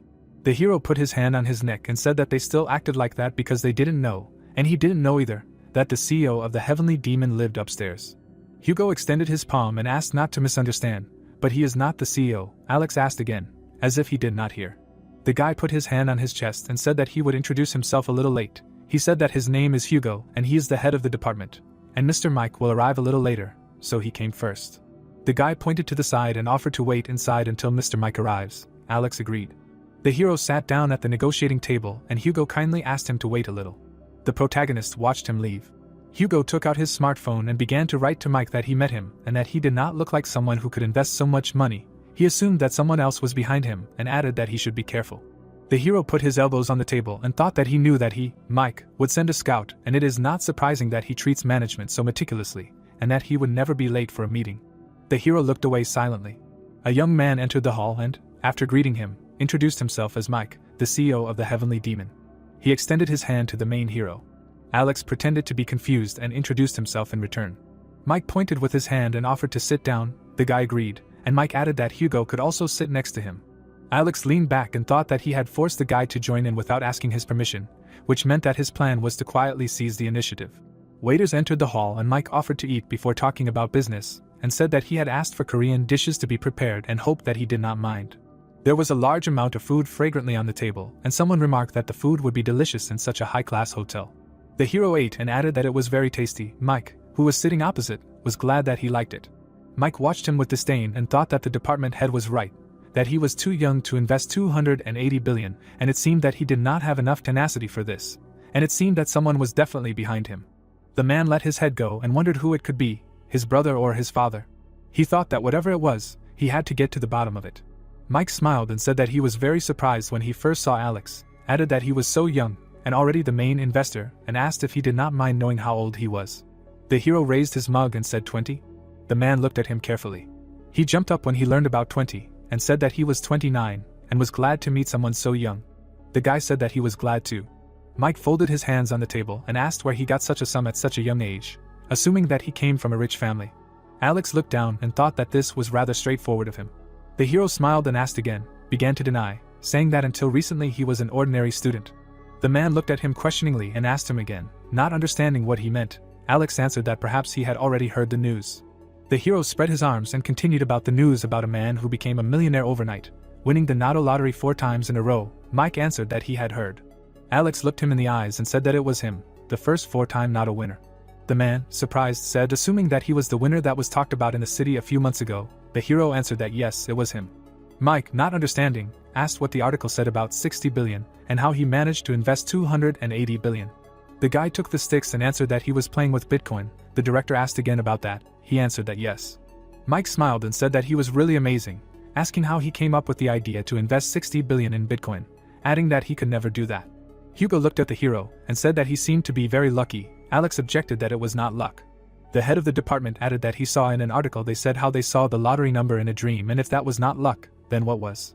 The guy looked desperately and objected that he did not see them in a dream. He was asked again, what then? Alex looked at Mike and thought that the only way to convince him and attract him to his side. The hero folded his arms, said that they were telling this to someone for the first time, but he had a rune of the future. Mike looked puzzled and asked again. The guy answered that this rune allows you to look into the future for several years. Alex glowed blue and said that he was a seer who can see the future. The heroes silently watched him. Mike wondered in surprise if he had just misheard. Hugo looked at him with confusion and thought about the seer. What kind of explanation was this? The director spread his arms out to the sides and asked if he was serious about what he had just said. Alex leaned on the table and answered by asking why he would lie. And in response the man summed it up by asking that he had seen the correct Nado lottery numbers using the rune of the future. The hero smiled and said that it was so, adding that he had earned money on Bitcoin in the same way and had invested everything in it because he was sure that he could see the future. Mike put his hand on his chest and asked if he didn't mind to prove it, and gave an example of predicting his actions in the near future. The guy lowered his head and thought that he was reading his thoughts, and therefore it was easy to guess the next step, but for the future he needed to set limits on his ability. The hero put his hand on his chest and asked for forgiveness, saying that he could not use his powers at will, because they were activated when they wanted. Mike brought the glass up and thought that it was not surprising. For a rune that could see the future, it was normal to have such a limitation for the sake of balance, and asked again that it was like this. The director switched, realizing something, and exclaimed. He asked the hero if it meant that he was investing 280 billion in their company because. Alex interrupted him and answered positively, explaining that he invested because he knew that in the future, Heavenly Demon Consulting would grow rapidly. The director asked how strong the growth would be. The hero raised his hand and answered that in less than half a year, it would be listed on the Kospi list. Mike smiled happily. He concentrated and thought about what would happen to him if this really happened. Maybe then his father would recognize him, and he could become the next representative. It clicked in his head that maybe he lost his head for a minute, and could not believe that he became happy because of something that was not even true. Alex continued to eat and added that in order to achieve success, he needed to reconsider the scope of activities. Hugo asked the hero again. He hit the table and objected that it was extremely crazy to change the scope of activities now, and added that in the same way he could have suggested changing the name of the company. Mike tried to calm him down, calling out. Alex listened calmly and said that if they were changing the scope of activities, then the name of the company should be changed. Hugo jumped up and furiously asked him again what he said, clarifying whether he was serious now. The hero looked at him with a serious face and asked if he thought he had come all this way to joke, adding that they were both players and knew how great the punishment was for such a revelation of the runes. The heroes listened to him attentively. They looked at him silently and listened as Alex said that he took the risk and revealed the rune to them because as the largest investor and business partner who would be involved in the management of the company, he wanted to help it grow. The guy looked up and added, asking why else would he invest 280 billion, and said that for the company to succeed, they must unite. Hugo turned to the director and asked if he believed him. Right. Mike remained silent. Alex exhaled and said that it seemed like they did not believe his power. Hugo turned and answered that, frankly, that was true. The guy turned to the head of the department, asking if he had ever thought about why he came to the apartment below, if he thought it was just a coincidence. Hugo realized and exclaimed. Mike turned to him and asked about the apartment below, what the hero was talking about, which apartment on the floor below. The head of the department stuck out his hand and explained that the thing was that about 2 months ago, Alex moved into the apartment below Rena's penthouse. The guy confirmed, saying that it was just a couple of days after he got the future rune. Mike got angry and asked Hugo why he was only telling him now. He replied that he only found out about it today. The director looked away and reasoned that in January, he hadn't even invested in Bitcoin, but he moved close to a person associated with the company he was going to invest in, thinking that it was impossible unless the hero knew the future. Alex was eating lunch, watching him. Mike watched him carefully as he ate and thought, no, the guy could just know that he was sponsoring Rena. Alex smiled and thought that he was sure that this was not enough for him, and said that judging by his face, he still didn't believe him and asked how about this then. He raised his palm and began to talk about the hotel they were in, specifying that Mike was its owner, and continued that he was also the eldest son of the Ozen Group and created Heavenly Demon Consulting so that his father would admit his mistakes. Hugo got angry and jumped up, shouting about who was behind him, because only the director's relatives knew about this. Mike, lowering his head, politely asked the head of department to calm down. The man exhaled and apologized. The director crossed his fingers and said that he was right in everything. He looked at the hero and explained that this was not enough to convince him that he learned about this by looking into the future, because as the head of department said, any of his relatives knew about it. Mike looked thoughtfully and continued that, to tell the truth, he suspected that someone hired him to lure him into a trap, and asked about whether it was necessary to change the field of activity just because of the main shareholder. The hero looked down and listened as he continued to say that he didn't think he should explain the obvious, and that it even sounded ridiculous. The CEO held his hand out to the side and said that he believed in the rune that could see the future, but why should he give up on growing his company? He looked at him and explained that it was hard to trust his words and he was grateful for his contribution to the company, but he thought it should be discussed at the shareholders' meeting. He looked at the vase with the plant and said that the hero would have to convince the other shareholders. The CEO stood up from the table and apologized, saying that he couldn't help him and would go first. Alex hung his head and asked him for a minute. Mike sat back down and asked if he had anything else to say. The hero hung his head and wondered if this was the only way. Alex raised a finger and asked how about he gave him information about round 4. The CEO asked again about round 4. Mike put his hands on the table and asked about the information he had about the 4th round. The guy answered that it was true and that a terrible tragedy had played out in his vision. The hero smiled and asked if that would be enough to prove his abilities. Hugo bowed and said that he was very ashamed of his behavior. Earlier he got a little carried away and raised his voice. Mike looked up from his phone and assured him that everything was fine, asking that he did it for him. Hugo looked at him and asked if the director would mind if he said something else. Mike turned to him and said that he could calmly express his opinion. The head of the department spread his arms out to the sides and said that this guy was very suspicious and he meant the ability to see the future, because with such power he could live better, then why should he help them? The director raised his hand to his chin and answered that the hero said that he wanted to develop with his company, and he must want to earn more. Hugo grabbed his chin and asked why. Because 280 billion is a sum that is difficult to spend in a lifetime even if you have fun to the fullest. Mike leaned his elbows on the table and said that apparently it is not enough for Alex, because in the end, human greed has no limit. The guy raised his hand to the side and said that even if it is so, it is too risky. And I wonder if such an amazing rune exists. The director replied that he agreed with this. But he put his hand on his chest, added that if he is a real seer, able to see the future, then they need to lure him to their side by any means. Mike got up from the table and said that Hugo should think about how useful it would be to have information about each round and be prepared for it, and ensuring the growth of their company in the process is just a bonus. Hugo thoughtfully looked and said that they are not even sure if he is a seer. The director answered him. He turned and said that they will find out about it in time, right? The hero walked down the street past the fountains. He kept his hands in his pockets and thought that after the 4th round, they would be convinced that he was a seer. He looked at the building and thought about how he hadn't told them important information like additional quests, or what would allow them to enter the top. But he remembered the conversation with them at the table, how the 4th round was not a monster hunt, but a real massacre among players, and you can't be careless about your surroundings. He walked down the street and thought that this should be enough to prove that he was a seer. The hero looked at the car and thought that after this, the attitude towards him would also change and they would respect and protect him, since he was a seer. Alex looked ahead and thought that after all, a seer is better as an ally than as an enemy. He picked up the phone and thought that since he was playing the role of a seer, maybe he should finish the job. The hero stood in the middle of the street and decided to contact someone. The girl was walking down the street and thinking that she was late. The traffic light was red. The girl looked at it and thought about how it would turn green faster. She noticed the car and wondered what kind of car it was and why it was stopped in front of the store. Who the idiot was there? The car window began to roll down. When it rolled down, the guy greeted her, calling out to her. The girl was surprised to recognize Alex. The traffic light turned green. The girl ran across the road to the car. She walked up to him and asked if it was his car. The guy smiled and said yes, and apologized for stopping right in front of the store. He offered to sit down and talk on the way. Julie, her eyes wide, agreed. The car sped along the city roads. The girl looked out the window and exclaimed that it was her first time driving such a car. Alex smiled and asked if it was true, adding that today was his first time too. Because the car had just been delivered, she replied that it was like this. Julie looked at him and asked how much it cost. The hero looked at the road and said that it wasn't that expensive, about 900 million won. The girl was shocked and asked again about 900 million, asking what do you mean it's not that much, because with that kind of money he could open a bunch of 24-hour stores. The young man watched the road and replied that considering how much he got in the lottery, it really wasn't that much. The girl looked away and thought that Alex was definitely a rich man with 60 billion won, and it seemed like they were living in different worlds. She felt embarrassed, thinking that it was like a date, and that she was embarrassed. The girl's eyes widened after the hero said that he had something to confess. She was happy and asked him again. He smiled and said that it was nothing strange, let him not misunderstand him. The girl felt embarrassed, imagining how she was jumping out the window, asked about what misunderstanding, so what about the confession?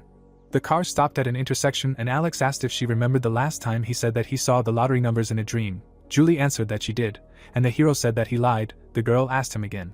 He looked at her, and said that it wasn't a dream and that he got the information using the future rune, and as the name suggests, the future rune allows you to look into the future, and that's probably why he got the prophet class. Julie asked the hero again. She clapped her hands and said that it was cool, asking if it wasn't a unique class. Alex scratched his head and said that it probably was. The girl smiled and said that it was great and the future rune sounded cool too. She thanked him for being honest, and said that it must be hard for him to tell even a friend about it. The hero smiled and said that she told him that she was from support, so it was fair.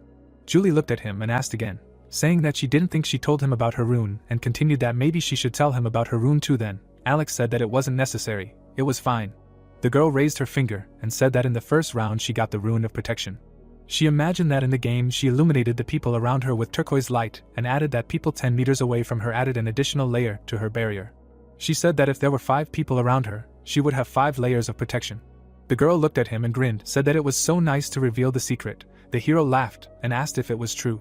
She looked at him carefully and asked why he suddenly told about his rune. Alex held the steering wheel and said that this secret was weighing on his brain, and he thought that without it she would not believe in what he wanted to tell her. Julie looked in surprise and asked what he was talking about. The car sped down the city street past the taxi. The girl exclaimed in confusion, clarifying that in the 4th round there would be such a task.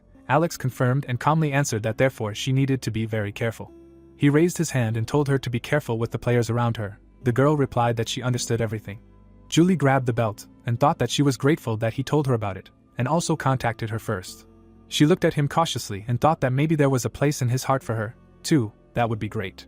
The tall buildings were enveloped in the light of the sunset. Alex was sitting on his phone and thinking that it seemed like Julie liked him, and it was hard to even imagine. He held his hand to his face and thought that he wondered why she was always nice to him. The guy looked away and thought that this was a little unexpected, but maybe it was even better this way. He put the phone down and thought that it would be easier to make her an ally. The hero put his hand on the bed and thought that besides, Julie believed his prophecies easier. Alex lay down, covering himself with a blanket, thought that since he solved this problem, he would rest a little, because in any case, there was not that much to do this month. View of the night city, and it was said that time flew by, March 31st, 23:55. The clock hung on the wall and showed the time. The hero was sitting in bed, leafing through the cards, reasoning that before going to another world, he bought an epic item from the today's item section. A notification about the gloves of the Shadow of Darkness popped up, which said that the gloves, which are hidden in the dark, are not visible at night, and the weapon also becomes translucent. He looked at the card and thought that the characteristics are good, and the effect of translucency of the weapon can be used, and will effectively use it with the Night of Death. The hero heard someone approaching the door. Rick opened the door and said that it was time. The boy came into the room and asked if Alex was sure that he could handle it this time. The hero replied that he would find out when he arrived at the place. Rick buttoned his shirt and said that Alex was a seer and knew a lot about the 4th round. The guy replied that knowing and doing are completely different things. The boy realized, gritting his teeth. He looked at him and continued that no matter what, but he must survive. Alex pointed his finger and asked him not to jinx it, because that could bring death. The hero lay silently in bed. He thought that the 4th round was the deadly round. The guy grabbed his head, finding himself in the game, thought that it had started again. He thought about the status window. The system notified him that a penalty was in effect, and all his stats were reduced by 50%. Travis got angry and assumed that he got this for betraying Bill, who was his role model. He didn't even have 10 commander's orders. and wondered how he would pass the 4th round. The guy looked around and thought that those who were eager to get the role of the regional representative could come for his soul, or his friends would want revenge. Travis looked around in rage. He looked up. Looking at the scale, he thought, first of all, what kind of place is this? The guy looked around in panic and thought, what kind of task can you start in such a godforsaken place? Because everything around is white, as if they are lab rats for an experiment. Travis turned his attention to Alex and thought, exclaiming that this is Black Scythe. This damn bastard knew for sure that he would end up like this. The guy remembered how he turned around and told him to use all 10 commanders' orders and destroy the relic. Before his eyes, he saw Alex attacking the enemy, and he thought that it was suspicious how he killed the representative of divine retribution without hesitation. He furiously watched him from behind and thought that if he had the power, then and there he would make mincemeat out of him. Travis clenched his fists and thought that this was pissing him off, and he could do nothing about it, and he needed to play into the devil's hands if he wanted to survive. The guy walked towards him and shouted, asking for forgiveness. Alex turned around and asked what was wrong. Travis came up and asked if the deal from the last round was still valid. The hero asked him again. The guy continued that he said that if he became his subordinate, the hero would protect him. Alex smiled and replied that he no longer needed such a subordinate. Travis asked him again in confusion. The hero crossed his arms and said that he no longer had the authority of a commander, and what was the point of a representative of a region who had no authority, and added that besides, most of the players had already completed the promotion, so even if he had orders, he would still be useless. The guy had nothing to say. Alex smiled and said that he was no longer of any use, adding that he was just a walking target. Travis clenched his teeth in fear and wondered if he was a walking target. Travis asks again, surprised, about the walking target. He turns to look at the man. Alex smiles and asks him not to worry so much, because he is a target only in words and few will actually try to kill him. Travis spreads his arms to the side and asks if he said that they will not attack him, to which he receives a question in response regarding whether he remembers what advantages this gives him, that most have already weighed their risks and abandoned this idea, and being a regional representative is not only about collecting all the cream. He looks seriously and continues that, especially with further pumping, the number of those to whom he can give orders decreases and it is simply not worth it. The brunette thinks that the black braid is right, and even he wants to get rid of this, if possible of course. Rena appeared on the horizon. Travis was embarrassed and did not understand what these two forgot here. She greets the black braid. Hugo also greets him and asks if he remembers them, to which he confirms that he does, and the other is perplexed as to what is going on. Hugo says that he saved them from the scumbag who is standing behind him and they would like to thank him again. Travis asks again what they called him. Alex blocks his way. The guy says that once was enough and they should not look for him again, to which he says that they appreciate his modesty and the president of their company will also thank him for saving them. The guard remembers about the president, to which Alex retorts that he has had enough and is not interested in anything like that. Rena turns to him in bewilderment, and says that this is her gratitude for saving them. She holds out something to him, and asks him to take it. In her hands is a purple stone. Alex looks and asks if this is a low-ranking magic crystal and notes that the gift is unexpected. Rena says that she does not think that her words alone will be enough, so she wants to give it to him. The guy looks at the stone and thinks that he shouldn't refuse such a good item, and after returning he will need to try to make a low-rank magic crystal. Rena asks him in confusion if he liked the tarpaulin. She looks and thinks that he won't be angry because she gave him this useless stone, and he in turn thinks that, as he thought, she doesn't know the price of this magic crystal, and if she knew, she wouldn't give it to him. Travis looks and realizes that he has something similar, while the brunette wonders if he has something similar. The brunette wondered what it could be called, not a black and gold strength stone, while Alex wonders what he was talking about, not a black and gold strength stone. The system notifies us that the black and gold strength stone is an item that drops from very low level monsters and is much more difficult to obtain than this magic crystal, and now he won't be able to get it even with a special desire. Alex looks away and thinks that now he knows that he has such a valuable item, and wonders if he just got lucky. Rena folds her arms and asks if he needs a barrier, to which he clarifies what she means, and she explains that she is now a summoner. The girl is embarrassed and continues that she can summon a fairy who can cast a barrier on him, and if he needs it. The brunette looks at her and replies that he thanks her for the offer, but he will not need it, and he does not think he needs it. The girl looks away. She bows and says that in that case they need to go, and wishes him luck in this round, to which Alex responds in kind. The guy turns to Travis. The brunette asks him to stop, to which he responds. Alex asks if he is going far, to which Travis does not understand what they are talking about, and he asks if he has already forgotten what they talked about, because he is a walking target. The brunette looks around and says that he already told him that no one here will attack him, to which he replies that he told him that there will be such people, but there will be few of them, because there will still be those who want the opportunity to order others around. Alex looks away and continues that although many have already reached level 10, there are still characters who have not done so, which means they are still in danger. Travis looks at him in bewilderment, and he says that he should just think about whether he thinks that none of the thousands of players will target him. The brunette asks what he should do in that case. Alex smiles and replies that he will help him and then he will not be an easy target. Travis asks again if he is telling the truth and tries to thank him, but he retorts that he did not say that it would be free and that he wants a stone as payment, and asks if he has seen what Rena gave him, because if he has something similar then that will be enough. Travis smiles and says that he has a similar stone. The guy hands him the stone, while the system notifies him that he is getting a black and gold durability stone, that its type is an item and its description, that it is a black and seemingly strong stone that has a smooth and shiny surface. Alex looks at it, and says that this is good and asks if there is anything else, to which he receives in response that he has nothing and he gave everything he had and prays that he does not take his equipment from him. Alex says that he should not worry so much, because he would not take it even if he offered, to which he replies that he gave him the stone and this means that he will help him. Alex leaves saying that this is so, because he keeps his word. The angel grins and asks if they have gathered again today and notes that their number has noticeably decreased. People are perplexed by the fact that there are fewer of them, because did anyone really manage to fight in the real world? Alex looks at her and thinks that it would be surprising if not a single player made a fuss for a whole month. The angel is happy and says that this is good and since everyone is already here, she should announce the task of the 4th round. The system notifies them that the main task of the 4th round is to kill each other for 3 hours. And the statistics for all regions is that there are about 180 million of them, and only 0 out of half of the number above have passed so far, and that in the current region there are 1,042 participants, and 0 out of 521 have passed. People are perplexed why the task is to kill each other, while the angel says that it is so easy to confuse people, because everything is exactly as stated in the task.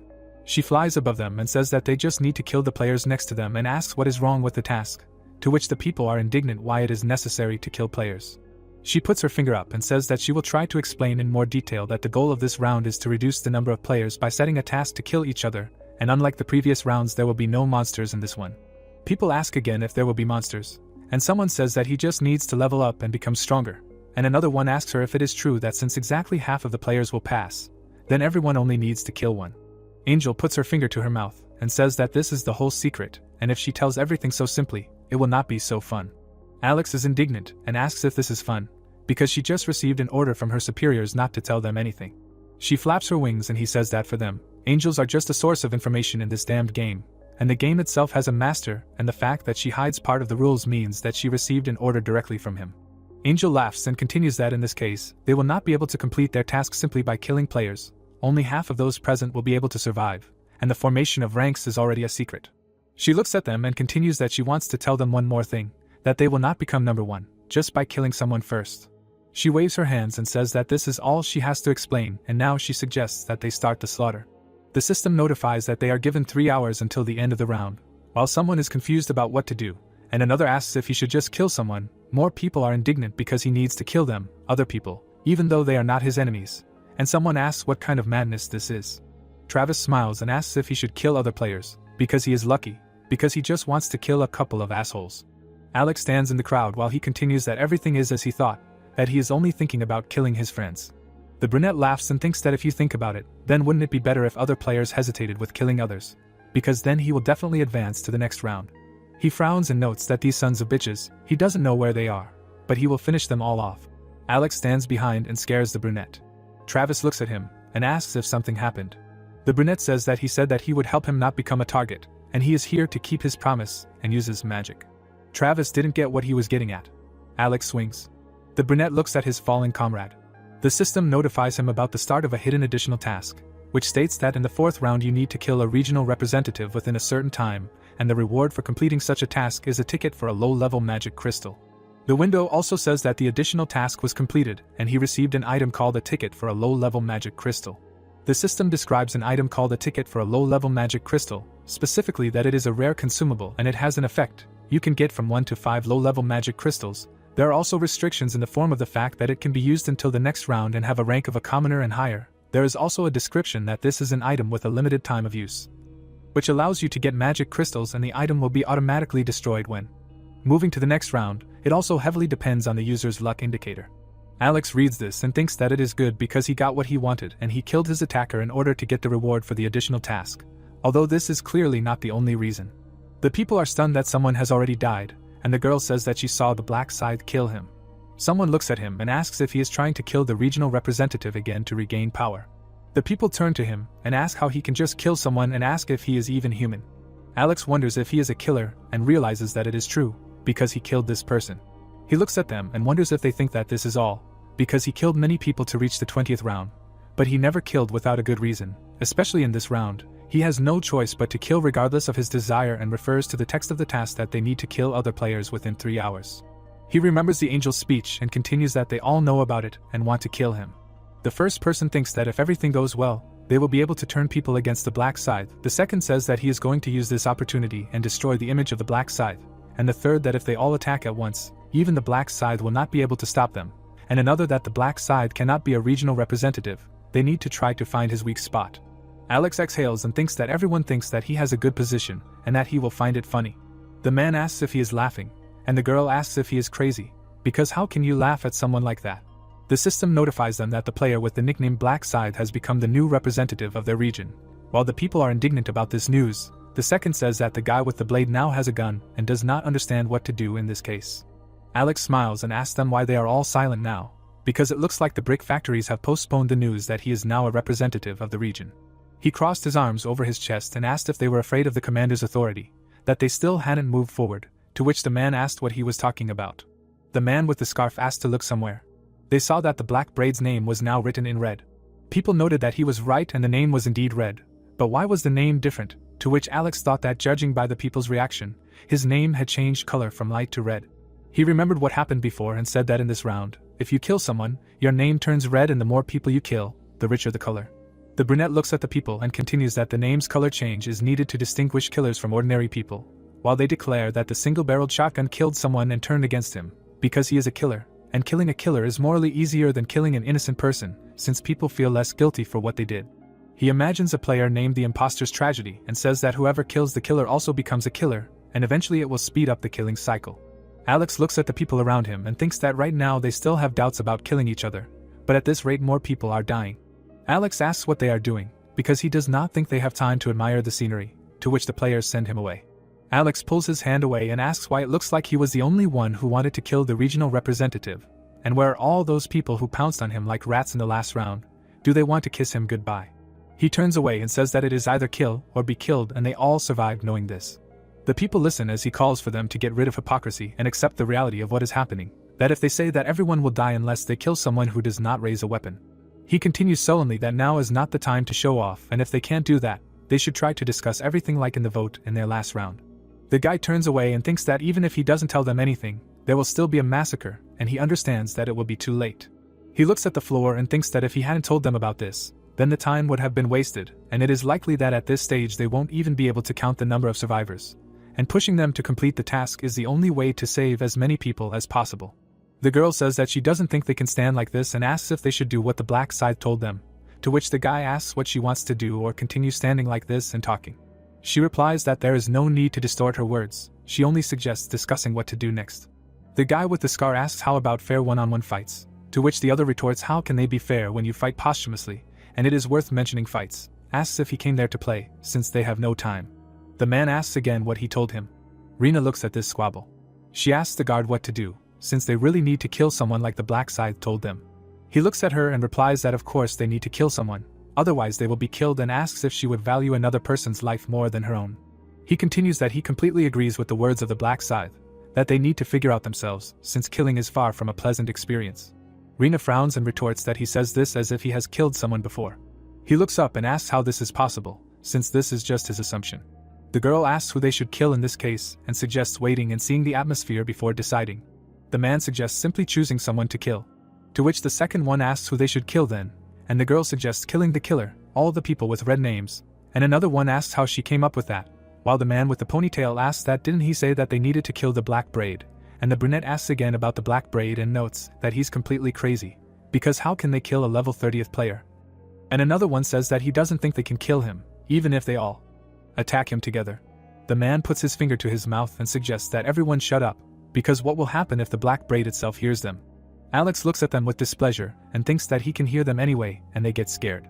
The man in the sword belt asks what they're talking about, because life is priceless and you can't kill people, even if they are already killers.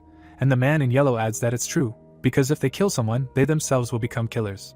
The man asks what they should do then, because if he wants to live, he has to kill someone, and the other replies that now is not the time to make a fuss and suggests killing the criminals first. The woman with green hair asks how they can tell who the criminal is here, because those with a criminal record should raise their hand, or as he suggests. The man with the short hair calls her to shut up, because she has done nothing for the common good, and since she is so smart, she should give them a better plan. The green-haired woman asks why the hell he is cursing at others and asks if she should let him be on the ribbons, and he is offended. The blonde smiles and suggests that they stop swearing, and ideally fight. The dark-haired man asks why the hell the kid even opened his mouth, and the girl adds that he is even worse, because he incites others from behind. The man calls for a weapon and asks what she is talking about, because he is able to cut them all down, to which he receives in response that he can try, if he has the guts. Alex closed his eyes and noticed that there was chaos around, because they were shouting that they would kill each other, but they did not get beyond words, but nevertheless. He opens his eyes and notes that there is nothing to worry about, because soon they will find out about everything. Ruzi looked around and suggested to stop screaming to find a logical solution. He noticed something and draws attention to it. Travis yawns, to which the people understand that this cannot be and cannot believe it. Alex looks at them and thinks that this is the hidden rule of this round, that a defeated player is resurrected 10 minutes after his own death. Travis looks around and asks what is wrong, why everyone is staring at him as if they saw a zombie in front of them. He turns to Alex and asks if this is strange, because he is sure that he just talked to him and is perplexed by what is happening. Black says that he came back to life, resurrected as a god, and the second asks what kind of nonsense he is talking, because it seems like the system just went and resurrected him. Ruzi puts his finger on his chin and says that it is possible that in this round it is possible to come back to life after death, to which the girl says that if so, it will be normal to kill those present. The man with the machete says that if they still resurrect, then yes, and the spearman says that it will be fun. The girl asks them to calm down. She screams that they are not sure that they will be able to resurrect, so there is no need to act hastily. Someone hits her in the back with a weapon. The man says that in this case, she should die. The man looks at the blood in horror. The people in horror hear him calling for her to come back to life so that they can fight again. The girl lies dead. The man fearfully asks if she is getting up, to which the second suggests just waiting, to see if she will resurrect. The red-haired man says that if you think about it, then the guy resurrected in about 10 minutes, and the other suggests that they all wait together for her resurrection. The plot moves 10 minutes forward, to the apparently dead girl. Her body glows gold. She gets up on all fours. The girl stretches. She looks forward and realizes what happened. The blonde looks around and asks who such a brave man hit her in the back. The guy gets ready to attack again and says that it was him. Someone is already stabbing him in the back. He states that it looks like they are all reviving after 10 minutes. The crowd watches in horror. Alex crosses his arms and thinks that even when they are convinced that resurrection is real, it is natural for them to be uncomfortable with killing, however. He watches this and continues that people tend to succumb to the general opinion and show their own madness while everyone is cutting each other. The man with blonde hair scolds the redhead while he asks for his forgiveness, saying that he has no bad intentions. The first one clenches his teeth and calls him to shut up, because he is trying to harm him, and the second one says that he should not resist, but just die, because he will still be revived. He cuts off his head and says that means he can die, while Alex thinks that thousands of players are busy killing each other and do not understand what kind of carnage this is. He summons a weapon and notes that it is time for him to move too. The people turn to the black scythe. The brunette cuts through everything around him with a swing of the scythe. More people are looking at him from behind. 3 looked at each other. The 3 of them are going to attack the Dark Reaper. Alex stands against a background of corpses and thinks that they will not be able to attack from an ambush, because he has the skill of sensing presence. Someone cuts a man with a halberd, and the guy notices that he remembered him. He looks at the black dragon and notices that this round is perfect for him, and with his absorption rune this situation is like a holiday for him. Alex looks at his back and thinks that looking at his red nickname, he killed about 10 people and he should kill him a couple of times. The black dragon looks at the dialogue box and thinks that he can get points even when he kills players and asks if that's not great. He looks at his absorption rune and continues that he knew that it is pumped up due to killing, but he did not think that it also works on players, and the description of the rune says that the user can get points after killing enemies, and when the scale is completely filled, a random indicator will increase by 1 and the amount of points depends on the difficulty of the enemy. He hits the girl in the back. The guy in a frenzy wishes death to everyone. He looks at the half-filled absorption rune. The dark-haired one is surprised, because it seems that this player was a high level, because he was given a lot of points and apparently his level was close to him, since there are so many points. He looks ahead and thinks about how many points he can get for killing the black scythe and asks if the bar will fill up to the end and he will be able to get a new characteristic. He frowns and understands that he will lose more if he does such an idiotic thing. The dark-haired one looks at the people and thinks that he will just kill everyone and become stronger. He hits a man in the back and says that it is nothing personal. The next one is already lying on the ground, and he notes that this relieves his stress. He remembers the last round and understands that because of those players he was not able to hunt normally. The black dragon wipes the blood from his face and says that this round is just perfect for him. He easily dodges the attack from behind and continues that other players do not gain anything from killing each other. The man kills him and says that he can get more points and become stronger. People gradually resurrect while he continues. What's more, his prey regenerates on its own. The black dragon swings and says that when else could he get the opportunity to level up better. He looks into the distance and wonders how many he has already killed and realizes that he needs to kill as many players as possible to get into the ranks. I'll go there. Someone stands in front of him. Alex looks at him with displeasure. Alex says that this is the night of death. The hooded man asks what is happening, and the second asks why everything around has become dark. The black dragon looks at him and wonders why his scythe has suddenly become transparent, and he does not know what is happening, but he should be careful. Alex makes a spinning kick and looks at himself from the side with the understanding that he died. The black dragon notes that he should have been careful and avoided the black scythe. People are killing each other en masse. Travis looks at the slaughter. He sees the green-haired girl resurrect. He wonders if she came back to life again, because do they really respawn every 10 minutes? The dark-haired man smiles and thinks that they still have to kill each other this round, and it's time for him to get revenge on those who turned their backs on him earlier. He walks along the slaughter and looks for Lester. He looks happily and realizes that he found him. Travis sees a man with a bow and grins because he looks so pathetic because of the penalty. He runs to him and says that he is glad to see him. The dark-haired man punches him deep in the nose. The man flies back. Travis looks at him as he holds his face and insults him. He grabs his head and asks if he was the one who said he would kill him when he saw him again, and now he is offering him death. The dark-haired man lets him go and remarks that it will be much better this way. He turns and asks where everyone else is. Someone looks at the carnage and notes that if hell exists, it looks something like this. People killing each other. Rena holds the dagger while he continues that it is a cruel place where everyone hates each other.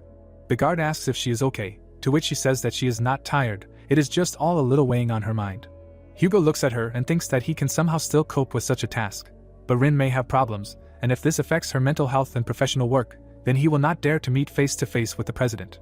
The guy is stunned by what he sees. Someone reaches for her hair. He grabs it with his fist. The man is preparing to kill her with all his might. The guard rushes to her aid. The guy blocks the blow. Hugo grabs the hilt of the sword more conveniently.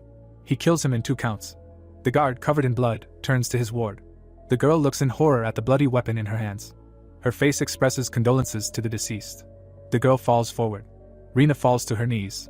Hugo watches to make sure she does not get worse and notes that she is still able to kill when he says so. Rena gets up and asks him how much longer they have to fight, to which he answers that at least another hour. She says dejectedly that she can no longer look at these deaths and says that she does not understand how others can kill each other like this. The guard looks at her and notes that she is weak and that most likely he protected her too much. Hugo says that he asks her to rest if she is tired and clarifies whether she has at least 50 people to her account, to which she replies that she has approximately.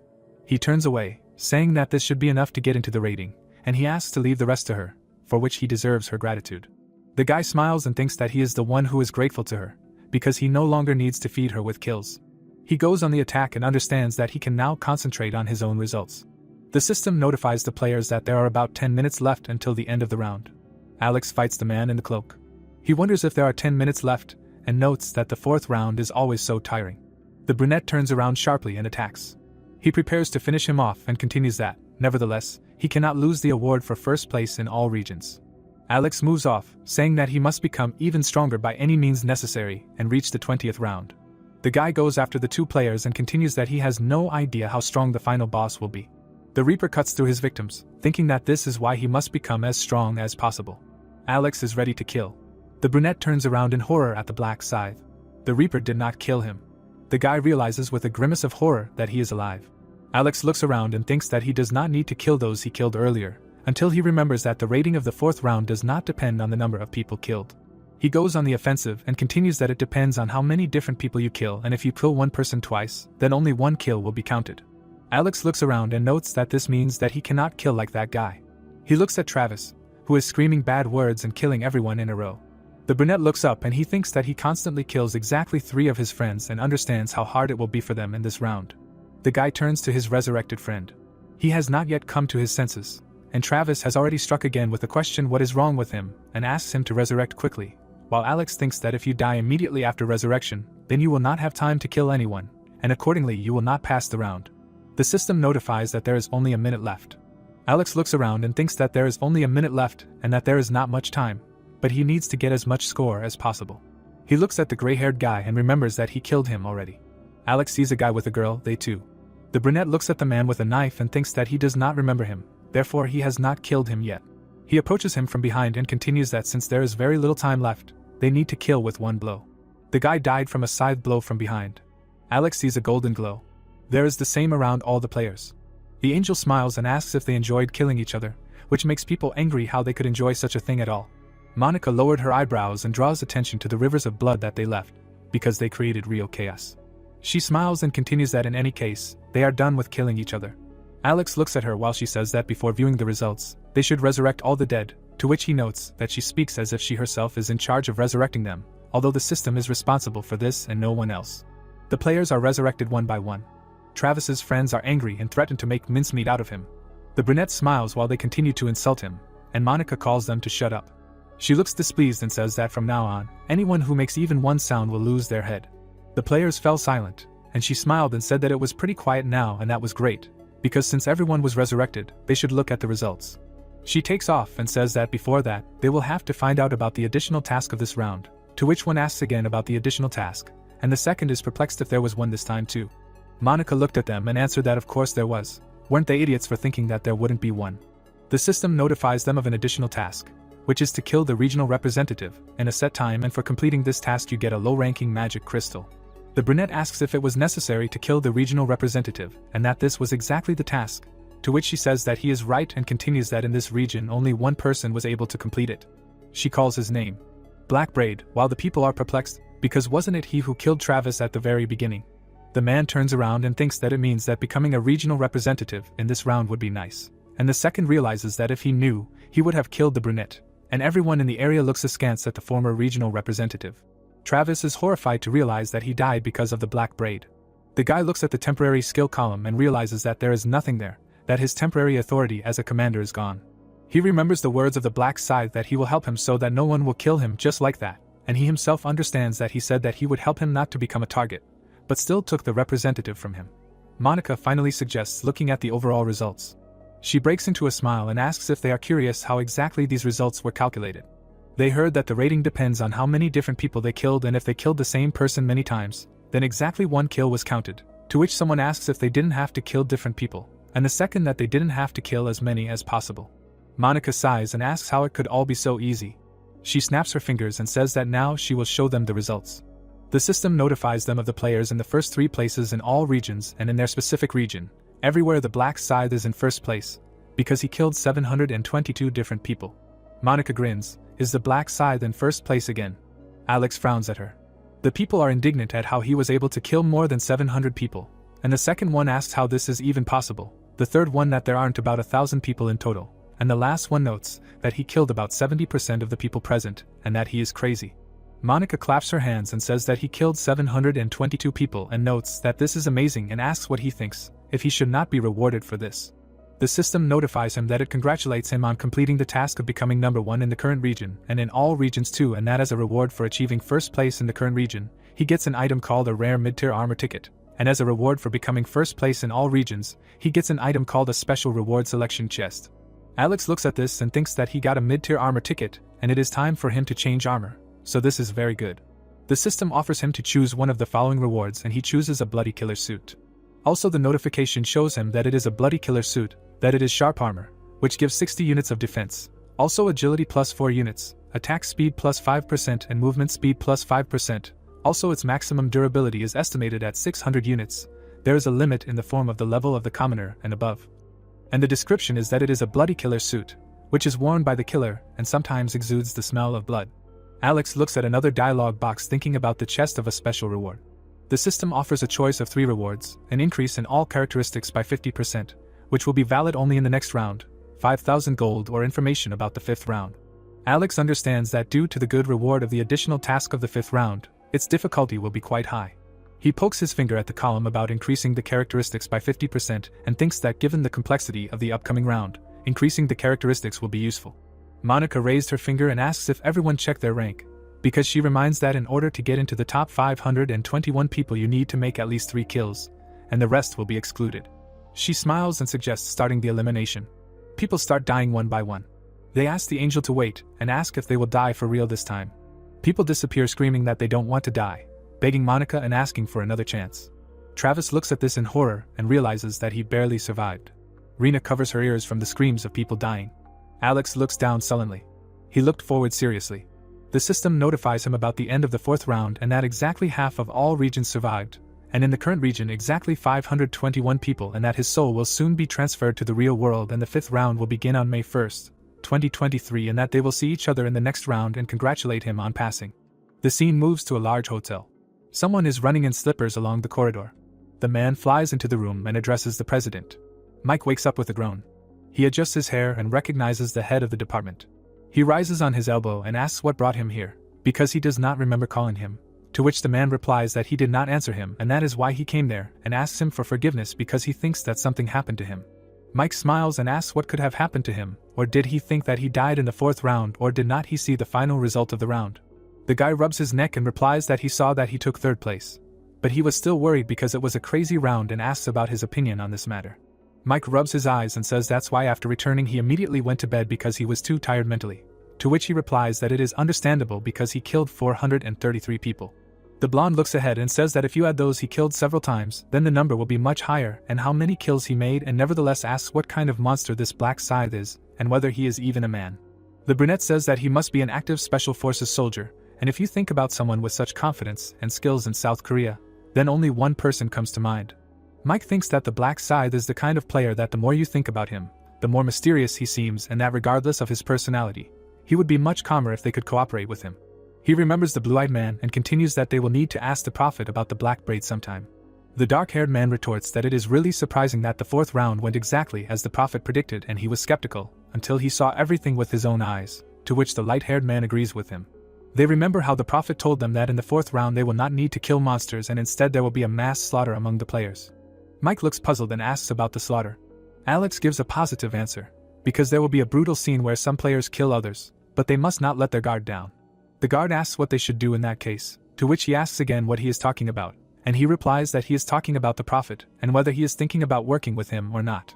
The fair-haired man takes the shirt and says that this is exactly so, because he is the main investor who owns 31% of their shares, and asks if he has a choice in this case, and in truth he can say that the fate of his company is in the hands of that very prophet. Hugo asks again if this means that he will follow his recommendation and change the activities of his company, to which he again asks what else he can do, because he told how the company will grow, and there are still arguments.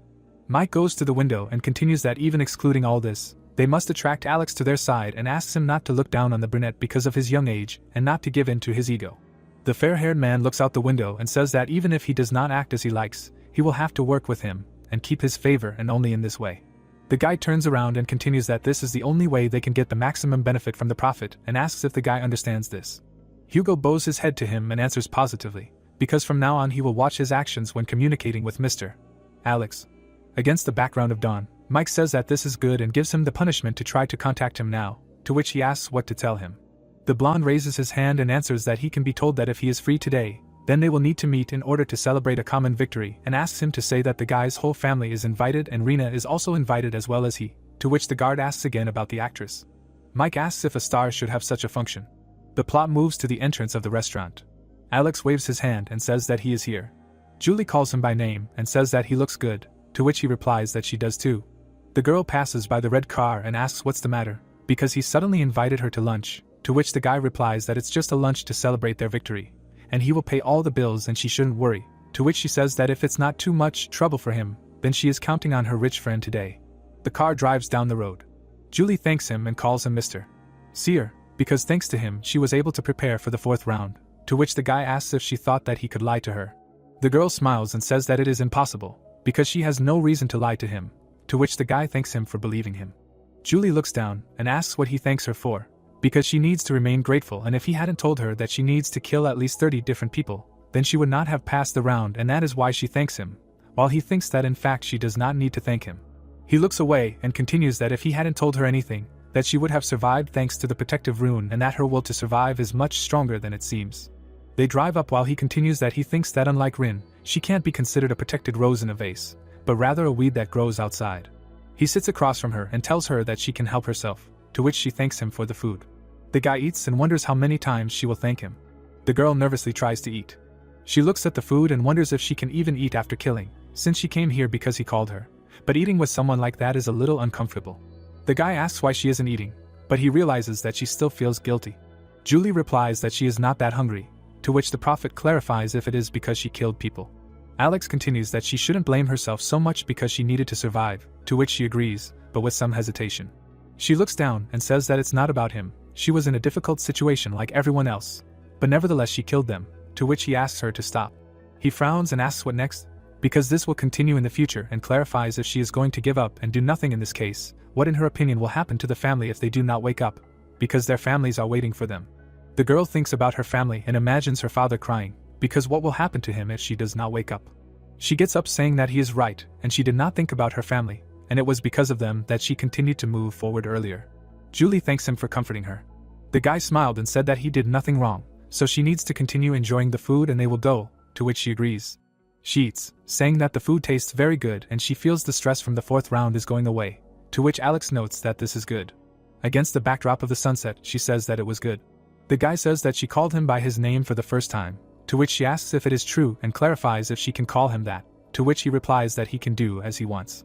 Alex looks ahead and thinks that it seems that her mood has improved a little, then he should move on to the main thing and turns to her that he called her today to tell her about the fifth round. Julie, stunned, asks if he has already seen the future. Alex gives a positive answer and says that the fifth round will be much more difficult than the previous ones and all the regions in it will be united, to which she asks again, and he repeats that all the regions will become united. The girl asks if this means that they can meet there. Alex is about to drink tea and says that it is true, but that is not the whole point of the fifth round. While he himself thinks that they will meet in the fifth round, and since he said that they will be in the same territory, she will wander around trying to find him. The guy puts the cup on the table and continues that but he will need to meet her hiding his identity, while telling her that she must listen to him carefully. He looks at her and says that as he already said the fifth round will be quite difficult, and perhaps this time they will not be able to pass it, but we can use one method. To which she specifies which one. The guy mentions a player named Black Braid. She will need to find him and ask for help. Julie asks again in horror. The girl asks who he means by Black Scythe, if it's the one who is first in all regions, to which Alex answers yes. Julie looks nervously and says that he means that she will need to ask Black Scythe for help in the fifth round, to which he clarifies that he said to ask him for help, but it sounds more like collaborating with him. He continues that she will need to team up with him for a while and that is how she will be able to survive, to which she retorts that Black Scythe is level 30, and why would he collaborate with her? She looks away while he says that she has a buff that Black Scythe will also need, to which she thinks that it will be great if she can pass the next round with its help. The girl exhales and says that she is still worried because she is not sure that Black Scythe will team up with her just because she has a small buff, to which the guy thinks that it is not just a small buff, but the fact that she has it is simply incredible. Alex asks her not to worry because the Black Scythe will try to work with her and not only in this round but in the next rounds because he saw it in the future, therefore she does not need to worry about it. Julie smiles and asks if this is true. She puts her hands on her chest and thanks her for telling her such information, to which he says that as her friend he can do it, to which she asks permission to look at his hand for a moment. She uses the ability saying that she must repay him. The guy looks at the ability. He smiles and thanks her because he knew that she cannot live peacefully with a sense of duty and so he thought that she would buff him, which means that he can now go home and use it. The system notifies him that due to the effect of the blessing skill, all of his stats have been increased by 50%. He looks at the package while the notification shows that his kill counter is at 100 out of 100 and due to the effect of the Butcher's Rune, all of his stats have been increased by 100%. Alex is sitting on the couch and thinking about the effect of Julie's blessing and the bonus from the Butcher's Rune after killing a couple of bugs. He looks at the status window and understands that his characteristics should grow quite well. He looks at the characteristics in the form of strength at 93 units, intelligence at 111 units, agility at 105 units and luck at 84, which the guy is perplexed by the last one. The guy uses the item with the thought that with such luck you can count on a lot, while the dialogue box describes to him an item called a ticket for a low-rank magic crystal, that it is a rare consumable and it has an effect, you can get from 1 to 5 low-level magic crystals. There are also restrictions in the form of the fact that it can be used until the next round and have a rank of a commoner, and above. There is also a description that this is an item with a limited time of use, which allows you to get magic crystals and the item will be automatically destroyed when moving to the next round. It also strongly depends on the user's luck indicator. The guy looks at this and thinks that if he were a normal person he would pray to God for good results.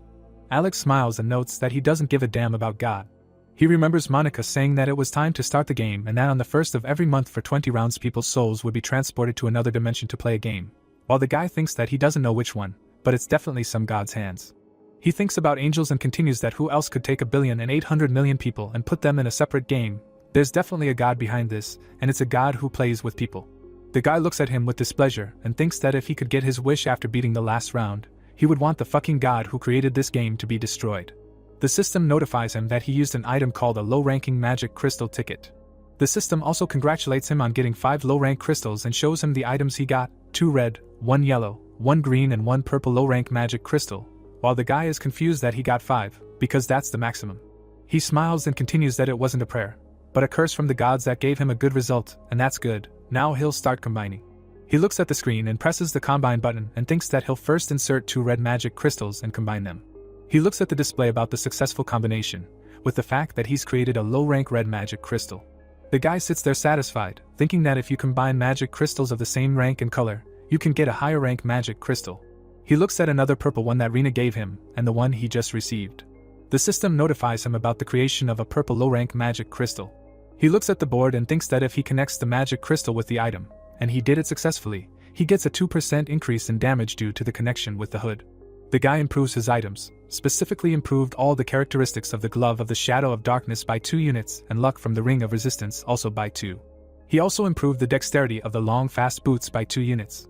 The guy thinks that he will separate the dark blue magic crystal from the hunter's armor, and received a decrease in damage to the bloody killer suit by 1%. He smiles and continues that he used all his magic crystals and it was not for nothing that he exchanged information to get this buff. He thinks against the background of the building that now he needs to prepare for a meeting with Mike. The guy is stunned. Rick asks him if the president of the company in which he invested is the heir, to which he answers positively, because as their business partner he was invited to the event and they will work together in the future. The younger brother asks if he can even go to a place like that, to which the other brother replies that he said he could come there with his relatives, so he doesn't have to worry. Rick is horrified to see them there, and Alex urges him to just go already. He leads the younger brother to the door. He looks at him in confusion. The guard bows and says he is here to see them off. Rick says they have seen this man before. Alex explains that it is his brother. Hugo says he is sorry, as he did not introduce himself, and gives his name and asks if they have met before, to which Rick says yes, while he continues that he has already apologized to his brother. Rick listens in surprise as he says he is very sorry for being rude earlier. Hugo gestures and says that this event will serve as an apology, so he hopes it will not be a burden for them and asks if they can go, as the limo is already waiting downstairs. They arrive at Mike's hotel. While they were just entering, someone had already recognized Alex. The brothers looked ahead in surprise. Mike smiled and said that he was glad that they were alive and well. Alex shook his hand and said that the feeling was mutual, while he asked if this was his brother, to which he received a positive answer. Because his name was Rick, he was his younger brother. Mike turned to him and said that he was glad to meet him, because he was the president of the consulting company of the Heavenly Demon Mike, to which he became very excited and said hello. The blonde man asked him if his brother was a gambler. Rick said that he was not a gambler, to which Alex added that he was only 14. Mike said that it was incredible luck to avoid the deadly game for 1 year and continued that he envied him very much in this regard. Alex thought that he was lying. Mike turned and asked them to go further, because although it was simple here, they had nevertheless prepared an event. They went to a table for 6 people. There was expensive food on the table. The cook and the woman bowed to the guests. Rick was very surprised. Mike points and says that they must be hungry, even though there is not much food on the table. He is sure that they will be able to eat their fill. Rick looks around and asks if he is making fun of him, because it is not much. Yes, that is true. Mike smiles and asks them to help themselves. The doors close. Alex turns around. He looks at something in surprise. Rena comes in and he wonders if she was invited too. She notices him. Rena recognizes the guests. Mike notices that she has finally arrived. The girl closes her eyes and apologizes to him because she was at the funeral of an actor's colleague and therefore was a little late, to which he replies that he asks her not to worry about it because they understand everything, and what is more important is the main shareholder of their company. He told her about him earlier. The girl looks at him and says that she is Rena and she is an actress. She puts her hand on her face and asks them if they were not the ones who handed out rice cakes after they moved in, to which Alex replies that she is right. Rena smiles and notes that she and the main shareholder of the company are neighbors and this is very cool and thinks that he looks younger than her, but is already the main shareholder and wonders if the president decided to joke about her in this way. The younger brother looks embarrassed and calls out to his brother with a question whether he recognized the girl correctly. Alex understands that his brother is not aware of the relationship between Rena and Mike and most likely he is very surprised that he suddenly saw her here. The brunette stares at his brother, thinking that this is probably a normal reaction for someone to her appearance. The guy doesn't know how to act and notes that he should probably look more interested. Mike smirks and realizes that the guy is really young and it's obvious that he's a man and it was a good idea to invite Rin. The blonde smiles and notes that they should be hungry and asks not to worry, but to enjoy their dinner. Everyone is sitting at the table. The younger brother looks at his brother and says that this meat just melts in your mouth, to which Alex notes that if this is true, he should eat more. Mike asks the shareholder if he likes the food, because he ordered the chef to pay special attention to the dishes. They both turned around in surprise and he replies that it's delicious, to which the blonde asks the same thing from his younger brother. The younger brother shyly gives a positive answer, because it's the first time he's eaten something like this. He remembers that he had ordered everything to be taken away and redone earlier, and says that he is glad to hear that they liked everything, while thinking that it was a good idea to work with the cooks a little. The president holds up the cutlery and says that he noticed that they did not bring other members of their family, and asks why he only came with his brother. Alex looks down and replies that his family only consists of his brother because his parents died. Mike, stunned, replies that he is sorry and scolds himself for asking the question.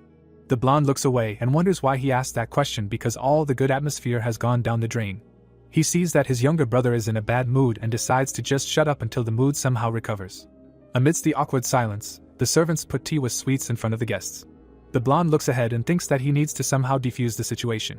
Mike looks at Rin, hoping that the actress will look at him for a second. The guy puts the cup on the table. He gets up and asks Rin if they can talk for a while, to which the actress replies that they can. She follows him down the hall.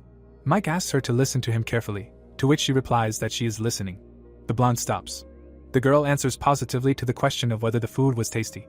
Mike turns around sullenly and asks if the actress thinks that he called them just to feed them. The president looks straight at her and clarifies that he called them to cheer them up a little and asks how she can be so stupid.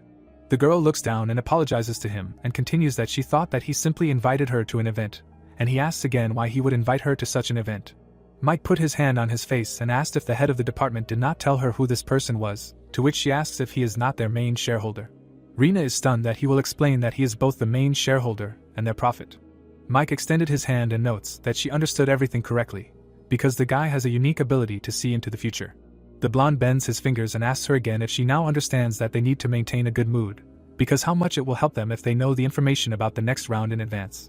Rina looks at him fearfully, while he continues that this is why she needs to use her pretty face, namely agree with him and smile at him. Mike clenches his fist and adds that she needs to do everything to get the prophet's heart. Rina looks at him fearfully and replies that with all due respect to him, she does not think that something like that is required. The blonde stands in front of her and explains that as president, he created an opportunity for her to become a successful actress and asks if she should repay him for this. Rina listens sadly that the actress should not worry about methods and means, because her task is simply to cheer up the shareholder. The blonde frowns and asks why the actress does not answer, to which the actress sharply notes that she understood everything. Mike moves forward and replies that he will see how she copes with her task. They return to the table. Mike opens the door and asks if they have been waiting for too long because they were a little late due to the conversation. The blonde looks at the girl and says that it looks like dinner is over and they should move to another location. They let Alex and her brother go first. Mike is angry because he told her what to do and does not understand why she is hesitating so much. The younger brother turns to Rina and asks her for forgiveness, to which the actress asks again. The younger brother is embarrassed and says that he is her fan and notes that the actress is much more beautiful than in the photo, to which the actress thanks him, and he continues that if she has the opportunity, he asks to take a photo with her later, if there is time. Rina laughs and agrees, while Mike realizes that the younger brother is more interested in her, and they should change their plans. Rina receives a message on her phone. She reads it in surprise. Mike asks her to change her goal and first get closer to his brother. The girl understands that she will have to deceive the fan who approached her without any ulterior motives. Alex notices that the girl is uncomfortable. Mike looks ahead proudly, thinking that if they can get his younger brother on their side, then the older one will have no choice but to follow him, and then they can easily get information about the next round. The blonde smiles and notes that this is a private room for very important guests, and along with the music, they can get unlimited drinks and snacks here. The younger brother looks at him and asks again about drinks, because if he means alcohol, then he is only a high school student, to which Mike replies that everything is fine and he can enjoy other drinks as well. The guard closes his eyes and is instructed to order a special set and a soft drink for the younger brother, to which he replies that he understands him. The door closes. Alex turns to the president, saying that he does not drink alcohol either, to which the blonde asks again, since he is already an adult, he should not miss such an opportunity and try. Alex turns to Rina and asks if she could take a photo with her brother, to which the actress agrees. The younger brother and Rina turn around. Alex turns to Mike. He angrily asks if he thinks he's an idiot. The blonde awkwardly asks what he's talking about. The brunette crosses his arms over his chest and asks if he's forgotten that he's a prophet and if he thinks that he, who sees the future, won't know about their conversation with Rena. Mike is taken aback, while he asks if he wants to cooperate with them. Alex sullenly tells him that in that case, he'd better not hide anything from him. Crossing his arms, the protagonist said that in that case, he had better not hide anything from him. Frowning, Mike thought that he found out about his conversation with Rena, as he saw in the visions. Standing in front of him, the protagonist said that he told Mrs. Rena to try to win his position, to which the president replied that he should forgive him if this offended him, he only wanted them to be friends. The guy looked surprised to hear that, but he crossed the line by trying to use his brother, to which he thought that he knew about it too. Lowering his head, Mike said that he was sincerely sorry, he made a stupid decision, he would fix everything that he was unhappy with. Gritting his teeth, Alex said that since he sincerely apologized, he would let it go, those words he said to Rena, he would forget them.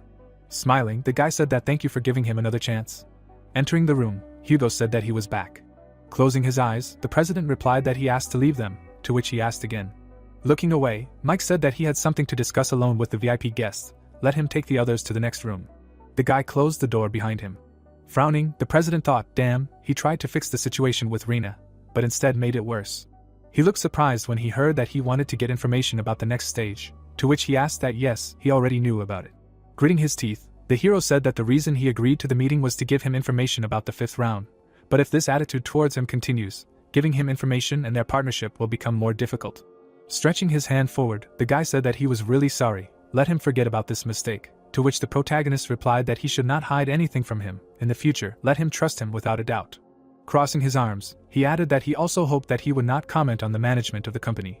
He believed that he could convince the other shareholders during the shareholders' meeting, to which the president said that yes, he would do his best to keep the other shareholders in line. Smiling, Alex said that fine, then he would do everything to develop this company.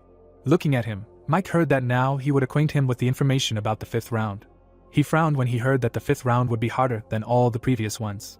Standing in front of him, the hero said that there was no need to worry, there would be no serious problems for him, to which the president replied that if that was the case, then what was the essence of the task? Raising 3 fingers up, the protagonist said that the task was to kill 300 orcs. But it was not as easy as it sounded, besides. Gritting his teeth, Alex added that the regions would be merged, to which the guy asked again. Mike smiled when he heard that since the number of players had decreased quite a lot, individual regions would be merged, to which he asked what it meant. They might meet players from other regions, such as the Black Scythe. Closing his eyes, the hero said that he would not be in the same region with the Black Scythe. Stretching his hands forward, the president asked that was how. Perhaps he knew the identity of the Black Scythe. Looking down, the protagonist replied that he did not know, but he would be able to meet him soon, and then thought that although they had already met. Looking straight ahead, he added that there was one more thing. The guy looked surprised to hear that he was after someone, right? A man named Travis, to which he asked that he knew about that too. Crossing his arms, Alex said that he told him so, there was no need to hide anything from him, to which Mike replied that as he thought, his future ruin was beyond his imagination if he knew who it was. The guy extended his hand forward, hearing that he was asking to stop his investigation, to which he asked what the reason was. Turning his head, the hero said that it would be worse for him if he touched him, to which the president asked that he could find out why, and the protagonist replied that that was all he could tell him. The guy put his hand to his face. Looking at him, Alex thought that he would let him live for now, since he was still useful. Gritting his teeth, Mike said that he understood, they would stop their investigation into Travis. Taking a step forward, he added that then they would continue the event, without alcohol, to which the hero replied that he understood. Looking straight ahead, the guy thought that tonight he needed to let off some steam. The man was running through the alleys. He was holding his wounded arm. The man opened his eyes in fear. He raised his head up in amazement. Looking to the side, the man screamed. The stranger took a step forward. The man screamed in fear. The man swung his sword. A blow flew at the man's leg. His leg was chopped off. Falling to the ground, the man screamed. Gritting his teeth, Mike told him to shut up if he didn't want him to cut out his tongue. Lying on the ground, the man asked why he did this to him, what he did, to which the guy replied that he was really tough for a pedophile, he seriously didn't know.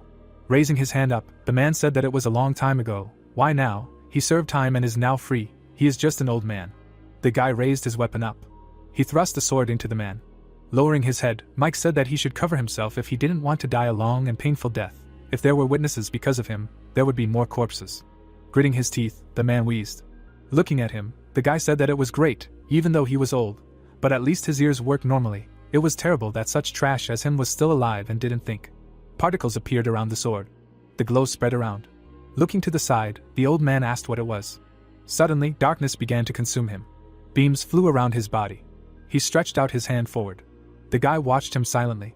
Frowning, the young man thought that if it weren't for the dark mana charging, he would have killed this piece of shit in the blink of an eye.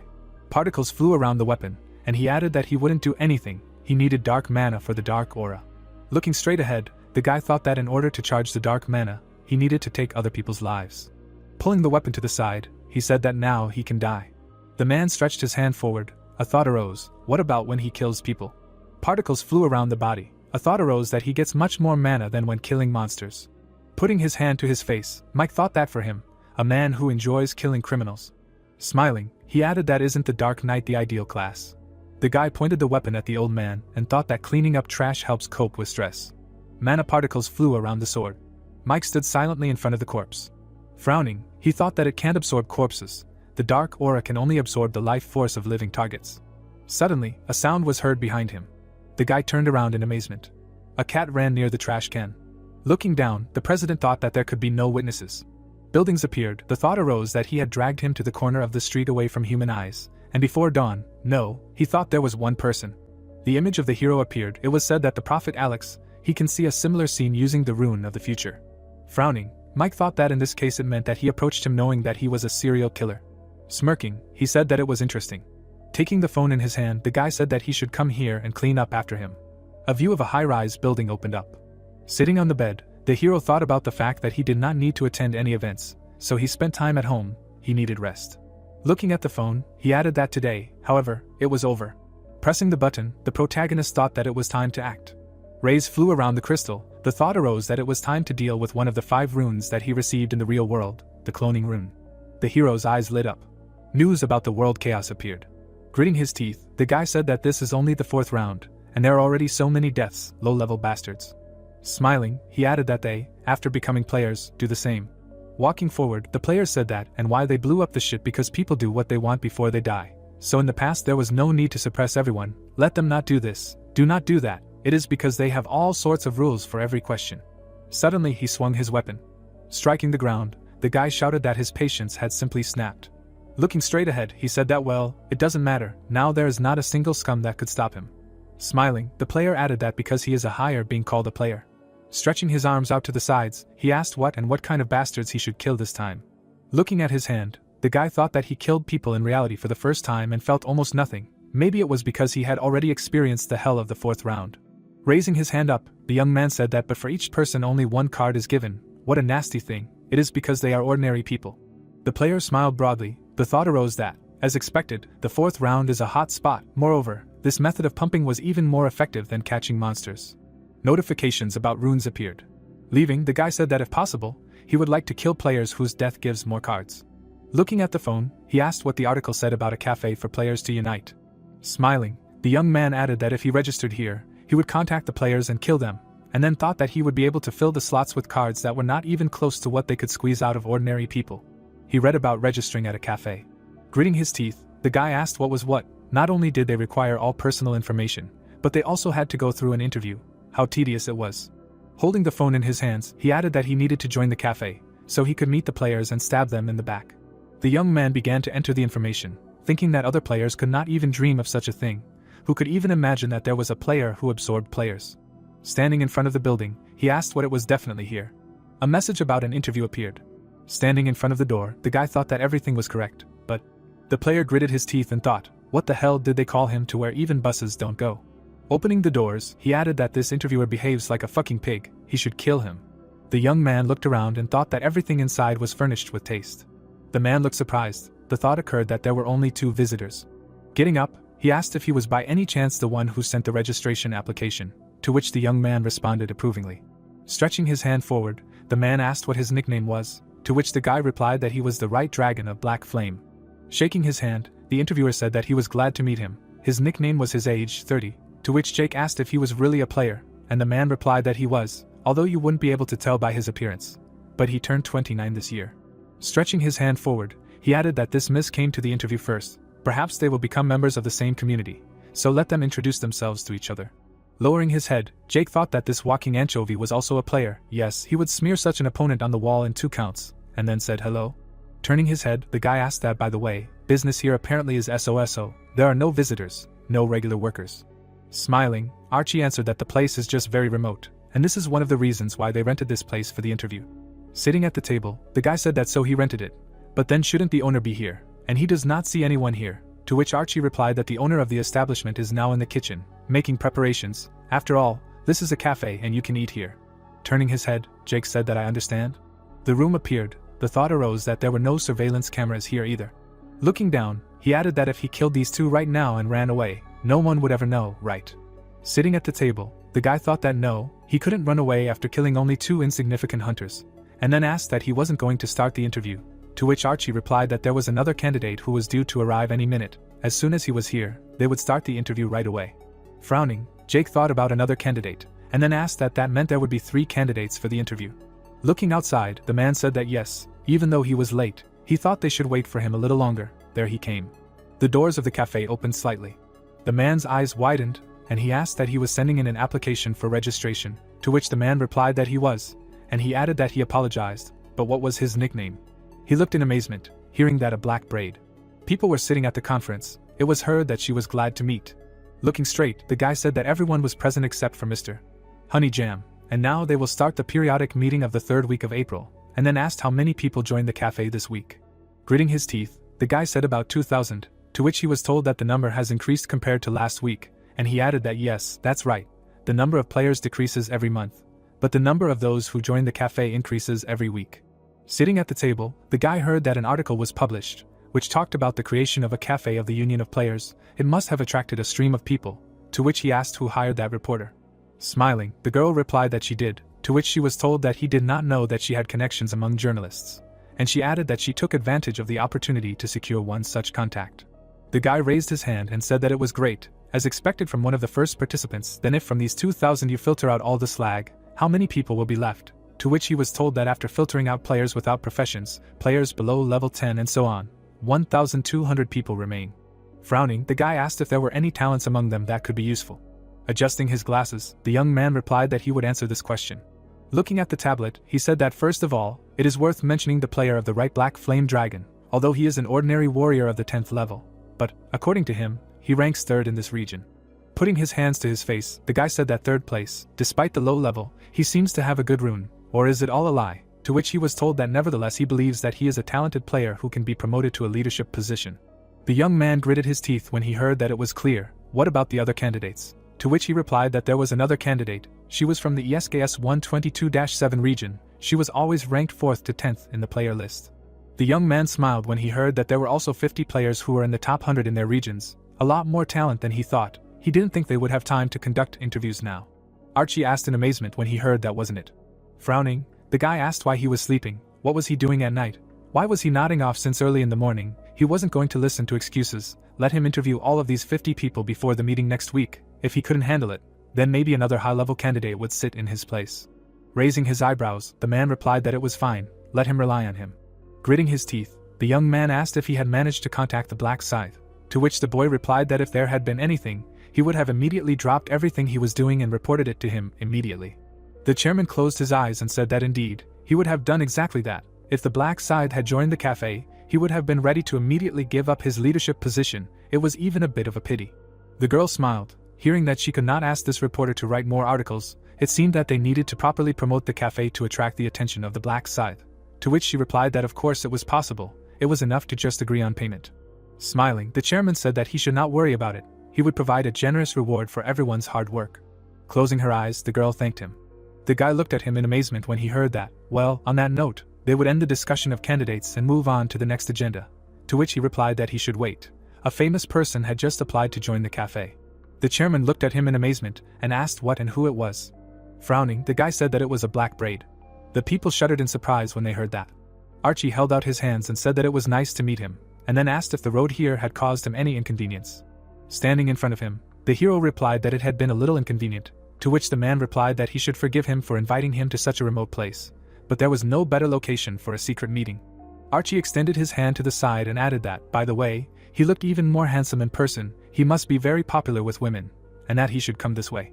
Pointing to the table, the man said that he should sit here first. These two would also be interviewed today. Let them greet each other. Jake clenched his teeth tightly. Lowering his head, the young man greeted. The guy frowned, hearing that the black scythe. Looking straight ahead, the hero thought that he was such a funny bastard. Looking straight ahead, Jake thought that this man, the same black scythe that killed him 5 times, he wanted to ask him if they had met in real life. What had he done to him that he killed him so often? Looking at him, Archie asked him what. He didn't want to say hello, to which the guy replied that his name was the Right Dragon of the Black Flame. The young man lowered his head. Gritting his teeth, Jake thought that he didn't even pretend to know him. He thought he would recognize him when he told him his nickname. Did he really not remember his nickname, even after killing him 5 times? The hero held a cocktail in his hands. A thought appeared that he really thought too highly of himself. He himself pretended to be someone else. But he is a real swindler. Rob smiled. A thought appeared that his real nickname was Kukura Ping Pong. He was an experienced swindler who tried all the ways to get rich. The clone stood in front of him. It was said that now he is nothing special, but in the future he will become famous when he gets the double rune. However, fame will bring him bad deeds, and bad, because he will use the double rune to commit all sorts of crimes. Looking straight ahead, the hero thought that it was sad, of course, that even criminals get power from another world, but it was good that he met him as planned. With his help he would get the rune of the double. Taking out the tablet, the man said that since everyone introduced themselves, they would quickly confirm personal information, starting with Cookham. Looking down, the protagonist said that he was 19 years old, he had just finished school, and was unemployed for now. Closing his eyes, the man asked what he said, that he was a mercenary of the 13th level. Was that right? To which Alex answered that yes, that was right, and Archie asked that it was true that he took 4th place in the region. Looking straight ahead, the hero thought that yes, it was true, all this was a lie. Only with the nickname he did not lie. The protagonist looked at the guy. The thought appeared that Kokuma is a real nickname, which means that he is also pretending to be another player, all because in order to get the double rune, you need to fulfill the condition. The guy smiled broadly. It was said that this condition, posing as another person, you need to commit a murder, in the place where the rune is hidden. The man crossed his arms. The thought appeared that in the past, the one who pretended to be a black scythe committed a murder and received the rune. Smiling, Archie said that okay, the next Right Dragon of Black Flame, to which the guy replied that his real name is Jake, he is 15, he is a student in high school. The man raised his eyebrows and said that he is the youngest of all the candidates. The thought appeared that the damn pig, he thought he was already an adult, but he is a schoolboy, he will not give him less than 30. The protagonist sat at the table. A thought occurred to him that he would laugh so much if he knew that Jake had killed his classmates so mercilessly. Not every schoolboy could do that. He heard that it was true, that he was an ordinary 10th level warrior who had taken 3rd place in the region. Lowering his head, the guy asked that he really thought that he had lied, to which the man replied that he just wanted to clarify. Let him forgive him if he had offended him with this. The player gritted his teeth, hearing that what was his name, to which he replied that Rob, he was 28, he was a fund manager, he had never fallen below 1st place, he was level 30, he was familiar with the Reaper class, what else did he have to prove? Smiling, Archie said that it was nothing, thanks for the confirmation. Looking at Rob, the protagonist thought what kind of fund manager is he who rides on other people's backs? He will borrow money from other players at the expense of the reputation of the Black Scythe. Putting the tablet on the table, the interviewer said that this was the end of the information check, then there will be a full interview. Let him tell why he wants to join their company. They will start with Kokuma. Gritting his teeth, Alex answered that the world has been difficult lately. Yes, he is afraid of being alone, so he thought that it would be nice to unite with the same players as him. Jake frowned, hearing that good, the next Right Dragon of the Black Flame, to which he thought that he could not honestly answer that he came here to kill other players. Gritting his teeth, the guy said that he also came here for the same reason as Kokuma. He can no longer go to school, and is very worried about the next round.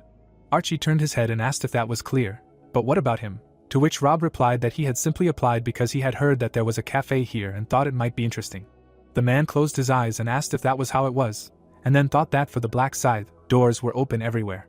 Smiling, he said that okay, they had all given very satisfactory answers. Now he would tell them about the final interview. The man raised his eyebrows and said that it was murder. In order to pass the final interview they had to kill a person. Putting his hand to his face, the hero asked what he had said to kill. But why would they do something like that? Archie frowned and replied that it seemed he had misunderstood. Okay, he would explain it to him so that he would understand everything completely. Stretching his hands forward, he added that as they could understand from reading the article, the government was already taking measures to control the players and deal with those who refused to participate. They were afraid that their powers were superior to ordinary people.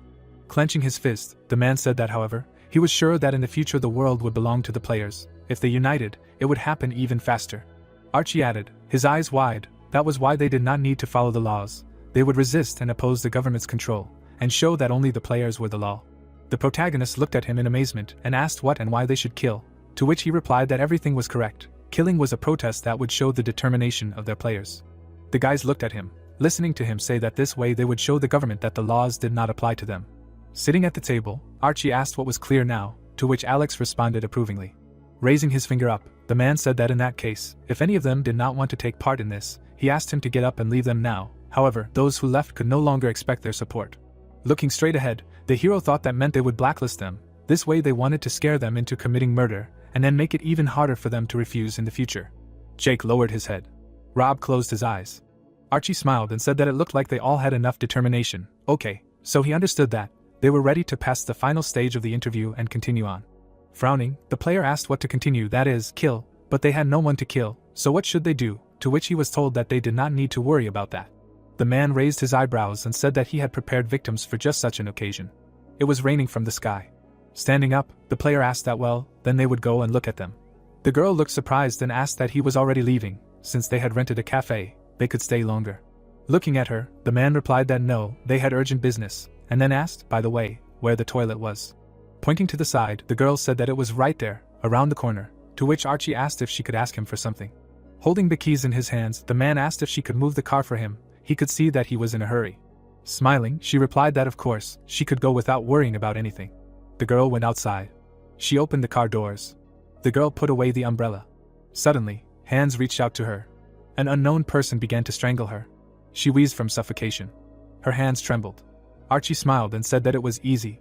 Putting his hand to his face, the hero asked what he had just done, to which Jake asked again what but why he had killed the cafe owner. Turning his head, the man asked what they were worth, let them hurry. The man was unconscious. Gritting his teeth, the protagonist asked if it was really necessary to kill her. The car was driving through the forest. It suddenly stopped. People were walking towards the building. They heard that they had arrived. The final stage of the interview would take place in this warehouse. They entered the warehouse. Taking a step forward, the man said that they would let her lie there, and they would begin, and then asked who would kill her. Smiling, he added that it might be him, to which Rob replied that he would do it, and Archie said that he had expected nothing else from him. They looked away in amazement, hearing that he should stop. Looking at the hero, the man asked what was the matter, to which he asked that he couldn't. The interviewer raised his eyebrows and asked what he wanted to do, said that it was interesting, he thought so, he was scared and wouldn't do it. Turning his head, he added that could he give in to the cuckoo? The protagonist walked forward. Rob smiled and said good luck, he had done him a special favor. Looking straight ahead, Alex heard that thanks, he would put the doppelganger rune to good use. Gritting his teeth, the guy asked what the rune was, what he was talking about. Suddenly, the hero grabbed his face. The protagonist lifted it up. Alex twisted his head. Archie's eyes widened in amazement. Raising his hands, he asked what the man grabbed his head and shouted, what does this even mean? How could he kill the Black Scythe? Is he crazy? Turning his head, the hero said that this bastard was already getting on his nerves. Frowning, the player thought that this gleam in his eyes, like some kind of predator, he is not at all the same as before. How could this even happen? A glow appeared around the hero and he thought, great. Pretending to be a Kokuma was worth it. Notifications appeared that the activation conditions were met. He found a hidden rune of a double. Stretching his hands forward, the man asked that he explain what this means. Why did he kill the Black Scythe? To which the protagonist asked again. Putting on a mask, Alex said that because this devil was pretending to be him. Standing in front of him, the man asked that he pretended to be him. And what was he talking about? The player put his hand forward and said that he had to kill this woman. So he asks why he killed him. To which the hero replied that why, he is scum. So he killed him. Besides, he is also trash. The protagonist put a bag on the girl's head. Frowning, the man asked what he said, let him repeat. Opening his eyes wide, he added that he just did it. A scythe appeared in the hero's hands. Alex raised his head and asked what he said, that he was trash, and he was wrong. Gritting his teeth, Archie thought, what is this, a scythe? This is a weapon of the Kokuma. The hero looked to the side, a thought arose that he had never seen a player with such a big scythe. No, let him stop. The man looked in fear and thought that the player who fought with a huge scythe. The protagonist put on a mask and said that because this asshole pretended to be him. A thought arose that he pretended to be him. Really? Turning his head, Alex asked that now he understood what was going on. Who exactly was the Black Scythe? To which the man asked again that it was him. Looking at him, the hero replied that he should forgive him for lying.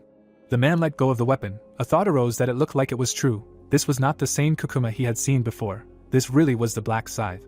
Kneeling, Archie said that he should forgive him for not recognizing him. He played his role so well, let him spare him. Suddenly a blow flew at his head. The man's head flew to the side of the guy. His leg stood next to his head. Stretching his hand forward, Jake exclaimed. The protagonist looked to the side. A thought arose that this really was the Black Scythe. He was on a completely different level. Jake gritted his teeth and thought that he didn't even have time to notice how he cut the air with the scythe. Pulling his weapon out to the side, Alex asked that now only they were left, trying to figure out what he would do now. Looking straight ahead, the hero said that if he had any last words, let him say them. Standing in front of him, the young man replied that he would not follow the cliché and ask for mercy, but he hoped that he could meet him and ask him something. Turning his head, the protagonist asked that he was interested in why he killed him 5 times in the 4th round. The guy looked at him with fear and answered that everything was correct. Looking at him, Alex said that everything was simple, he was holding him back, to which Jake asked that he was holding back, but why him? Looking straight ahead, the hero said that because among those he saw, he was the most capable, he needed to get rid of the competition. The guy exclaimed in amazement, hearing something else he would say, he would not be offended by him if he died. Standing in front of him, Jake asked if he could ask for one last thing, why he wanted to kill him. The protagonist held his weapon out in front of him and said the protagonist replied that he was scum, to which the guy asked what did he do, and he added that he wasn't going to kill that woman. Frowning, the player said that but he didn't even do anything, to which Alex replied that he really didn't do anything, he just watched and did nothing. Lowering his weapon, the hero sighed. The guy smiled, hearing that okay, fine, he was different from other scum only in that he just watched and did nothing, he would give him a chance to live, to which he asked if that was true. The weapon hit the floor, and a sound was heard that in return. Turning his head, the hero said that he should give him everything he had. The equipment was lying on the floor, the thought arose that he really did have some very useful things. Looking down, the protagonist thought that if he sold all these items in the store, he would get 2,000 gold. The guy lowered his head and said that he gave away all his inventory, even his axe, that was really all he had. Holding the runes in his hands, Alex asked him what he said. Standing next to him, Jake replied that he said that he had nothing else, to which the hero said that he did not need it, let him take it for himself. Looking at the player, the protagonist thought that he would not be able to resell these things in the store. Turning his head, Jake asked that he would spare him, as he had promised. Nodding his head, Alex said that he would spare him, he had made a promise after all. Bowing, the player thanked him, to which the hero replied that that was enough, he was embarrassed. Taking a step forward, the protagonist said that he should now live with dignity, he would decide for himself whether to get rid of the corpses or not. He added, bending down, that he would take the girl with him. Standing behind him, the guy said that he would help him, to which Alex replied that it was not necessary, how could he trust someone like him, let him get out of here already. The hero began to carry the girl away. Putting his hand to his face, Jake thought that he had survived, he really thought that he would finish him off, but everything worked out, he had lost several items from his inventory, but at least he was alive. Looking down, he added that however, why did he feel so empty? Gritting his teeth, the guy wondered where he had made a mistake, it was because he had simply watched him steal his items. Looking straight ahead, he added that it was very offensive. The protagonist was heading for the exit. He walked forward, the thought arose that he was now in a vulnerable state, even if he was a black scythe, from an axe blow to the back, but he would still die, yes. The player's eyes widened as he thought, what should he do if he killed someone as high level as the black scythe? His stats would immediately increase. His gaze froze, the thought appeared that yes, this was a chance in a million, such an opportunity might not be exposed to him again. Holding the weapon in his hands, Jake thought that if he did not use it, he would regret it all his life. Walking forward, he added that he should not notice him. The guy began to come closer, thinking that a little more. The hero froze, the thought appeared that yes, right now. Swinging, Jake thought that he should die. The axe flew right at him. The guy stood over the corpse. Smiling, he asked that he killed the black scythe, just like that. The player's eyes widened as he added that it really worked, he, being only at level 10, killed the black scythe. After kicking the hero, Jake asked why he even turned his back on him, and if he had a high level, he was such an idiot. Clenching his fist, the guy added that thanks to it, his stats would now grow. He froze, looking at the door.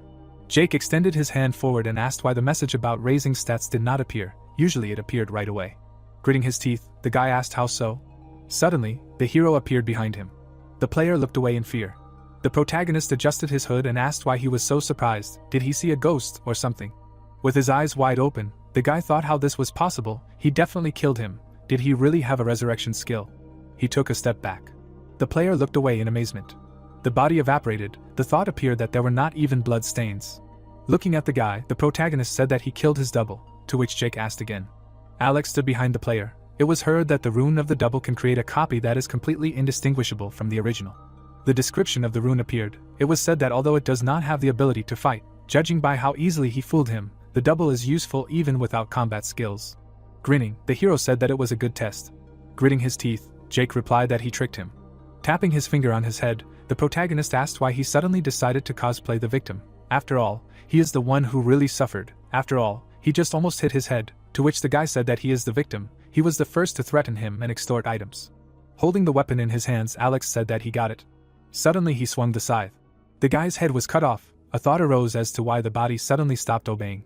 Standing in front of him, the hero said that he was only wasting time listening to another scum. A glow appeared around the guy's head. The tracks began to disappear. Taking a step forward, the protagonist thought that anyone who looked at this place would never think that a murder had taken place here, except for one person.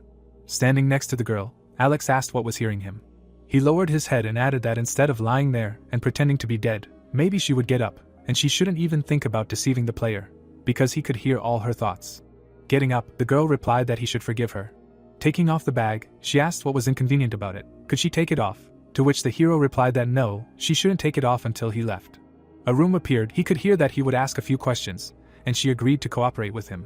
Standing in front of the girl, the protagonist asked how many visitors there were. She remembered everyone's faces, to which she replied that there were 4 people, one was over 40. Since they were talking, she remembered him well, and the rest. Alex lowered his gaze and thought that even the thought rune said that it was true, and then said that okay, the interrogation was over. Gritting her teeth, the girl said that well, now she would be safe, now it was all over. The hero crossed his arms and said that yes, he could go home. The main thing was not to tell the police anything, otherwise there would be retaliatory measures, to which she replied that yes, she understood, and he added that well, let him count 60 seconds and take off the bag. The girl nodded her head and responded approvingly. A room appeared. She took the bag off her head. Looking around, the cafe owner wondered what had happened here. Turning her head, she added that there was no one else here. She hadn't dreamed all this. A view of a high-rise building opened up. Entering the apartment, the hero said that he had arrived, to which Rick asked that he was home. Suddenly, the guy exclaimed in surprise. The protagonist smiled, hearing that these were his clothes. Where had he gone in them? To which he hesitated. Closing his eyes, Alex said that he was so tired, he was falling off his feet. Following him, the guy asked where he had been. He had dinner, to which the hero replied that he had not yet. Taking a step forward, Rick asked what he could, then they would order something, to which the hero replied that he could order whatever he wanted. Looking at the sweater, the protagonist thought that he had done everything cleanly, but he could not just return the clothes to Rick. The guy suddenly looked at him in amazement. Leaning over, he asked what he was doing, why he had thrown out the hoodie, to which Alex replied that it was already worn out, he would buy him a new one. After all, he had been wearing it for a long time. Wide-eyed, the brother said that, but to which the hero said that he would buy him an even better and more beautiful hoodie. Okay. Turning his head away, the guy said that no, it was not necessary. After all, the school had been closed for a long time, he had nowhere to wear it. Looking down, the hero thought that because of people like Jake, he can't even go to school, he must be bored sitting at home, because he can't go anywhere alone. Rick looked surprised, hearing that he didn't want to go for a walk with him tomorrow, maybe to Everland. Standing in front of the hero, he asked Everland really, they were really going there, to which the protagonist responded approvingly and added that therefore he should have dinner and go to bed early. Rick's eyes widened, he said that he hadn't been here for so long. Looking at him, the hero thought that things had gotten complicated lately, so he couldn't take him here. People were walking in the park, he heard that, but why is it still open? Now a lot of public places are closing. In times like these, people need hope. Looking straight ahead, the guy exclaimed in surprise. He looked at the hero. Stretching his hand forward, Rick said that they should go there first, quickly. A toy store appeared. Putting on the hat, the protagonist asked what he thought of it. Smiling, the guy replied that it was cool, very cute, and that they would buy it. Looking around, he added that there were so many cute things here, to which Alex replied that he should buy whatever he wanted. Walking forward, the hero asked what and where he wanted to go now, to which his brother replied that he should let him think. Since they had come here, they needed to go everywhere. People were riding a roller coaster. They were being doused with water. Pandas were lying on top of each other. Smiling, the guy said that these twin pandas were so cute, to which the hero thought, what a bastard, he was still gloomy yesterday. How good that he decided to take a walk with him. Turning his head, the brother asked that tomorrow was the first day of the month, so it was okay that they were spending time like this. He said that of course he was glad that they came here. Walking forward, he added that he shouldn't worry, he would return safe and sound this time too. But this round could take more than 10 hours, so he shouldn't be surprised if he slept for a long time, to which the protagonist asked, 10 hours, isn't that dangerous? He should definitely return safe and sound. Smiling, Alex asked that he was still worried. Rick looked down, hearing that he promised, he wouldn't leave him alone. Looking at his brother, the hero asked that he should stop worrying. Okay, where does he want to go now? Maybe on a safari. A view of a high-rise building opened up. The protagonist woke up from a notification on his phone. Looking at it, he thought it was Julie. The correspondence appeared. The thought arose that judging by such long messages, she was worried. Grinning, Alex thought that he shouldn't worry. From now on he would protect her. The hero put the phone on the shelf. The time on the clock was 12:00. The players appeared on the field. Looking around, the guy asked if that was all. They weren't coming. only 500 people survived in the last round, to which they replied that yes, for sure, they just hadn't arrived yet. The girl looked at him in amazement, and said that it seemed true. Looking away, the protagonist thought that there were incredibly few people compared to the first round, in which 10,000 people participated. After the unification, the emptiness that everyone felt would pass. Smiling, the angel said that she was glad to see them, congratulated them on reaching the 5th round. The players raised their heads up. Putting her hand to her face, Olivia asked why they were all so sad. Let them smile. Wasn't the last round funny? After all, they were so diligently destroying their own brothers. The people gritted their teeth, hearing this. Lowering her head, the angel said that well, okay, she won't make fun of them anymore. They even reacted boredly. Stretching her hand forward, she added that 442 survivors had been summoned now. Initially there were 521 survivors, but the number had decreased by almost 80 people. Apparently this time they were fighting each other in real life. Looking at the players, Olivia heard that the number had decreased again. Each time there were fewer and fewer of them. To which she replied that well, honestly, it made no difference whether they fought each other or not. Gritting her teeth, she added that however, they would not be able to conduct the game properly if there were only 400 people left, therefore. Smiling, the angel said that she had prepared something for them. Looking straight ahead, she added that it was regional integration. Raising his hand up, the guy asked if she could explain in more detail what regional integration meant. Frowning, Olivia said that it was a little annoying that she had to explain that something that was already obvious literally meant regional integration. She spread her arms out to the sides and added that she didn't know if they knew, but their country had hundreds of regions alone, 875 to be exact, to which they asked if they were the only ones with so many regions. Olivia smiled and said that they were surprised by such trifles. Compared to other countries it was quite small. The guy frowned and said that however, if each region had 10,000 people, then surely in a country with a large population there would be many districts, to which the player replied that it was, let him stop, that is, if each region had its own angel. Looking away, the guy asked what did that mean there were thousands of them too, and the other added that there were so many angels. Putting her hand to her face, the angel said that their guess was correct. They, the angels, were listed for each region, so had they only just guessed now? Looking straight ahead, the guy asked what did that mean she wasn't the one who came up with this survival game. The angel gritted her teeth. The player looked at him in fear, hearing why he thought so, to which he replied that thousands of angels would not cooperate to create some kind of survival game. Suddenly, an angel descended in front of him. Looking at the guy, Olivia asked what if this is still so, will he not praise them? Let him not ask useless questions. If she tells him the whole truth, his head will not withstand it. The player looked at him in fear and said that he asked for forgiveness. Stretching his hand to the side, the angel said that whatever it was. Looking at her, the hero thought that judging by how she changed the topic of conversation, he hit the bull's eye. Perhaps there is a non-disclosure policy about the creator of this game. A blow flew at the angel. The thought arose that, in addition, angels can also die at the hands of players. They would never be able to create such a huge survival game. Olivia crossed her arms and said that from now on she would not answer the bugs' questions. The bugs, as befits them, should only think about their own survival. The girl looked at him in amazement, hearing that they were annoying her and just wasting their time. No matter what, she would now begin the integration of the region. Let them understand that this was a necessary measure, since there were too few players. Lowering her head, the angel said that they should not build any other useless theories. The players looked at him in amazement and asked what it was. An earthquake. A glow appeared on the ground. The cubes began to light up. The players were standing on the field. They looked up in fear. A bright beam appeared between them. The plates began to move upward. A glow appeared on the plate. The ground lit up brightly. The players began to appear on the platform. They looked around. People were standing next to each other. It seemed that it was over. Gritting his teeth, the guy asked what those people were. The players looked at each other in surprise when they heard that the region integration was complete. Smiling, the angel asked what was wrong. Why didn't they even greet people like them? To which the other added that how long would the atmosphere be so awkward?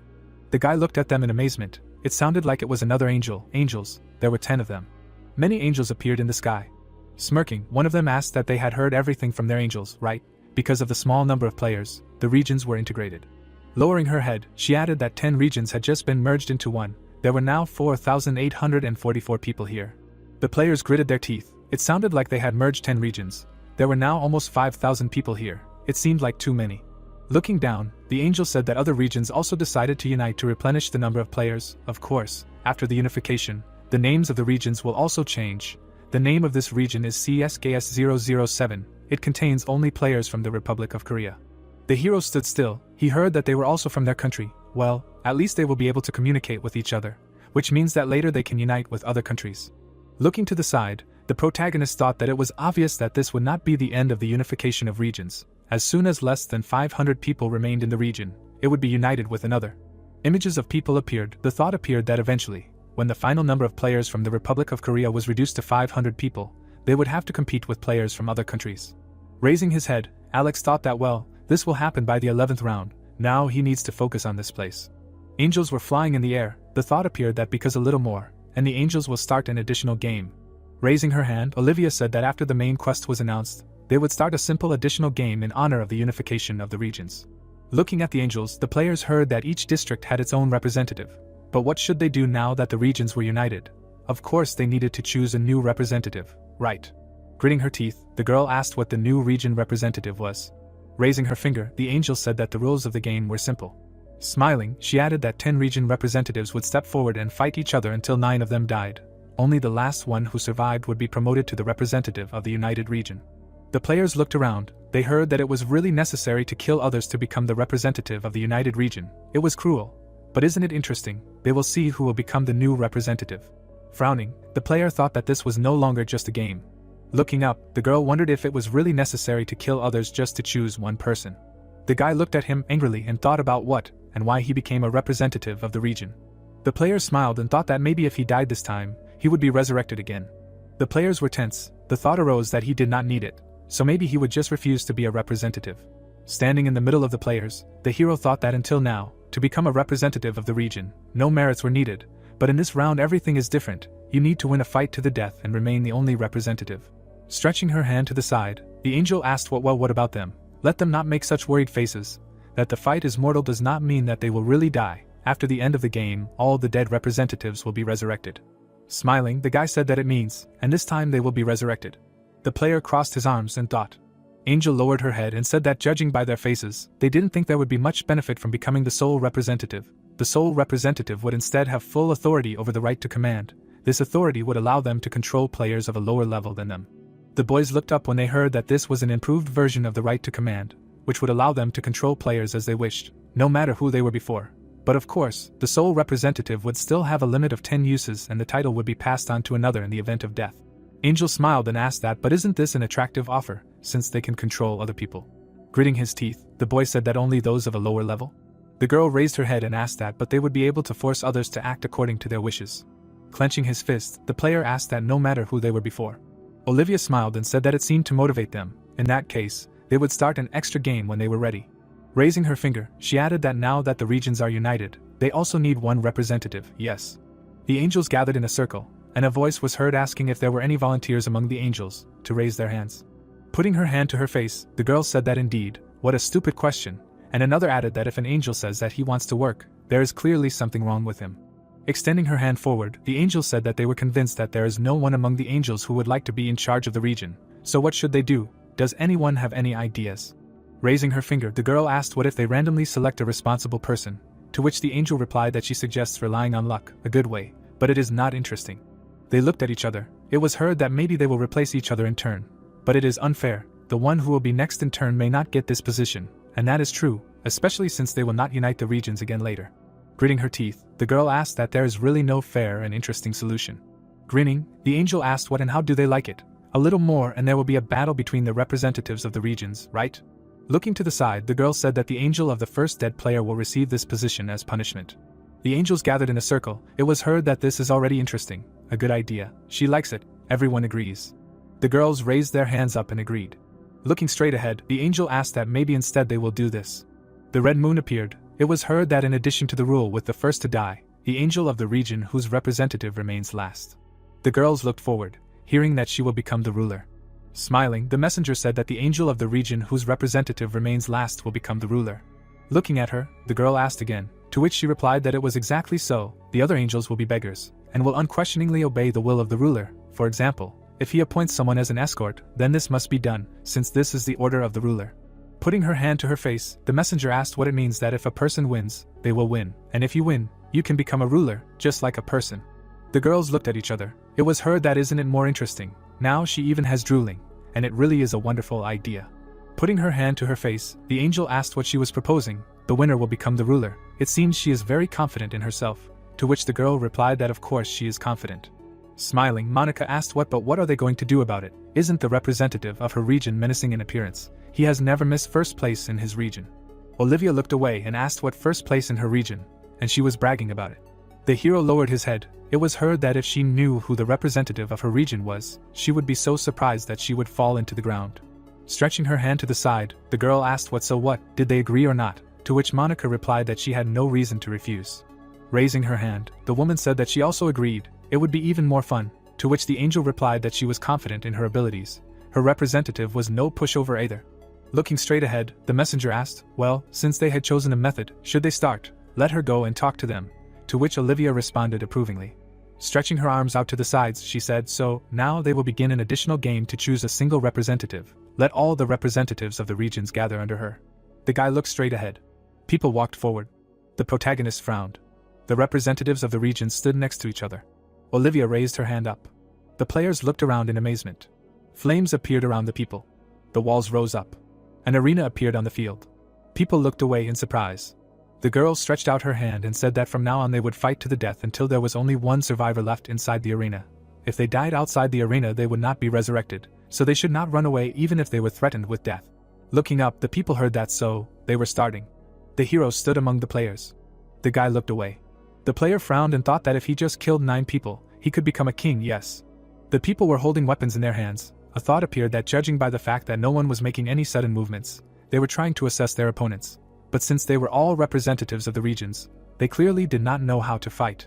Smiling, the guy thought that there was still no bastard stronger than him.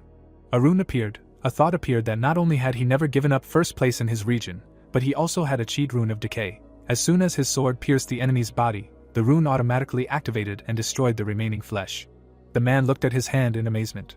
The player pierced the guy. The thought came to him that the sword was moving as if it was possessed by a spirit. Thanks to this, he was able to kill 312 people in the 4th round. Putting her hands on her hips, the girl asked what they were doing, why weren't they fighting, and the other added that they should quickly start fighting.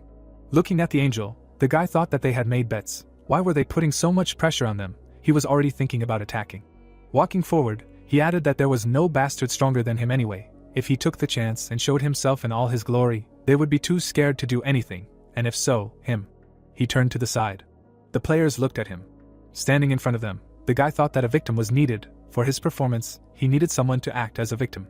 Smiling, he added that anyone could attack first. He would deal with this bastard first. The protagonist took a step forward. He looked straight ahead. Standing in front of him, the representative thought that he had finally come out. He was his first victim. The protagonist stood still. A thought appeared that the scythe was big. He had rarely seen such a weapon. Smiling, the guy thought that he had seen people with a scythe in their nickname, but not players with a real scythe. A nickname appeared above Alex's head. The player looked in amazement and thought that a black scythe. His nickname was a black scythe. Holding the weapon in his hands, he added that maybe he just had the same name. No, nicknames cannot be repeated. Lowering the sword, the guy thought what it meant, this man. The hero walked straight. A thought appeared that it really was that same black scythe, occupying first place among all regions, the one at level 30. Looking at them, the girl asked what was wrong with that man. She thought he would start attacking boldly. But why did he suddenly look so detached? Looking to the side, the angel asked if this was not a representative of her region. Monica gritted her teeth and wondered what to do. It was that bastard. The players stood in front of each other. The thought came to mind that why did he just stand there?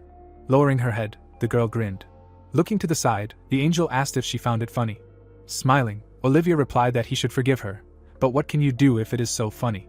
Stretching her hand forward, the girl said that they should just look at him. Seeing the representative of her region, he began to shake like an aspen leaf. He is the representative of her region. The hero took a step forward. It was heard that, of course, a huge sigh makes a big impression, but she does not see anything that could inspire such a feeling of fear at the first meeting, which would make her tremble. Looking at the angel, the girl asked that is, her representative was afraid of her representative, to which she replied that it looked like that. Frowning, Monica said that he shouldn't talk nonsense. He thinks that first place in the region is a joke. Her representative has never missed first place since the very first round. Smiling, Olivia said that only in her region. But after all, everyone can take first place in the region. Has her representative never missed first place among all regions?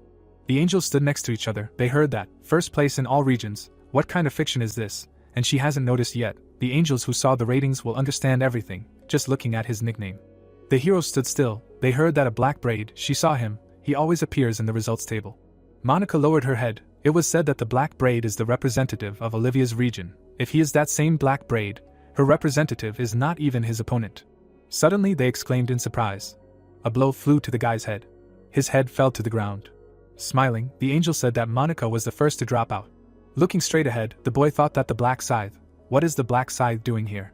The players froze. The thought arose that even if they united together, they would not be able to defeat him. His reaction was not as fast as his. He would definitely die. How could he defeat a player of level 30? He was only level 13.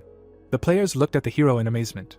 Stretching his hand forward, the young man said that he was glad to meet him. He was so glad to be in the same region as the famous black scythe that he was about to cry with joy.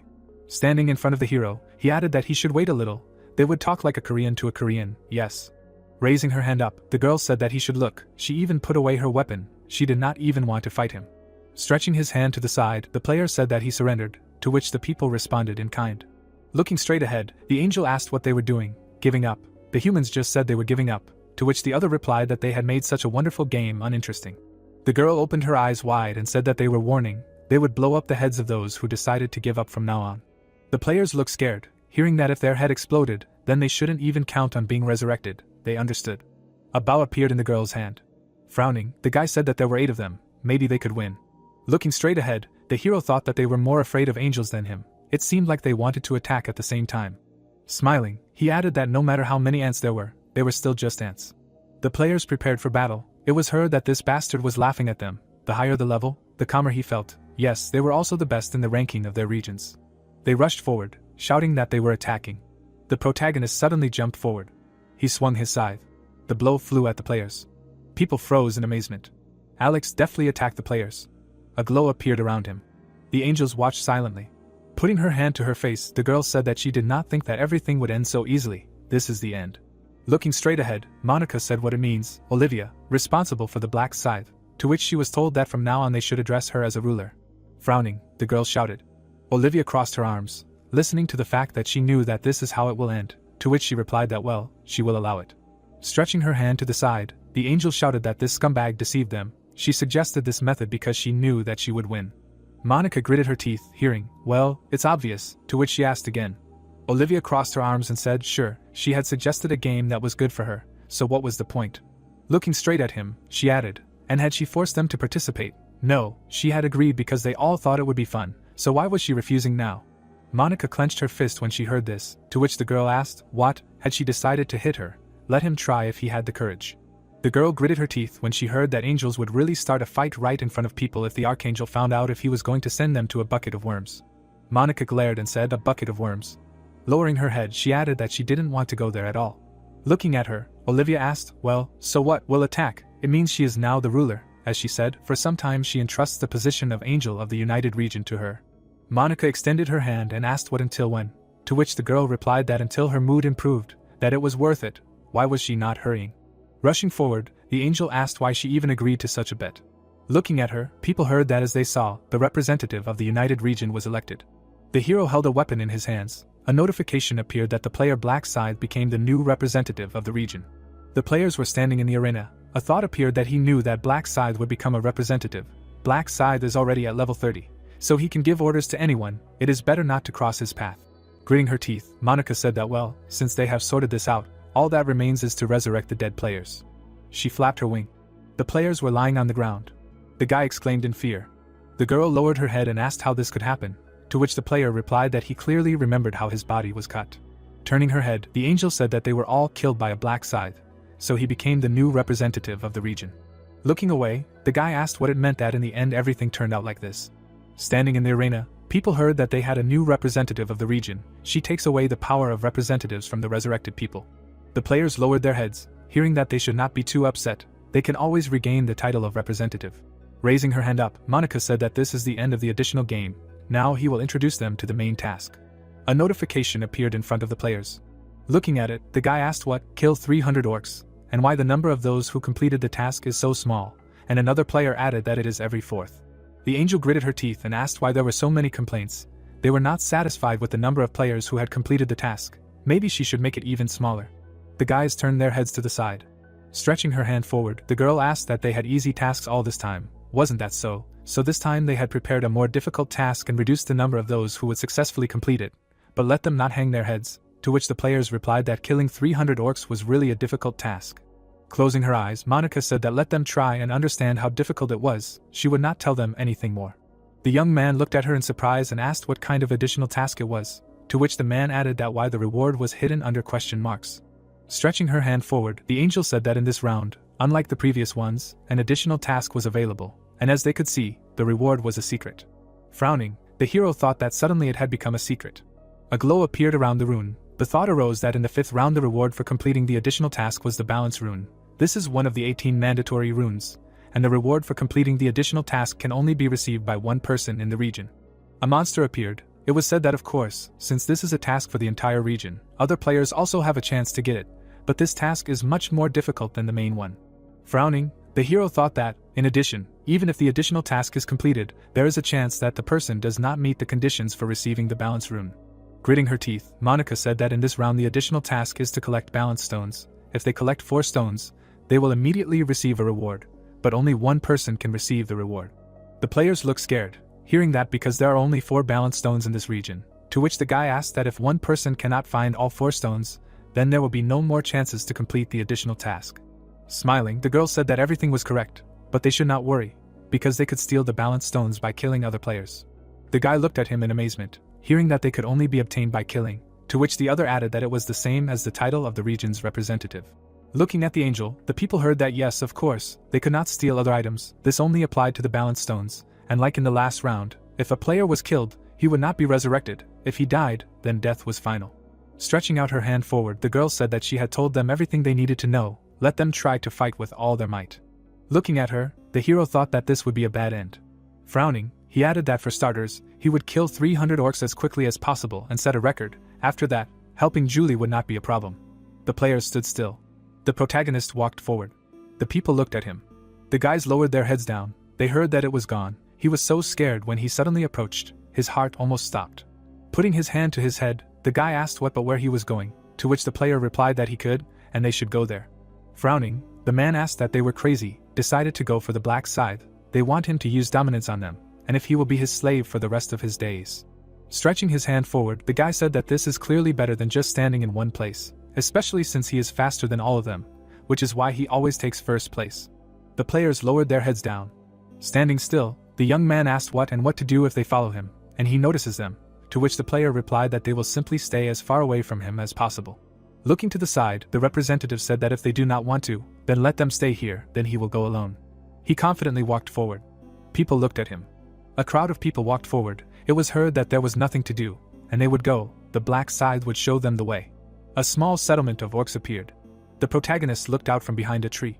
Stretching his hand forward, the guy said that he should look there, to which he was told that there was some village there. It seemed that the black side was going to enter there. The orc screamed furiously. Alex suddenly rushed forward. A blow flew at the monster. The hero swung his weapon. The orc fell to his knees. The protagonist entered the settlement. He watched the monsters. The orcs looked at him angrily. Suddenly, they rushed at each other. Alex struck them. The creatures swung their weapons. A glow appeared around the scythe. The hero swung his weapon. He struck the monsters. The creatures fell to the ground. The protagonist approached the house. He went inside. Alex came out of the building. The players watched him. The guy smiled and said that these orcs were nothing, to which the player replied that they seemed to be on the same level as those they had killed before, to which the other asked that maybe it only seemed easy because they had been killed by a black scythe. The people stood in the middle of the forest. It was heard that they should be on guard. Yes, there was nothing wrong with being careful. Then there would be no chatter, and like a black scythe they would quickly destroy this village. I agree. The guy smiled and thought that for now he would have to cooperate with these losers. The players smiled. The thought occurred to him that at first he would move behind, and when he could kill them alone, he would begin to act. The more cannon fodder in front of him, the better. A settlement appeared. It was heard that there was a village there. The monsters looked at the people. It was said that it turned out to be quite large. It seemed to be 3 times larger than those they had met before. The ogre made a loud sound. He was standing on a tower. The monsters came out of the buildings. The guy gritted his teeth. He heard that why that orc needed a horn. That creature just summoned other orcs. Really. The monsters were walking around the settlement. They suddenly rushed forward. The creatures surrounded the players. Their eyes lit up. Gritting his teeth, the man said that they thought it was just a big village, but to which the guy replied that he couldn't even imagine that there were so many of them here. Looking to the side, the player asked what they should do, to which the young man replied that they should fight to the death. Standing in front of the monster, the guy shouted that they were attacking. Rushing forward, the player shouted that there were simply too many of them, but there was nothing special about these creatures. The ogre's weapon appeared. A blow flew at the monster. Grinning, the young man asked what. Well, their skills are bad, to which the player replied that their attacks are not that fast. The guy struck the creature. Smiling, he thought that it worked. He knew that these were the most common orcs. Lowering his head, the player asked what was wrong. He could not pull out his sword. Suddenly, a blow flew at him. People were fighting with monsters. It was heard that they should run, these scum orcs. The creature hit the man. Lying on the ground, the guy thought that the orc would really kill him. The monster waved his weapon. The thought arose that he should spare him. Rushing forward, the hero thought that he did not see those people who were pursuing him. Rolling his eyes, he added that well, if there were about 20, then he had nothing to worry about, of course, unless they decided to penetrate a large orc settlement. The monster blew his horn. The thought occurred to him that it was better not to disturb an orc settlement where there was an outpost without urgent need. If the orc guard blew his horn, then more than 50 orcs would quickly gather, since there were more than 200 of them in the settlement itself. A small orc settlement appeared. Alex ran forward quickly. The monster swung his hand. The thought occurred to him that, in addition, the density of orc muscle mass was at a completely different level than that of humans. If the sword got stuck, it would be difficult to pull it out, and their endurance was high. The hero jumped forward abruptly. A blow flew at the monster. The thought occurred to him that therefore it was necessary to aim at the orc's weak spot, the neck, and cut it with one blow. The protagonist swung his scythe. A cut appeared on the orc's back. Alex swung his weapon. Gritting his teeth, he thought that but this only applies to regular players. The hero took a step forward. He plunged his weapon into the monster's back. The creature fell to the ground. Notifications about the remaining time until the end of the round appeared. Looking straight ahead, the protagonist thought that it took him an hour to complete the main task. First he needed to take first place, now he could try to help Julie. The girl smiled. An idea about tracking appeared. Taking a step forward, the guy asked if he was okay, to which the player replied that it seemed to him that this time he would definitely die. Looking at the monsters, people said that what was he talking about? They just looked like walking pigs. It was not worth underestimating them so much. Looking to the side, the guy asked how many they had already killed, to which he was told that he alone had killed about 50. Putting his hand to his face, the player said that if 10 people killed only 50 in 1 hour, it was not good. At this rate they would not kill 300 orcs in 10 hours, and would be in last place. Raising his hand, the young man asked if it was true that they would be last, to which he was told that if they lost this time, it would not mean their end. Closing his eyes, the player said that he thought they should attack an even larger settlement. Gritting his teeth, the boy asked if it was too dangerous, to which he was told that it was true. It was hard enough for them to fight only 3, since they could defeat an even larger village. Putting his hand to his face, the young man said that he thought it would be better to attack smaller villages, as now, and hunt carefully. Frowning, Chuck said that it was true. They were right. There was no arguing with that. He would not force them to do anything. But at this rate they would not be able to kill 300 orcs and would simply die. It would be difficult, but they had no other choice. Standing in front of the players, he added that but. The guy gritted his teeth and said that they should remember one thing. If they stayed on a sinking ship, they would have no future. The forest appeared. A view of the pink sky opened up. Stretching his hand forward, the man said that he should look there. This was the village they had seen earlier. Looking straight ahead, the young man asked that it seemed like there was a guard post at the entrance, to which Chuck replied that they would go around it. People were standing near the fence. Sitting in the bushes, the man said that he should look. There was a gap in the fence. The guy looked out through the gap in the fence. A settlement appeared. It was heard that it seemed like no one was nearby. The men were pushing through the fence. Standing behind the building, Chuck asked if they were all sitting in their houses, to which the boy asked what he meant. There were about 5 of them in one house. Putting his hand to his face, he added that there were more than he thought, to which the boy replied that since they had no choice, they would go into the hut and make a surprise attack. Standing behind the boy, Chuck said that well, since they had decided to rob them, maybe they would go inside, to which the boy replied that yes, there were about 5 of them, so if they suddenly attacked, they would be able to handle them. Looking to the side, the player said that they would start with this house, let them enter when he gave them the signal. He extended his hand forward. They entered the building. The men were standing in front of the entrance. The players abruptly kicked the door down. The boy froze in amazement. Standing in front of the orcs, he said that there were 10 of them. Holding the bat in his hands, the monster growled. Gritting his teeth, the boy asked that there were too many of them. What should they do? To which Chuck replied that they would kill them one by one. Rushing forward, he shouted that everyone, first from the left. They began to fight the monsters. The players swung at the orc. The people rushed towards the creature. The boy struck the orc. He fell to the ground. Looking straight ahead, the monster screamed furiously. The players stood in front of the creatures. The orc's eyes lit up brightly. He struck the boy. Lowering his head, Chuck addressed the boy. Rushing forward, he shouted that they should die. The players struck the monster. The creature lay on the ground. Looking at them, the monster screamed. The people prepared to fight. The monster stood in front of them. Chuck frowned and thought that now there were 8 of them left. However, would they be able to cope with them, with so many people? Holding the weapon in front of him, the guy said that they wouldn't succeed like that. They were retreating, to which Chuck replied that he had just thought of that too. The players rushed to the exit. they could hear them coming out. The monsters began to quickly catch up with them. The man swung the weapon in front of him. The player clenched his teeth. The monsters surrounded them. Looking straight ahead, the young man asked how many more there were, to which he was told that there looked like at least 10. The player frowned and said that it was the end, they were all finished, to which he was told that what a miserable death. Gritting his teeth, Chuck said that they should pull out their weapons. Turning around, the guy said that now everything was over, to which the player said that they had fun together. Looking at them, the man asked why they didn't kill them. Gritting his teeth, he added that if they wanted to know, then let them look at the expressions on the orcs' faces. The monsters smiled, looking at them. The guy looked at them with fear. Pointing back, the young man said that they were laughing at them. They found it funny because they were shaking with fear like rats. The people looked at him in amazement, hearing that it didn't make them angry that some orcs were laughing at them. Had they really become the subject of ridicule, like monkeys in a zoo? Turning his head, Chuck said that they should not give up until the very end, immediately pull out their weapons and kill at least one of them, then even dying would not be shameful. Frowning, the guy responded approvingly. Holding the weapon in his hands, the young man said that he should forgive them for making such a pathetic spectacle. They would be with him until the very end. Looking straight ahead, the monsters growled. Standing in front of them, Chuck said that as soon as he gave the signal, let them kill them one by one, understood. The orcs looked at him in amazement. The monster turned its head to the side. Suddenly, they scattered sharply. The guy watched them. Gritting his teeth, the young man asked what was going on, and the other added why the orcs had suddenly fled. The players turned around when they heard the address. The orcs were looking at their weapons. The monsters were standing in front of the people. Smiling, Chuck said that there were only 8 of them left now, so they would try. The people ran forward quickly. Holding the weapon in his hands, the guy said that they had won against 8 orcs. Looking to the side, the young man said that they had succeeded. No, he had succeeded, to which the player replied that it was true. If it weren't for him, they would have surrendered even earlier and they would have been destroyed.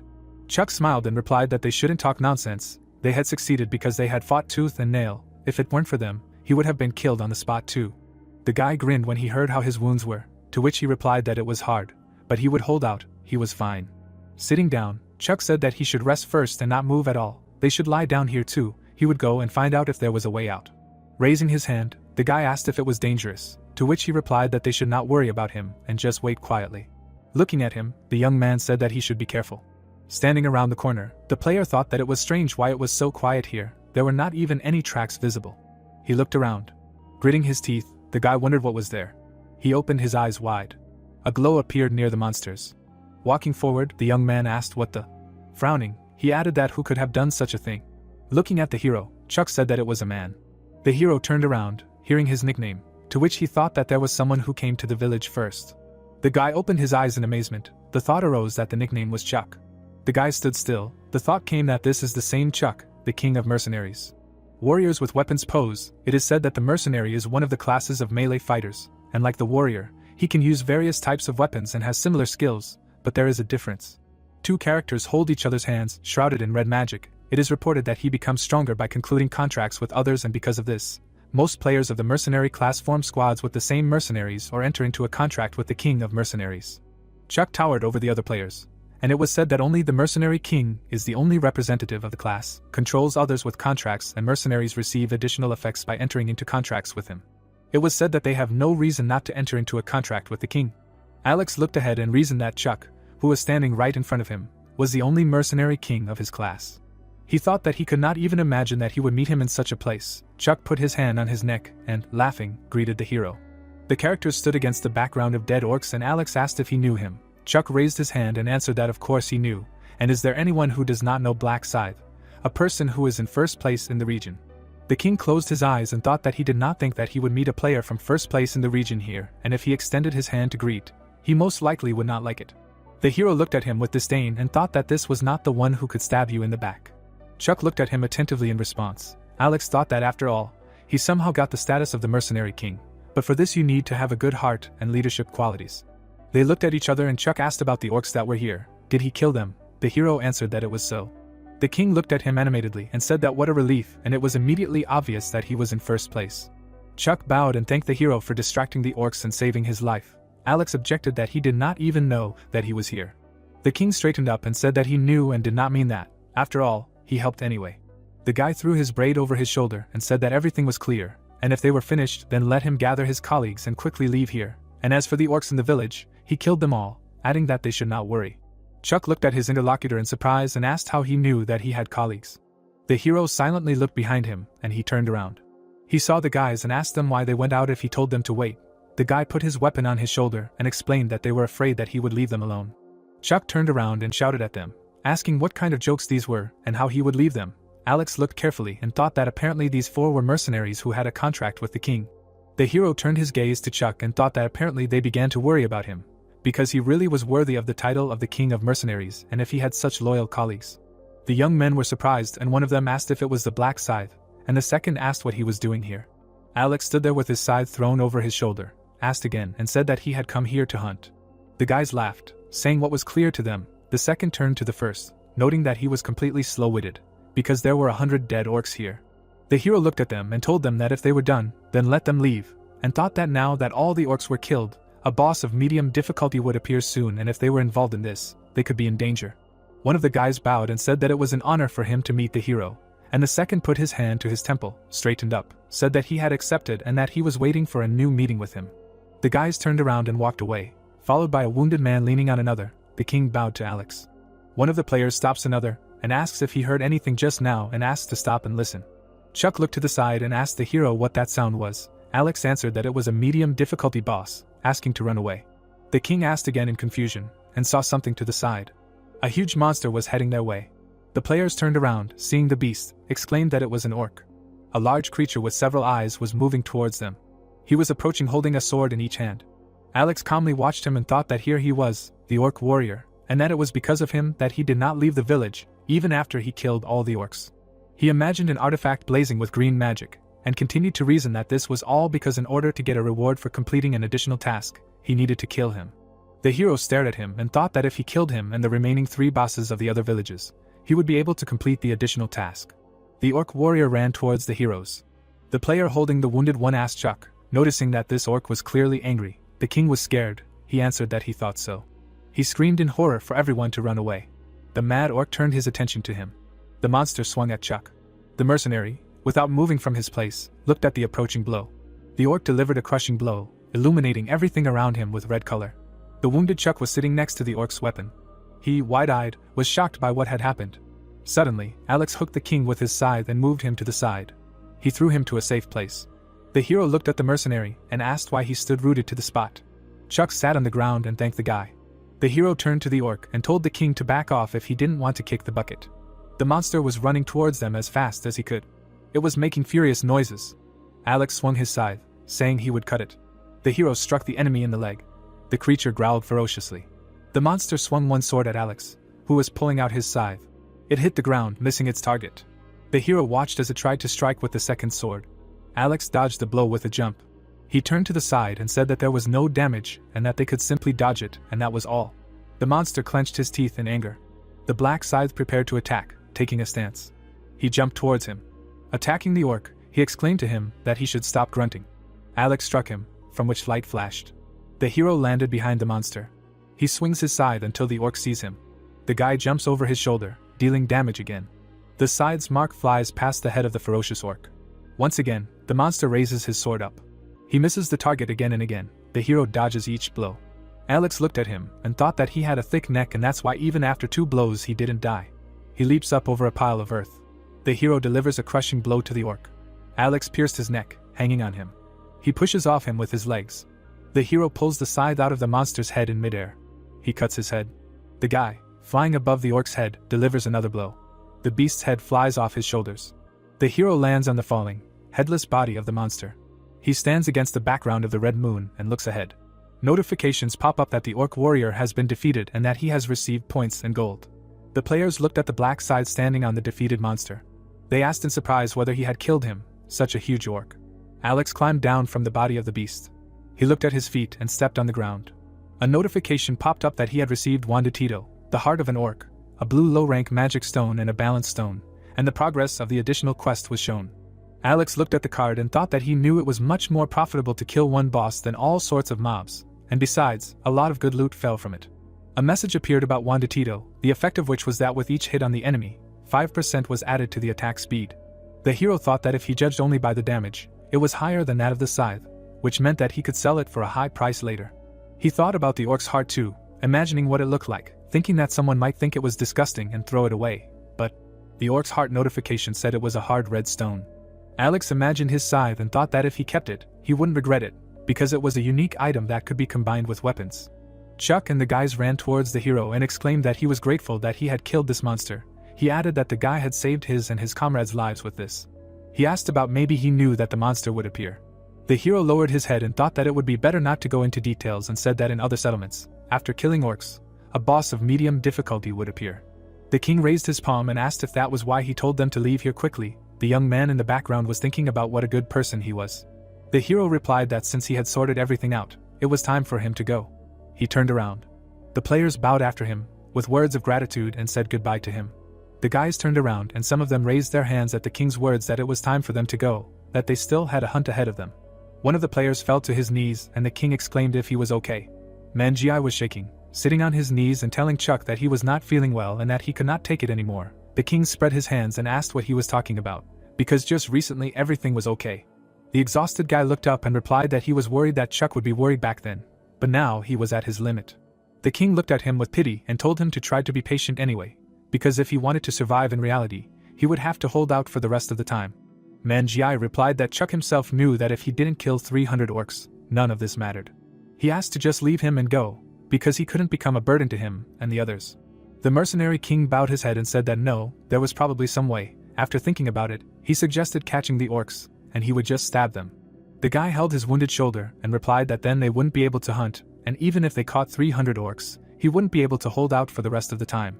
The hero turned around and saw this picture of the groaning guy. He stopped, looking at them, thinking that he did not expect that the mercenary king, who is the head of hundreds of mercenaries, would show weakness because of one of his men. Chuck held the wounded guy by the shoulder, kneeling. Alex continued to think that if he really was close to them, like his brothers, then it was not surprising. In the middle of the dark night, sitting on the floor, Rick brought Alex a glass. The protagonist stopped. He turned back and thought that he would help them, because he had a younger brother. Alex approached the players and called out, saying that it seemed they needed help and asked if he could take a look at him. The guys parted for the black scythe and Chuck asked if there was any way to save him. The hero said that he understood everything. He looked at the guy and said that his wound was deep. Alex added that this did not mean that it could not be healed. He reached out to his shoulder and blue magic flared up. The magic began to heal the guy's shoulder. After a while, only a scar remained. The players watched this and asked in surprise about his wound, and that it was gone. The hero was asked how he did it. Alex closed his eyes and said that it was the first aid skill and that anyone could buy it in the store. The young man raised his hand and said that he seemed to have seen it. Another player replied that it was true and that he had also seen it in the store. This skill was sold there for 20,000 gold, and who knew that it was such a wonderful skill? The hero looked at them and thought that they had misunderstood everything, because the first aid skill was not capable of such a thing. He looked at his hand, enveloped in blue magic, and thought that it could only stop bleeding and heal small wounds, but it was not enough to heal a wounded shoulder. An icon popped up in the system and he continued to think that first aid was a divine type skill. The effectiveness of its action depends on intelligence. He looked at the Rune of Splendor card and thought that his current improved intelligence was 123 and that this skill efficiency was achieved with the Rune of Splendor. He looked at the healed man and told him to try moving his shoulder, saying that the scar would remain but it would not hinder his movement. Manhwa raised his hand up, twisted it, exclaimed that it moved normally. Alex looked at him and said that this did not mean that he was completely healthy, since, as he said, this was only first aid, and if he overexerts himself, the wound can open up again. The guy held his hand and listened as he continued to say that he still did not think that there would be a problem with hunting. Manhwa jumped up and bowed, thanking the hero, saying that he saved his life. The others bowed after him and Chuck added that he was also grateful for Manhwa's treatment. The two guys bowed after him, also thanking him. Chuck held out his hands with a yellow glow and said that he didn't know if it would do him any good, but at least let him take this. It was his sincere gratitude. The king held out a red stone, and the players looked at his hands in surprise. All the guys started offering something and said that the hero should take it from them, and that if he sold it all in the store, he would get some gold. They surrounded him with their artifacts, and the hero thought that he should probably politely refuse them and said that he shouldn't. The guys pressed him, saying that he should take it as a token of gratitude. Alex held everything in his hands and thought that even though it was useless loot, 5 people gave it to him, which wasn't so bad. He frowned and thought that there was something much more important. Chuck looked at Manhwa, smiling and noted that thanks to the black scythe, his friend had a chance to survive, and Manhwa smiled and assured him that in addition to all the gratitude he had received, the guy would definitely repay him. Chuck stroked the healed man's head. Alex was already leaving and thinking that he had left the mercenary king in his debt and secured his favor. He would still have to improve his communication skill, so he received a pretty good benefit, and turned around, saying that they would see each other again. The guys looked after the leaving hero and said, wishing him all the best. The girl was sitting in the red forest on a stone. She looked at the cards and, sighing, wondered if she would have enough time, because an hour had already passed. Notifications about the time left until the end of the round and the progress of the main task popped up. She cried, thinking that if at this rate she could not kill 300 orcs, she would simply die. Julie wiped away her tears and said that it was all her mistake, and she was so scared that she lost sight of the black scythe. She remembered the people standing there who turned around and thought that after the start of the 5th round it was not difficult for her to find the black scythe because among the 10 representatives of the regions there was a guy with the black scythe. But she put her hand on her chest and thought about what was happening to her. Before her eyes, a swing of the scythe cut the throat of the young man. Someone with a scythe walked past, the head fell. Alex cut all the people around, who screamed, running away. He swung at the victim. The girl looked with frightened eyes. The hero looked piercingly ahead and she thought that the additional game was over, and now she should say something. She reasoned that she had not lost her way. The girl closed her eyes and thought that there was no need to worry, because he would not harm her. She opened one eye and thought that he wouldn't be the scumbag who stabbed her the first time they met. The girl looked around the crowd of players, wondering where he went. She looked away and thought that she eventually lost him, and wondered what she should do now. Julie remembered how she and Alex were sitting at a tea party and thought that the task of killing 300 orcs was not that easy, because orcs are strong and usually gather in groups. In the memories, the hero told her not to try to kill them alone, and when the integration of the regions is finished, to start by looking for the black scythe, and not to think about killing orcs. Julie sat on the stone and remembered his words that even if she can't find him, she should only act after waiting an hour. She thought that Alex insisted that she wait for him. Julie held her chin and thought that there was no guarantee that the black scythe would return to its starting point. She jumped up and thought that she would not be able to meet Black Scythe until the end of the round. Julie decided that she had to find him. The girl looked around the forest and thought that at first glance he seemed to have gone there. She moved the branches and saw something. Julie looked at the buildings and thought that it was a village. Small buildings were behind the fence, and the girl assumed that maybe orcs lived there and wondered if Black Scythe was here. The girl made a face and said that she shouldn't go there because it could be dangerous. An orc silently approached behind her. Julie turned around sharply and screamed. The monster with a weapon in his hands growled at her. The girl raised a sword glowing green and thought that she did not want to fight orcs and called a blessing. A notification about the blessing skill popped up, which increases the indicator of all characteristics by 50%.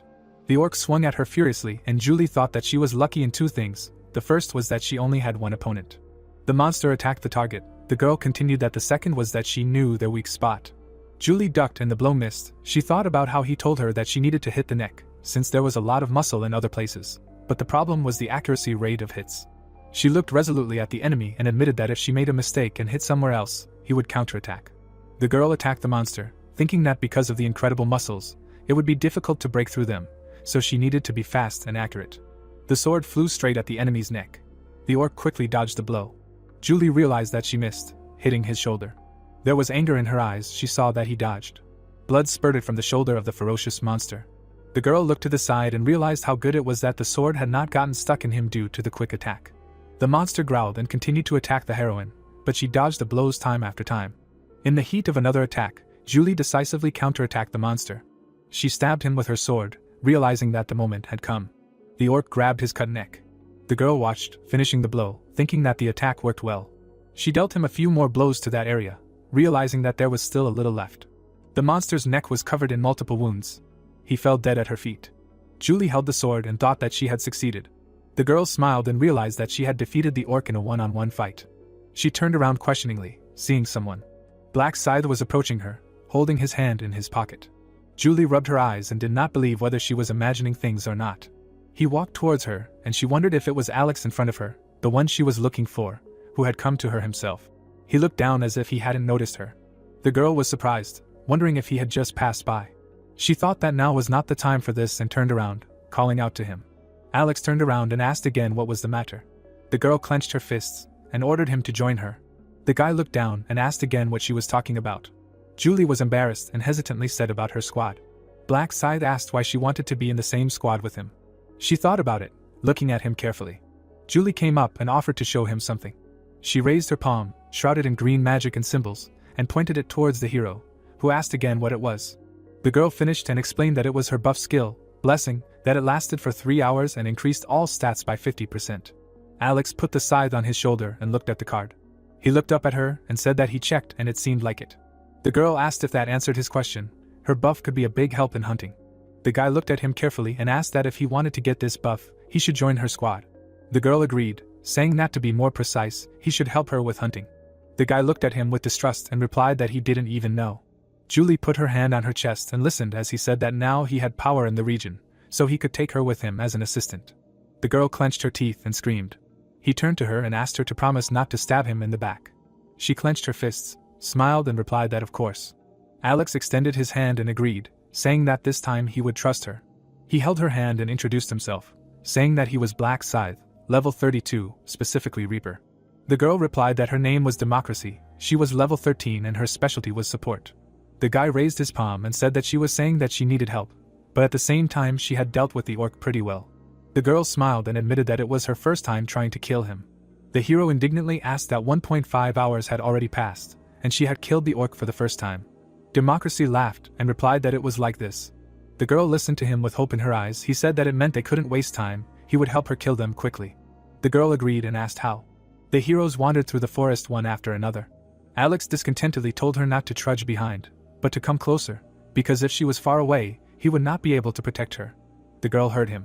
She was embarrassed and thought that judging by their conversation he was not as cold as she imagined, and it was good that she listened to Alex. The girl looked ahead sharply. 3 orcs were walking towards the heroes. She raised her sword and screamed about them, adding that there were 3 more. The guy blocked her way with a scythe, asking her to wait a little. He took a step forward.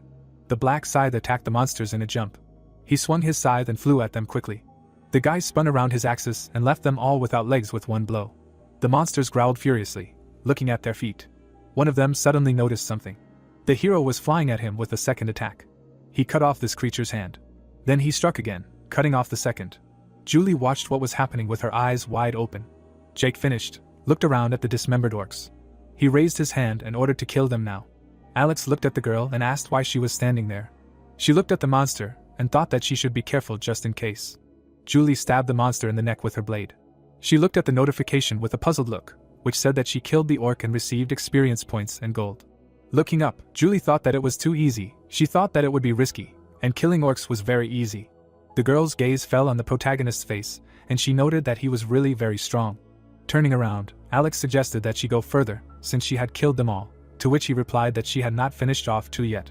Julie tried to catch up with him and emphasized that she was very glad that she was now in the same squad with him. The girl finished off another orc. She excitedly said that it was incredible that the protagonist was at such a high level. She couldn't even imagine that hunting could be so easy, after which the protagonist asked how many she had killed so far. Alex narrowed his eyes when he heard that she had killed 52 orcs and thought that compared to other players, it might be fast, but for him it was not. He thought that hunting would take too much time if they just wandered around aimlessly. The protagonist imagined how they were surrounded by monsters and emphasized the fact that if they attacked the village, Julie might get hurt, no matter how strong he was. If they were suddenly attacked by 50 orcs, it would be difficult for him to protect her. Frowning, the protagonist came to the conclusion that he had only one thing left to do: find an orc shaman. Turning around, Alex listened to him say that at this rate they would be able to kill 300 orcs in 3 hours and replied that 3 hours was too long. They would reduce this time to an hour. Taken aback, Julie asked how he planned to do this, after which she heard that they would do it with the help of an orc shaman. Standing in front of her, the protagonist explained that an orc shaman was a monster that summoned orcs. He imagined how the shaman summoned monsters and added that if he summoned them, they would be able to reduce the time it took to find them, after which Julie clarified if this meant that they would not kill the orc shaman, but would leave him alive while he summoned orcs. Closing his eyes, Alex stated that that was correct. He was going to spare him until she killed 300 orcs. Julie approached the protagonist and asked how he knew about the orc shaman and whether he had encountered him before, to which he received an answer that he had crossed paths with him before he met her, so he knew where he was. Smiling, the girl said that she understood everything. Alex began to move on, saying that Julie should not worry, because he would be able to repel any attack. The girl silently watched him go. She calmly thought that she did not think that the protagonist would so easily agree to help someone. She knew that before judging a person, she needed to get to know him personally. Alex looked at the branches of the tree. They had arrived at the orc lair. With his hands in his pockets, the protagonist said that it might seem that the village would be easy to clear out, but upon invading it, she would encounter a crowd of orcs summoned by the orc shaman. Alex thought with a serious expression that this was a trap created to lure the players, as it was last time. If you go deeper into the village, you can find a mountain of player corpses, which the orc shaman hid. He imagined how the monsters throw people into the pit, and noted that orc shamans are very intelligent creatures, but they are too cowardly to fight fairly. Moving forward, the protagonist asked to follow him. He walked ahead and told that all these houses are decorations that should create an illusion for the players that they can cope with the village. In fact, only an orc shaman lives in this village. Alex pulled out his scythe. He pointed his weapon at the building and said that an orc shaman lives inside this house, set a trap there, and is waiting for them to enter. Looking down, the protagonist stated that the trap was very simple. At the moment when unsuspecting players entered the house and stepped on the trap trigger, the shaman who was waiting for them summoned orcs. Alex looked at Julie and said that the shaman could summon 10 to 20 orcs. If they surrounded them, the fight would be difficult, after which the girl noted that if he summoned the orcs at the same time, it would be difficult for them to survive. Turning around, the protagonist replied that this was true, but that did not mean there was no way out. He approached the girl's face. Alex began to whisper something to her, after which Julie clarified whether it would definitely work and whether they would be able to deceive the shaman. Putting her hand on her chest, the girl asked to entrust this to her, after which the protagonist clarified whether she was going to do everything alone. Julie frowned and said that it was and asked if they had to do it together, noting that she knew she was just living on the sidelines, but she could handle it. Alex listened to her attentively. The protagonist crossed his arms and said that he accepted her request and would wait for her outside in that case.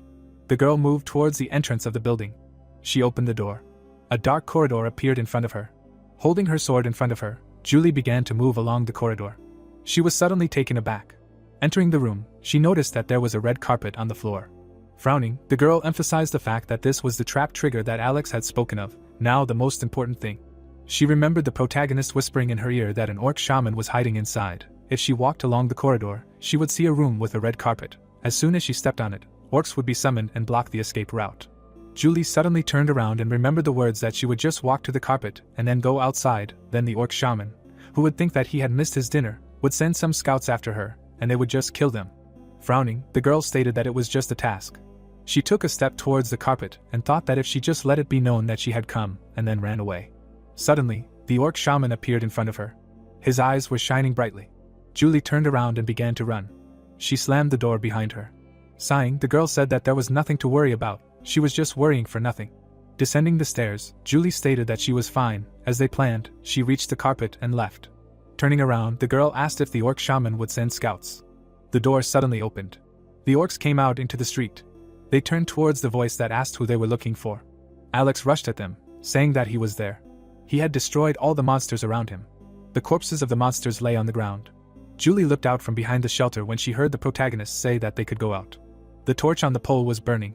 Standing in front of the orc corpses, the girl said that they were done, and the protagonist asked to lure them out again. Turning around, Julie asked if their plan would work again, to which she received the answer that the shaman might have brains, but they were no bigger than a goldfish's, so he had already forgotten everything. Smiling, Alex asked her not to worry.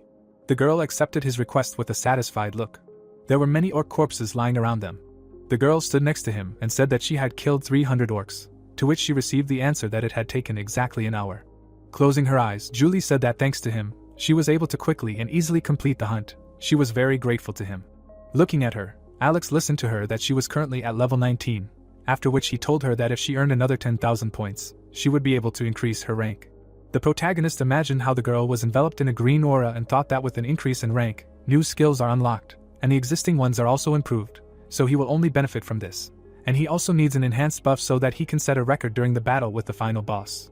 Holding the scythe on his shoulder, Alex offered to help her rise to level 20, because at this level, fighting orcs will be much easier. Surprised, Julie thought about the protagonist paying a lot of attention to her. Looking down, the girl replied that she understands how impudent it is on her part, but she is not against help. They suddenly turned around when they heard strangers' voices. The guys were walking towards the protagonist and asking where all these orc corpses came from. Looking at them, the protagonist asked what they wanted. Holding his head, the guy answered that they had gone to hunt orcs, but they didn't know that Alex had already arrived there first. The puzzled guys wondered if they had really killed so many orcs together. The players crossed their arms and began to reason that it was strange that there were so many orcs in such a small village, and the girl next to him was his ally. The stranger reasoned that it was nonsense that the black scythe had taken someone as an ally. The guy grinned and thought that Alex's girlfriend was pretty. The protagonist hit the ground with his scythe. Looking at the frightened guys, the protagonist ordered them not to bother him and to get out of there. Frowning, Alex noted that he couldn't understand what these people were up to, but they were clearly crossing the line, after which he declared that if they didn't want anything from him, then they should get out of there. The guys rushed into battle and asked when they switched to you, and not to talk rudely to strangers like that. Stunned, Julie wondered if they were crazy and how they could attack a black scythe like that. Alex swung the scythe. He left a cut on the head of the guy who was screaming that the protagonist had no right to treat them so disdainfully. Dumbfounded, the guy noticed the blood running down his face. The guys ran away from there screaming that they were asking for forgiveness. The players ran and reasoned that they needed to hide somewhere and see what the protagonist was going to do. Watching them go, Alex came to the conclusion that they clearly wanted to hide and follow him. But even with the midges circling around, he could still continue the hunt. Although one of these fools could take the boss away from him, then he would finish him off first and take the reward. Turning his gaze to the girl, the protagonist noted that before that he would help her reach level 20. The guys stopped in the forest and said that they should not be visible now. Frowning, the guy with a cut on his face said that he was curious how this fool Black Scythe hunted. Stretching out his hand, he told his comrades that if they watched from afar, Alex would not burn them, but if they were afraid, they could run away. The guys hid and began to follow the protagonist. The orcs came out of the house. The monsters turned their attention to the protagonist. They rushed at him. Alex swung his fist. He delivered a powerful blow to the orc's stomach. The monster flew back. He crashed into his kinsman. The orc was suddenly taken aback. The protagonist rushed at them. He chopped off the monster's limbs. The dumbfounded monsters watched the fight. Watching Alex, the guys discussed how it was immediately obvious that he was in first place. They had to put in so much effort to kill one. Julie ran to the protagonist. She started finishing off the monsters. Taken aback, the guys asked if it was true and if the protagonist was helping her. The dissatisfied guys began to discuss how easy it was for her to hunt, and they were very jealous. Watching the girl enter the hut, they shouted that it was very difficult for some people to kill even one orc, while for others, experience points were brought to them on a silver platter. Julie closed the door behind her. The girl ran out of the hut. The guy was suddenly taken aback and said that it was strange. Watching Alex fight monsters again, he said that every time Julie entered and then left the house, a pack of orcs began to chase her, after which he asked if it was strange and how so many orcs could fit inside. Alex chopped off the monster's limbs. Frowning, the boys said that these fools were just sitting in one place doing the task, and the protagonist chased them away so that he could use this spawn himself. Continuing to watch the protagonist, the boys came to the conclusion that they would wait for the girl and Alex to leave and take their place. A projection appeared in front of the joyful Julie. She looked at the protagonist and screamed that she had reached level 20 and had unlocked a new skill. The girl ran up to him and screamed that the effectiveness of the blessing skill had increased from 50% to 60%, after which the protagonist asked to use it. Julie stretched out her hand, enveloped in a green aura. Energy surrounded them, after which a message popped up that under the effect of the blessing skill, all stats were increased by 60%. The skill would last for another 3 hours. A blue aura surrounded Julie, who said that she had now cast an improved blessing on him, which was a new skill. The energy moved towards the protagonist's scythe. Mana also covered his legs. Holding the scythe on his shoulder, Alex read that the effect of the skill, Swiftness, increases attack and movement speed by 60%. The skill's duration is 30 minutes. Looking at the projection, the protagonist said that this was a good buff. Leaving her, Alex suggested that she stop there and kill the orc shaman, after which he asked the girl to try not to get hurt. He suddenly looked back. The protagonist paid attention to the audience and thought that those guys were staring at them with wide eyes. He seriously emphasized that he would see what they were up to. Alex entered the hut. Julie hid in the shelter. The guys hid behind a rock and asked if the protagonist went inside this time. The protagonist suddenly cut the door. He jumped out of the hut. A horde of orcs followed him. They were chasing the protagonist. Julie was surprised by what she saw. Watching Alex, she wondered why he was running away and what was going on. The guys were taken aback and said that it was some kind of nonsense, because the main character was the strongest player. The orc shaman hit the ground with his staff. Dark energy hovered around him. He sent streams of mana after Alex. Magic volleys hit in front of the protagonist. Orcs emerged from the ground. The main character was surrounded. The guy pointed his finger at the monster and asked what kind of creature in a mask was behind that crowd. Looking at the orc shaman, they assumed that it was the boss. The dumbfounded stranger cried out that it turns out that orcs do not respawn, they are summoned again and again. The frightened girl thought that Alex was surrounded by orcs. She was suddenly taken aback. While the protagonist was swinging his scythe around, Julie noticed the protagonist's face and noted that he had a confident look. There was no hint that he was confused. The orc shaman summoned more monsters. Taken aback, the guy cried out that he had summoned 10 more orcs. Alex continued to fight the monsters. The players watched the fight and asked how he dodged all the attacks of such a crowd. Sitting on his knees, the guy asked if the guys thought that the orc, who looked like a boss, was completely defenseless. Grinning, he suggested that they commit a theft. Closing his eyes, the guy said that the protagonist would not burn them. Now he was fighting monsters like a madman. Even for a fighter like the Black Scythe, a fight with such a huge number of opponents is a difficult matter. Clenching his hand into a fist, the second guy cried out that it was true. There was nothing wrong with them stealing. They were just passing by and it seemed to them that Alex was in danger. so they volunteered to save him. The guys started walking towards the village. They were trying to sneak up on the orc shaman. Julie was suddenly surprised. Looking at the guys, the girl wondered what those people were doing. Stunned, Julie wondered if they really decided to try to catch the orc shaman while Alex was distracted. She remembered looking at the branches and asked the protagonist to listen to her. Following him, the girl said that she was grateful to him for his help, and hoped that she did not interfere with his quest, to which she received an answer that she should not worry, because he came there after he completed the main quest. Turning around, the protagonist said that his goal was not the main quest, but additional ones. He had already found the balance stone. Looking at her, Alex said that he was given it after defeating the boss, Orc Warrior. Probably the remaining items will also appear if you catch other bosses. He only needs bosses, so she does not need to apologize. Surprised, Julie accepted his request. Watching the bandits, the girl came to the conclusion that she cannot allow this. The shaman is Alex's prey. If she does not do anything, the orc shaman will be stolen by those who are not worthy of it. She began to move towards them and said that they need to try to prevent this. The guys were standing behind the shaman.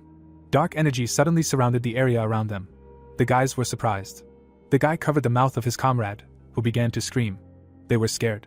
The monster turned its attention to them. Its eyes began to glow brightly. The guys began to run away screaming that they were burned. The shaman sent a stream of energy after them. A horde of orcs surrounded them. The stunned players said that this was a setup. The monsters started killing them. They were brutally hitting them many times. The guy was lying on the ground. He raised his head. The orc swung his leg. The stranger started crying, saying that this couldn't be happening. The orc crushed him. Alex cut off the monster's head. There were corpses lying around him. He closed his eyes. The protagonist shifted his gaze. Looking at the group of orcs, he thought that he had lured the orc shaman out to see what choice they would make, wondering if they would take the opportunity to kill the orc shaman while he was in danger. Looking at the corpses of the guys, Alex concluded that everything had turned out this way. Walking towards the boss, the protagonist thought that since they had wasted their time spying on them, they would have died anyway, due to the quest failure. The orcs turned their attention to him. They rushed into battle screaming. Red lines appeared on their bodies. Swinging his scythe, the protagonist cut them down. Alex noted with a slight smile on his face that the attack speed had clearly increased. This was due to the blessing of speed, and when night fell, an additional bonus of 50% increase in attack speed was activated, so this result was obvious. A projection appeared with the description of the Reaper's Rune. The protagonist quickly moved towards the boss. He ended up behind him. The orc tried to turn around. The protagonist swung his scythe. He cut the monster and told him to go to hell. Alex landed near the hut, after which messages appeared that he had killed the orc shaman, and his level had increased, and he also received Ball of Eternal Peace, Mysterious Wooden Totem, Low-Quality Azure Magic Stone, and Stone of Balance. Looking at the necklace on his neck, the protagonist thought that he was level 33 and, in addition, a valuable item. A message popped up that the Eternal Peace Ball was a necklace with a dull gray-white ball. Legend has it that the ball contains the souls of fallen enemies. It grants a point of characteristics for every 100 stacks. A similar effect had the absorption rune on the right hand of the black dragon. Jake had a crazy grin on his face. Alex imagined how the necklace broke and noted that the only flaw was that it was a consumable item that lost durability with each accumulated stack. The protagonist imagined a guy enveloped in yellow energy and noted that with the durability rune, which can be obtained in the 8th round, as well as with the help of the blacksmith class, you can restore durability, and then the path to unlimited growth of characteristics will be open. Turning around, Alex noticed a girl trying to find him and emphasized that it was difficult to notice him because of the Reaper rune. Looking at the corpses of the players, the protagonist thought that before canceling the Night of Death, it is necessary to cover his tracks. Green fire enveloped the bodies of the guys. The dark energy dissipated. Looking around, Julie asked what was going on, noting that the darkness was giving way to light. She suddenly turned her gaze. Approaching Alex, the girl said that she had been looking for him for a long time. Surprised, Julie said that these players wanted to take credit for defeating the boss. The protagonist calmly replied that he had not seen them. The puzzled girl said that this was strange, because she thought she heard screams. Smiling, the protagonist came to the conclusion that she should not show the bodies. He began to leave from there, saying that they would hurry to the next boss. A red sky surrounded the area. Orc corpses lay on the towers. The protagonist ran towards the archer. He found himself in front of the monster. The protagonist chopped off the orc's hand, in which he held a bow. Alex swung his scythe. He cut the monster in half. Standing in front of the corpse, the protagonist received a message that he killed the orc archer. A lot of notifications popped up saying that he had received the Nimble Archer's Boots, Rusty Arrowhead, Low-Quality Green Magic Stone, and Balance Stone. Standing in front of the projection, Alex thought he would see what this item was. He began to study the stats of the Nimble Archer's Boots. Looking at his shoes, The protagonist noted that they were much better than his current shoes, which was great. He opened the combination window and thought that if he added the low-quality green magic stone he had just received, it would be even better. Boots appeared on his feet, after which Alex thought that all the intermediate bosses had now been defeated. He imagined a huge monster and said that only the final boss, the High Orc, remained. Unlike the others, the drop from this boss depends on the speed of killing. The faster, the more valuable the reward. Looking at the girl, the protagonist reasoned that he needed to try. In the last run his best result was 43 seconds. But this time with Julie's buff, he would be able to set a new record. Leaving the battlefield, Alex thought that although it would be nice to reduce the time even more, first of all, he needed to raise the level as much as possible and increase the characteristics with the help of the Ball of Eternal Peace. The orc fell dead to the ground, after which a message popped up that there was half an hour left until the end of the round. The protagonist watched the burning corpses. Alex removed the scythe from his hands and thought that it was time for him to go. He almost raised the 40th level, but time does not wait. A necklace glowed on his neck. The girl approached him and heard that Alex would no longer hunt, and that was enough, after which she asked if he would now head to the last boss. Stretching out his hand, the protagonist replied that this was so. Their paths diverged. He was grateful to her for her support. Julie looked down and thought that she was somehow sad to say goodbye. Turning away, the girl came to the conclusion that she would not ask to stay until the end. Because she would be a burden, it would be better for them to part there. Standing opposite, Alex thought that during this time she had managed to become attached, but the High Orc was too dangerous, so Julie should not go with him. Stretching out her hand, shrouded in mana, the girl said that she would renew the buffs one last time. She directed the energy into the protagonist and thanked him for his help, noting that she definitely could not have done it alone. A projection appeared in front of her. Julie held a crystal in her hand and asked her to take it. Standing in front of her, Alex told her to keep it for herself, to which he received an answer that she had enough experience. Smiling, the protagonist thought that she did not even suspect that he was the person she cared about, and seemed to consider herself indebted. Closing his eyes, the protagonist said that he also received help, so she should forget about the debt. Leaving her, Alex said that he would accept the gift, and they would see each other again. Julie watched him go. The arrow flew at great speed. The protagonist followed her. He read with a serious expression that the location of the boss monster, High Orc, was confirmed. The distance to the target was slightly more than 1 kilometer, and then noted that since it could be tracked, it meant that it had not been defeated yet. He was enveloped in blue energy while he thought that in all the previous runs, no one had been able to defeat the High Orc. The protagonist imagined the monsters and noted that among the 4 bosses of the 5th round, the High Orc was so strong that the other 3 were considered intermediate bosses.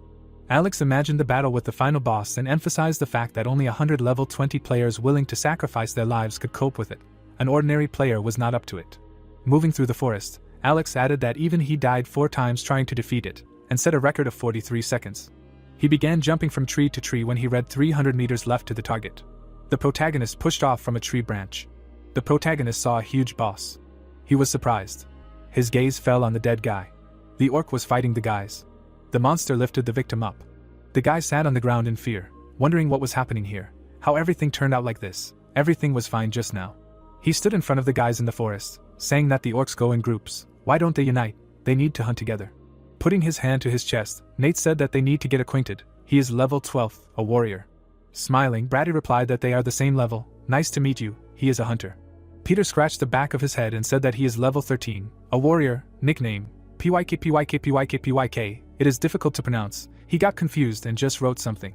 The guy watched the monsters from behind the bushes, thinking that at first they united for the sake of profit. But for a spontaneous group the atmosphere is great, and they work harmoniously. Drawing his bow, the ally asked him to take his aggro.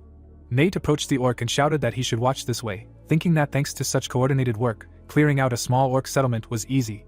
The girl held the enemy with a weapon and shouted to the guys that they needed to finish him off now. Extending her hand, the ally informed her friend that there was a monster behind her. The guy stood in front of the corpses and said that he congratulated them.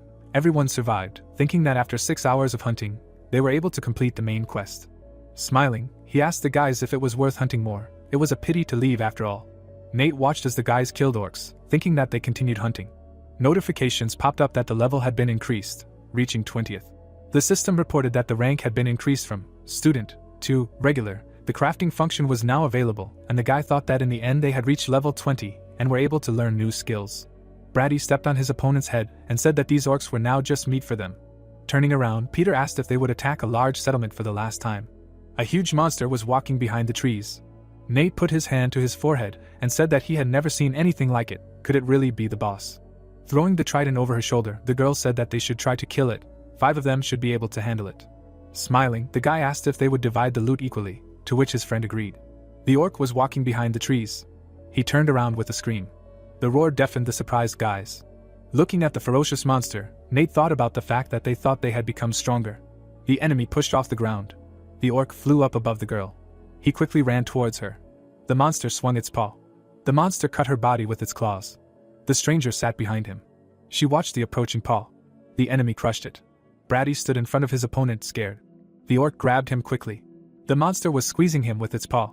It was lifting him up and laughing. Nate looked at him in fear, thinking that he was death itself. Peter raised his fists in alarm. The orc lifted him with its tail. The monster hit him into the ground. The guy sat in front of the fierce enemy. He was sweating in fear, thinking that he was dying. Nate crawled back and shouted that he shouldn't come closer. The player extended his hand, mentally thinking that he shouldn't. The monster swung its paw. Suddenly, the protagonist flew above him. The protagonist swung his scythe. He cut off the monster's head. Alex stood on the enemy's neck. The orc turned to him. Nate watched as the monster fell to the ground. The guy was taken aback. The protagonist was flying down. The player looked at the savior, thinking that it was the Grim Reaper. Turning his head, the protagonist thought about the fact that he killed with one blow. Notifications popped up that the level had been increased, reaching 40. The system reported that the rank had been increased to expert, and the trading function was now available. The guy stood in front of the screen, reading that the additional damage of the Death Mark skill had been increased to 120 to 140%, and the range of the Knight of Death skill had been increased to 500 to 1000 meters. Notifications appeared that the unique Reaper skill, Moonlight of Destruction, had been received, and the next skill was available at level 60. Smiling, Alex thought that he had finally received the only attacking skill of the Reaper, Moonlight of Destruction. A window popped up with information about the unique skill. Remembering how he had cut down the orcs, the protagonist thought that usually, if there was only one attacking skill, then a miss became very risky. But Moonlight of Destruction had a wide area of damage, it was easy to hit. The protagonist imagined a lot of blood splashes, thinking that the mixed damage makes it very useful. If the enemy is immune to physical damage, the skill will still work. Smiling, he thought about the fact that now only weak monsters are encountered, but later there will be creatures that cannot be dealt with without this skill. Now he will check the reward. The game reported that the gloves of the High Orc, a fawn and a low-level purple magic stone were received. Notifications popped up that the balance stone was received, all the stones were collected, the side quest was completed. Raising the rune in his hand, the guy thought that the original goal of this round was the balance rune. Alex squeezed it in his fist and the system reported that the received rune is automatically applied to the player's body. A window appeared with information about the balance rune. The protagonist smiled, thinking that the rune works with 4 pure characteristics: strength, intelligence, dexterity and luck. The effect works only if they are developed evenly. Looking at the stats, the protagonist thought that he had distributed the points evenly, expecting to get the rune. He stood in front of the screen, thinking that now that the rune had been applied, he would see how much the stats had grown. The system showed his stats. Dumbfounded, the guy thought about how all the stats were over 300. Alex looked at the screen in confusion, thinking that even thanks to the round buffs and blessing, but even so, these were incredible stats. The protagonist stood on the corpse, thinking that really, there was nothing better than the balance rune for a quick boost. Now he would look at the time reward. Notifications popped up that he had defeated the boss of the 5th round in 1 second. The rules of the time trial apply to this boss. Depending on the result, additional gold is awarded. The game reported that the victory took less than 10 seconds. He receives the maximum reward of 100,000 gold. Smiling, the protagonist thought that last time he killed him in 43 seconds and received a measly 23,000 gold. Amazing, now he can learn all the common skills he missed. Notifications appeared that he set an unprecedented time trial record. His achievement will be recorded in the Akashic Records. He looked in surprise at the message that he gets the right to choose a unique item as a reward, and wondered what they were talking about. Looking at the glowing card, the guy thought that they give a reward just for the record. Alex looked at the screen, thinking about the fact that choosing a unique item, really, anything at all. The protagonist clicked on the inventory slot. The system reported that he can choose one of the following unique items. A window with a list of rewards appeared in front of him. Putting his hand to his chin, the protagonist thought that indeed, so, he planned to create a unique weapon after the end of the round, so it was not needed. He clicked on the helmet, deciding that this would do. Nate walked towards him, confused. The player covered his mouth, thinking that it was impossible, this monster, with one blow. Lowering his head, the guy thought that the Grim Reaper was really so strong. 5 players of the 20th level could not defeat him, and he managed alone. Frowning, he reasoned that now was not the time for reflection, he should think. Alex turned to the player. Nate stood in confusion in front of the orc's corpse. Extending his hand, he thought that he had not had time. Meanwhile, The angel flew above the guys, asking how things were going. The woman flew above the guys and said that in 10 hours the number of players had greatly decreased. Touching his lip, she asked, they couldn't have died from weak orcs, maybe they had fought over the loot. Holding out her hand, the angel offered to check the results. A window appeared with information about the results of the 5th round. The stranger stood in the clearing and said that level 40 was a lot. The protagonist stood in the crowd, listening to what they said, 300 orcs in an hour, how could that be possible? Crossing his arms, the protagonist thought that he wanted to get the reward as soon as possible. Notifications popped up that he had completed the quest, taking first place in his zone and among all zones. The system reported that as a reward he would receive the right to choose an epic necklace of a medium level and a chest of choice of a special reward. The guy read the notifications that he was the first player to take first place in all zones for 5 rounds in a row, an incredible success. He received the title, going ahead, and thought that great, everything was according to plan. Alex stood in front of the information screen, thinking that it was not in vain that he tried and held the first place, now his growth will accelerate. The protagonist clicked on the inventory, deciding that now he needs to choose rewards for first place. The game showed a list of rewards and said that he can choose one of the following necklaces. Looking at the screen, the protagonist thought that an ordinary person would choose at random, but he had experienced them all over many reincarnations. He clicked on the screen, thinking that his choice was the Java necklace. A window with information about the item appeared. Frowning, the guy thought that now resistance to effects is more important to him, and not the strength of the characteristic. Alex imagined frozen guys in the mountains. Looking at the necklace, the protagonist thought that, in addition, items with resistance are rare, so later, when he no longer needs it, he can sell it profitably. Now the next one. The system showed a list of rewards and said that he can choose one of them. The protagonist pressed the screen and decided that there was nothing to think about an experience buff. The angel clapped her hands. The players raised their heads. Smiling, the woman asked if everyone had already checked their places in the ranking. She haughtily lowered her gaze and said that, by the way, 1,500 people had completed the main quest. The guy disappeared into space, listening to how everyone below 1,200th place would be mercilessly destroyed, and asked her to wait. The stranger knelt down and begged for mercy. Propping her cheek with her hand, the angel said that it was a pity to beg for your life, people really were worse than worms. Smiling, the protagonist thought that she was no better. The woman looked at the screen and said that they probably hadn't even completed the additional quest of the 5th round. She flew over the protagonist, and said that they had completed it after all. The guy put his hand on his hip. Extending her hand, the angel said that people could rest, they would see each other in the next round. A window appeared with information that the 5th round was over. Meanwhile, the sunset was approaching over the building. Alex stretched his arms in front of the table. Throwing his head back, the protagonist thought that he had eaten, now he could begin, the crafting window. The protagonist pressed the screen, thinking that the main material was the Reaper's scythe. He looked at the items, thinking about the additional ones, an orc's heart, a mystical wooden totem, a rusty arrowhead, and a high orc's fang. The guy lay his head on the couch, thinking that if he just pressed craft, the weapon would become epic. Remembering how he reached for the bright stone, Alex thought that he had a black diamond taken from Travis. The protagonist pressed the crafting button, thinking that if he added it to the recipe, he could create a unique weapon. A dark weapon appeared on the screen and the system reported that the craft was successful. The death scythe was created. A window with information about the item popped up. The protagonist smiled at his brother, thinking that he had finally gotten rid of the Reaper's scythe. Looking at the game store, he thought that now, with an excess of gold, he could learn common skills. The guy looked at the map, thinking that first, presence detection, which allows you to see the surroundings, like on a mini-map.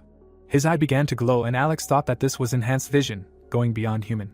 Imagining fire and ice, the protagonist thought that there was a basic resistance, increasing resistance to negative effects by 15%. The protagonist imagined an arrow piercing the orc's head, thinking that sleight of hand increases accuracy by 20%, now all common skills were learned. Closing his eyes, he thought that after buying skills, 140,000 gold remained, except for epic items that will appear in a few days, there is nothing special to buy. The guy stood up, deciding that now he can rest. Alex looked at the screen with the status window. Smiling, the protagonist reasoned that these are indicators only with the buff of the balance rune, they will double with the slaughter rune. The protagonist looked at the screen, thinking that well, now that he is strong enough, it is time to start doing business with Mike, and after, he will use Travis. He looked away, wondering what happened to him, whether he survived. His eyes began to glow and the guy mentally activated the player tracking. Alex put his hand to his chin, thinking that he is alive, since he is being tracked, which means he can still be used. The protagonist imagined a grinning guy, thinking that his time is coming to an end. After using him, he will immediately get rid of him. View of the establishment on a sunny day. A girl is sitting in a cafe at a table. Julie looks out the window and thinks about why Alex called her again. She imagines that only where a couple inspired by love stand hugging, and the hero hugs her and says that he missed her. Julie tries to get the thoughts out of her head, wondering what kind of nonsense is in her head, telling herself to calm down, to come to her senses, because she can't show him how. Someone opened the door to the cafe. The hero walked in, paying attention to the girl. The guy came up to the table and asked Julie how long she had been here and how long she had been waiting for him. The girl jumped up and spoke, denying that she had just come up. Julie said that she would go make an order and asked what it would be. Was she paying? Alex wanted a double-iced Americano. The girl replied that it was fine, just one moment. The guy, sitting opposite, smiled and thanked her for the coffee. She replied that it was nothing. She began to drink coffee and thought about where this awkwardness came from, probably because of those strange thoughts. The girl again imagined how he was adjusting her hair behind her ear. Alex asked how her 5th round went. He looked away and asked if she had met Black Scythe. Julie looked at him with interest and responded that they had met and hunted together for the entire round. She put her hand on her chest and added that, to be honest, she doubted that such a person would team up with her, but as soon as she showed him her skills, he immediately agreed. Alex smiled and said that he had told her that anyone who saw her buffs in action would not be able to resist, even Black Scythe. The girl put her hand on the table and replied that he had helped her a lot, and thanks to her skills, she had easily completed the task and even took 2nd place in the area. The guy could not hold back his smile and noted that it was incredible. Asking what reward she had been given, the girl responded by asking if he wanted to see. She stretched out her hands, where the object lay, shrouded in a golden magical glow. The girl said that it was a rare necklace of the middle class, increasing dexterity, and asked if the hero liked it, because it was beautiful. Alex was amazed to note how it shined. The girl handed it to him, saying, "Take it." The hero raised his palms and asked why he needed it. Julie answered that he should just take it already, because she got it only thanks to his prediction. The guy refused, arguing that he could not accept it, because she earned it with her work. The girl opened her eyes wide and said that it was not difficult for her, because Black Scythe helped her, so the hunt went like clockwork. The hero suggested giving the reward to him instead. Julie noted that such an item could not interest such a high-ranking player. Alex thought that of course not. The hero raised his palm higher and said that he was pleased, but he did not need it, because he had not yet received a normal rank. The girl was surprised that he still had not received it and asked what his current level was. The guy looked down and said that he was 19th, adding that he somehow managed to kill 300 orcs in 10 hours. The girl was surprised in response. She looked at her palm and thought that a fortune teller is not a combat class. Julie looked at him and sharply asked him about how fortune tellers fight. The guy, confused, grabbed his head and answered that he has magical skills, and although it is a little embarrassing to show them. On some object there was an image of a magician with a staff in his hands, and Julie, after thinking, said that then he really does not need to increase dexterity. Asked about whether magicians use intelligence. The guy answered that this is exactly so. The girl handed him a red stone, saying that in that case he should take this instead of a necklace. She smiled and said that she got it while hunting and was not sure how useful it was, but please accept her gratitude. Alex looked at it with warmth. He took the stone and thanked Julie, saying that she had thought of it too. The girl, embarrassed, said that it was not that she constantly thought about the hero, but he had helped her often, and she could not just accept it, so here it was. The guy said that in that case he should give him a gift in return. Julie fixed her hair and asked him again what it was. Alex said that information about the 6th round. What else? The girl froze, expecting something else. She laughed, saying that she would be very grateful. The hero replied that there was a task in the next round. The plot showed from the side how the hero told the girl about the next task. Julie watched with anxiety, asking what to do again to team up with the Black Scythe. The guy extended his hand and suggested that he didn't think he would refuse, and by the 5th round, the girl had already proven herself to be a valuable ally. Julie, her eyes wide, said that they were on the same team again. The guy became nervous and asked if she was happy. Julie replied that of course, because Black Scythe had been very nice to her. Alex smiled and asked her again. The hero closed his eyes and was pleased to hear the girl talk about how he was more attentive than she thought, and not as intimidating, and maybe a little arrogant. But what can you expect from a person who has taken first place for all 5 rounds? He asked if that was true. Julie put her hand on her chin and added that it also seemed like he had some insight pumped up. The guy asked why she decided so. The girl said that it was hard for her to explain, as if he was reading the minds of others. Alex lowered his head and thought that it was all thanks to the mind-reading rune. Black Scythe looks at someone in horror, and the guy reasons that he is not perfect at all, because he lost 99 times, and of course, he felt disappointed when he found out that the final round requires a team of 5 people. A notification popped up about the boss room and that at least 5 players are needed to open the boss room. Alex looked at the table and reasoned that in any case, there is no more chance for error and they must get to the final, no matter what, together with Julie and the priestess from America. The girl interrupted the guy asking what he was thinking about. He looked up and answered that he was thinking about nothing. Julie looked worried and asked if he was worried about the next round. The hero answered that he was, because he was not that strong. They talked from the sidelines and the girl said that if their areas were united, she would help him. The guy clarified whether it would be for free. She answered that of course. Julie looked down sadly and said that she was always the one who only received help and felt helpless, and could not help him in any way. The guy looked at her and thought that she had already helped him a lot. Thanks to her he was able to kill the high orc in a second. The guy asked her not to worry so much, because he was sure that someday they would meet in that world. The girl looked up and asked again if it was true. She jumped up and exclaimed with a proposal to hold out until then. The hero closed his eyes and thought that he was even interested in how she would react to finding out that he was the Black Scythe and that this was what he should worry about. Against the background of the evening sky stood the building of the Sky Demon Company. The young man bowed, saying that the main shareholder Alex had arrived. Mike jumped up from his seat and said that he was glad to meet. The director put his hand on his shoulder and asked him to sit down, telling the manager to bring them a cup of chamomile tea. Hugo bowed and said that he obeyed. They sat opposite each other and Mike asked, calling him the prophet, that he hoped he got there in comfort. The hero, thanking him for the driver, noted the very smooth driving. The director smiled and said that he was glad to hear it, and if he didn't like something, asked him to let him know right away and he would immediately take all necessary measures. Alex listened to him and thought that Mike, killing criminals every week, would take the necessary measures, funny, and answered that it was good, thinking that the main thing was not to blurt out too much. Hugo came in with a tray and the director asked Alex if he had lunch, because if not, he would like to offer. The hero replied that there was something more important. Mike raised his hand and suggested that maybe he came to share information about the next round. The guy watched him and wondered why he was so impatient. The manager put a mug of tea down. Alex confirmed that he would share information about the 6th round with him. The director put his hand on the sofa and asked again, said that he was so grateful. The hero said that in return he wanted him to arrange an emergency shareholders meeting. The guy folded his hands on his knees and said that it was time to talk about business and change direction and better change the name. Mike looked at him and asked what he wanted from him. Alex raised his hands higher and said that he wanted him to support his proposal during the meeting. The tea was cooling on the table and the hero continued that there were no pointless objections, and that meant that they needed to convince the other shareholders to make the right decision. Hugo listened attentively to the conversation of the two, and Alex said that judging by what he saw in the future, they would not be very delighted. Mike looked interested and asked what he wanted to offer. The hero with glasses looks straight ahead and thinks about how the director has it all written on his face. He is dying of curiosity and that he told him the same thing, that a sharp change in activity will lead to success. Alex held out his palms and said that the plan he was going to propose was to create an open social market exclusively for players.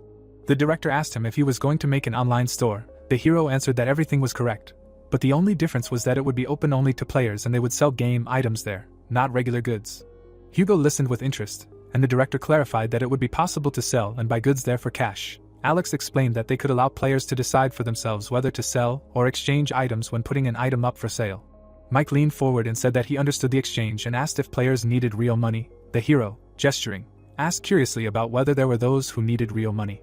The director narrowed his eyes and listened to the hero about the fact that they currently have no more suitable methods, asked if this means that later there may be others.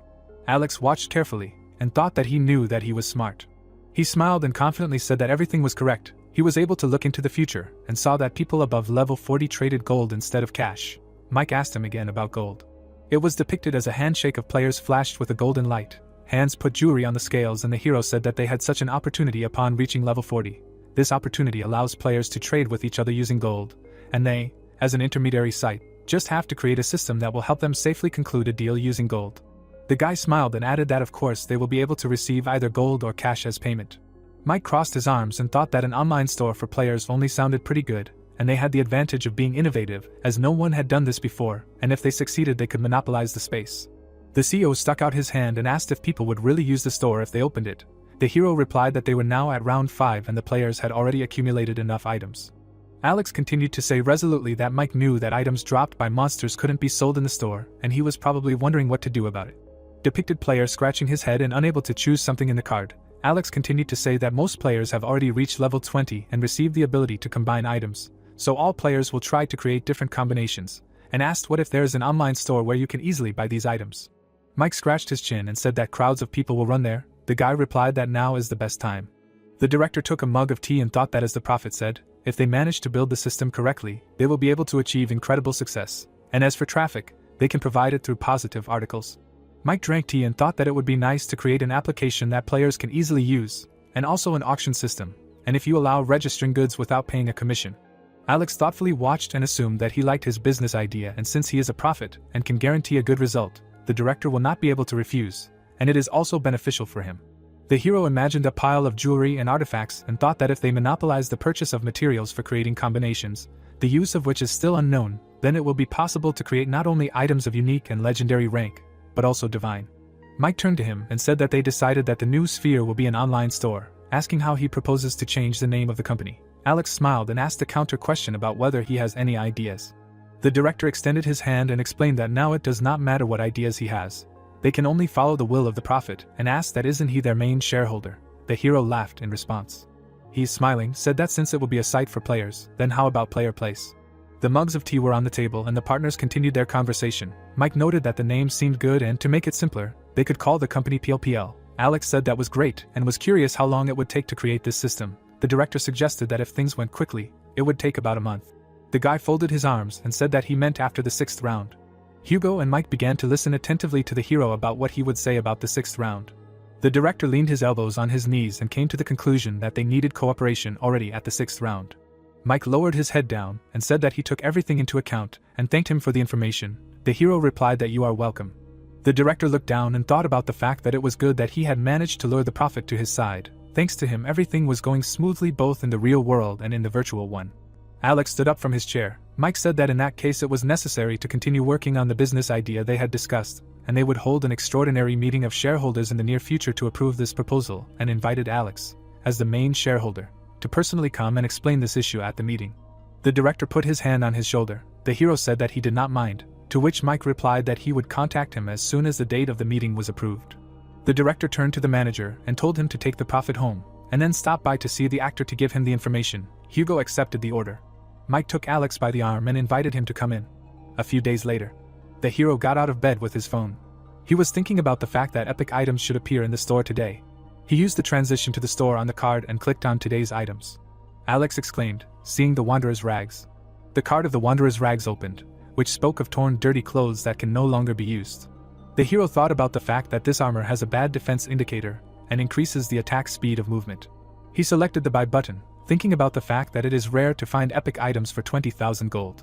The guy looked at the card and thought about the fact that the era has passed when players were dependent on the store, because now they can buy everything they need in their online store. The player selected the merge in the card and a rolled-up scroll magically flew out of it. Alex reasoned that then the blueprints will be sold at a high price, because if the player has a blueprint with a recipe for creating a special item, then there will be no need to waste time combining different items randomly. Coins and blueprints rained down behind Alex, and he continued to think that this will obviously be very popular, because the items can be resold to other people, and if you take advantage of this moment, the online store will be overflowing with users. The hero fell into bed and reasoned that until then, he would have to come to the extraordinary shareholders meeting. The next day at Comma Consulting, Hugo was handing out folders with information at the entrance, and saying that they could get documents here and asked to take seats, starting from the front rows. The hero reasoned that the shareholders meeting went smoothly. He made a report at the microphone. The people in suits were worried about something, and Alex thought that, as he expected, there were dissatisfied people, but since he answered all the questions without hesitation, they gradually calmed down. Mike watched the hero from the side, and it was said that they were able to approve the decision. The director turned to the guy, saying that he had done a good job and that his voice did not even waver during the speech. Alex turned around and, laughing, noted that he had rehearsed the speech several times at home. Mike straightened his tie and said that they would now take on the creation of the site and the system, and that he could not worry about anything and focus on surviving the 6th round. Alex smiled and thought that he was worried that he would not be able to use his prophecies anymore in case of death. The hero held a folder in his hands and received an invitation to the hotel, which he agreed to, thinking that his business here for today was finished. He walked forward and thought that there was only one thing left. It was time to use Travis. Julie said hello in the online chat. They talked about the meeting that takes place every Sunday. The guy in glasses said hello. He was asked about the strange atmosphere, whether something had happened. The man looked with a serious face and asked if they had heard the news. The girl asked again what news they were talking about. She watched the monitor when she was told that they lost contact between Archie and Honey Jam, and judging by the fact that they did not get in touch, they died in the 5th round. Julie looked away and thought about how she thought the atmosphere was gloomy, but it turned out that people had died, and it was strange why he was so sad if we had always communicated only via video call. She was stunned that he was just pretending in front of the chairman. She imagined a guy in a suit and thought about how the chairman of the cafe was a very influential person, and naturally the man was trying to please him, especially since every time a player died, he was very worried. The girl brought her hand to her face and thought that then she couldn't lose either. She closed her eyes, crying, thinking how could it be these two. The girl looked at the monitor where everyone was crying. The guy asked the Year of the Lamb not to cry, because when he cried, he also wanted to cry. Julie covered her face with her hand and thought about how she had outwitted them. But all people are cunning by nature. A notification popped up that the chairman was joining the call. The guy asked what was going on and why everyone was crying. One of them responded, turning to the chairman, that the thing was. The cafe chairman covered his face with his hand and asked how this could have happened and noted that it was good that the others had survived. He closed his eyes and noted that this was continuing to happen and that the group was now down to 6 people. The guy raised his hand and asked, turning to him, if they could recruit more people this time. He stood up from his chair, leaned his elbows on the table, and said that he would like to. But how could they find that many talented people, since those to whom they sent an application last time did not even contact them? The chairman turned to the lost yak, asking him about the fact that he had not heard anything from the 3 who had been interviewed. The guy replied that he had called several times, but they did not pick up. The boss looked away and assumed that those 3 had also died in the 5th round. Yak looked at the monitor and said that he didn't know about those 2, but Black Side survived. The chairman thought about it and a card appeared behind him. In the conversation someone said whether everyone saw the results of the 5th round, and if he was such a strong person, then nothing would happen to him in the game, or in life. He thought about why Black Side had been hiding all this time, even though he had applied to participate. Yak listened and seriously said that he didn't know. The guy scratched his head and said that just don't say that he tried to deceive them. Mr. Poporin put his hand forward and asked if maybe it wasn't Black Side who submitted that application and added that the reason they hadn't been able to contact him yet was because that person died in round 5. Someone agreed that what he said made sense. The screen showed the chairman and Julie, with the boss saying that he was an imposter and that explained everything. Mach Pan exhaled, looked away and said that indeed, a giant like Black Scythe would never join such a cafe. The guy swallowed, realizing that he had said too much. The chairman, Julie, and Yak looked at him with confusion. The boss calmly said, turning to him, "What did he just say about such a cafe? And what cafe were you talking about?" The chairman looked away and added that he thought he had some kind of complaint about their cafe, which was acting as a springboard for a new era, uniting players. Mach Pen jumped up and apologized to him, saying that was not what he meant. The chairman looked at the monitor and firmly stated that from now on, he was removing him from his leadership position and permanently banning him from entering the cafe. Mach Pan was horrified as he continued to say that in a situation where even their combined strength was not enough, they could not trust a person who was belittling the cafe, and from now on, Mr. would be blacklisted, and so when the new era came, he would have to adapt on his own. Before the young man could say anything, the chat chairman kicked him out. The boss crossed his fingers and said that now that the reactionary had been eliminated, they could continue the meeting. Julie and Yak listened to him attentively. Yak exclaimed worriedly and the chairman asked him what had happened. He looked at the monitor and said that someone had just applied for membership and the player's nickname was Black Scythe. The guys reacted to the news one by one with surprise.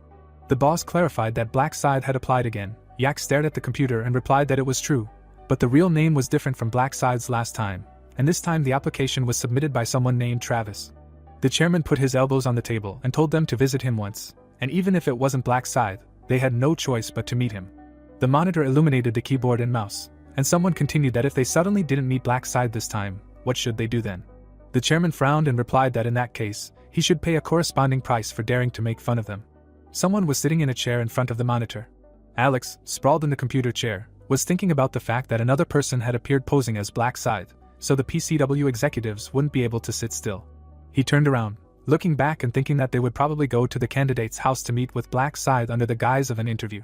Alex walked past the computers and kept thinking that the fact that under the guise of joining them, they were forcing others to participate in murder, and also trying to exclude or enslave ordinary people, is wrong, because due to such brutal methods, the relationship between players and the public is deteriorating, and will eventually lead to destruction.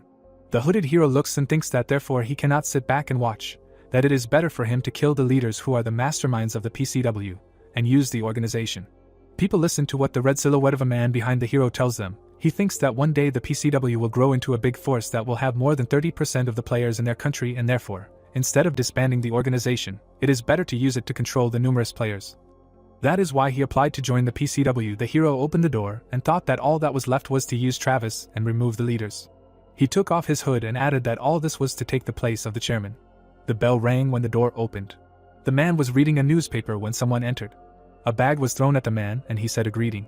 The guy in the mask, pointing, ordered to quickly put all the cash there, unless of course he wanted to die. The man was shaking with fear and asked if he was a player. The robber frowned. He hit the table, swearing, asking what he was muttering under his breath and whether he thought he was joking. The man, hearing the shouts and threats about whether he was going to fill the bag or want his head smashed in, replied that he would put all the money in now. He held out the bag filled with bills and said that here it was. The robber looked at the frightened grandfather and asked if everything was in there. The man replied that things were not going well at the moment, so the issuance of lottery tickets had been suspended, but they had started selling goods for everyday use.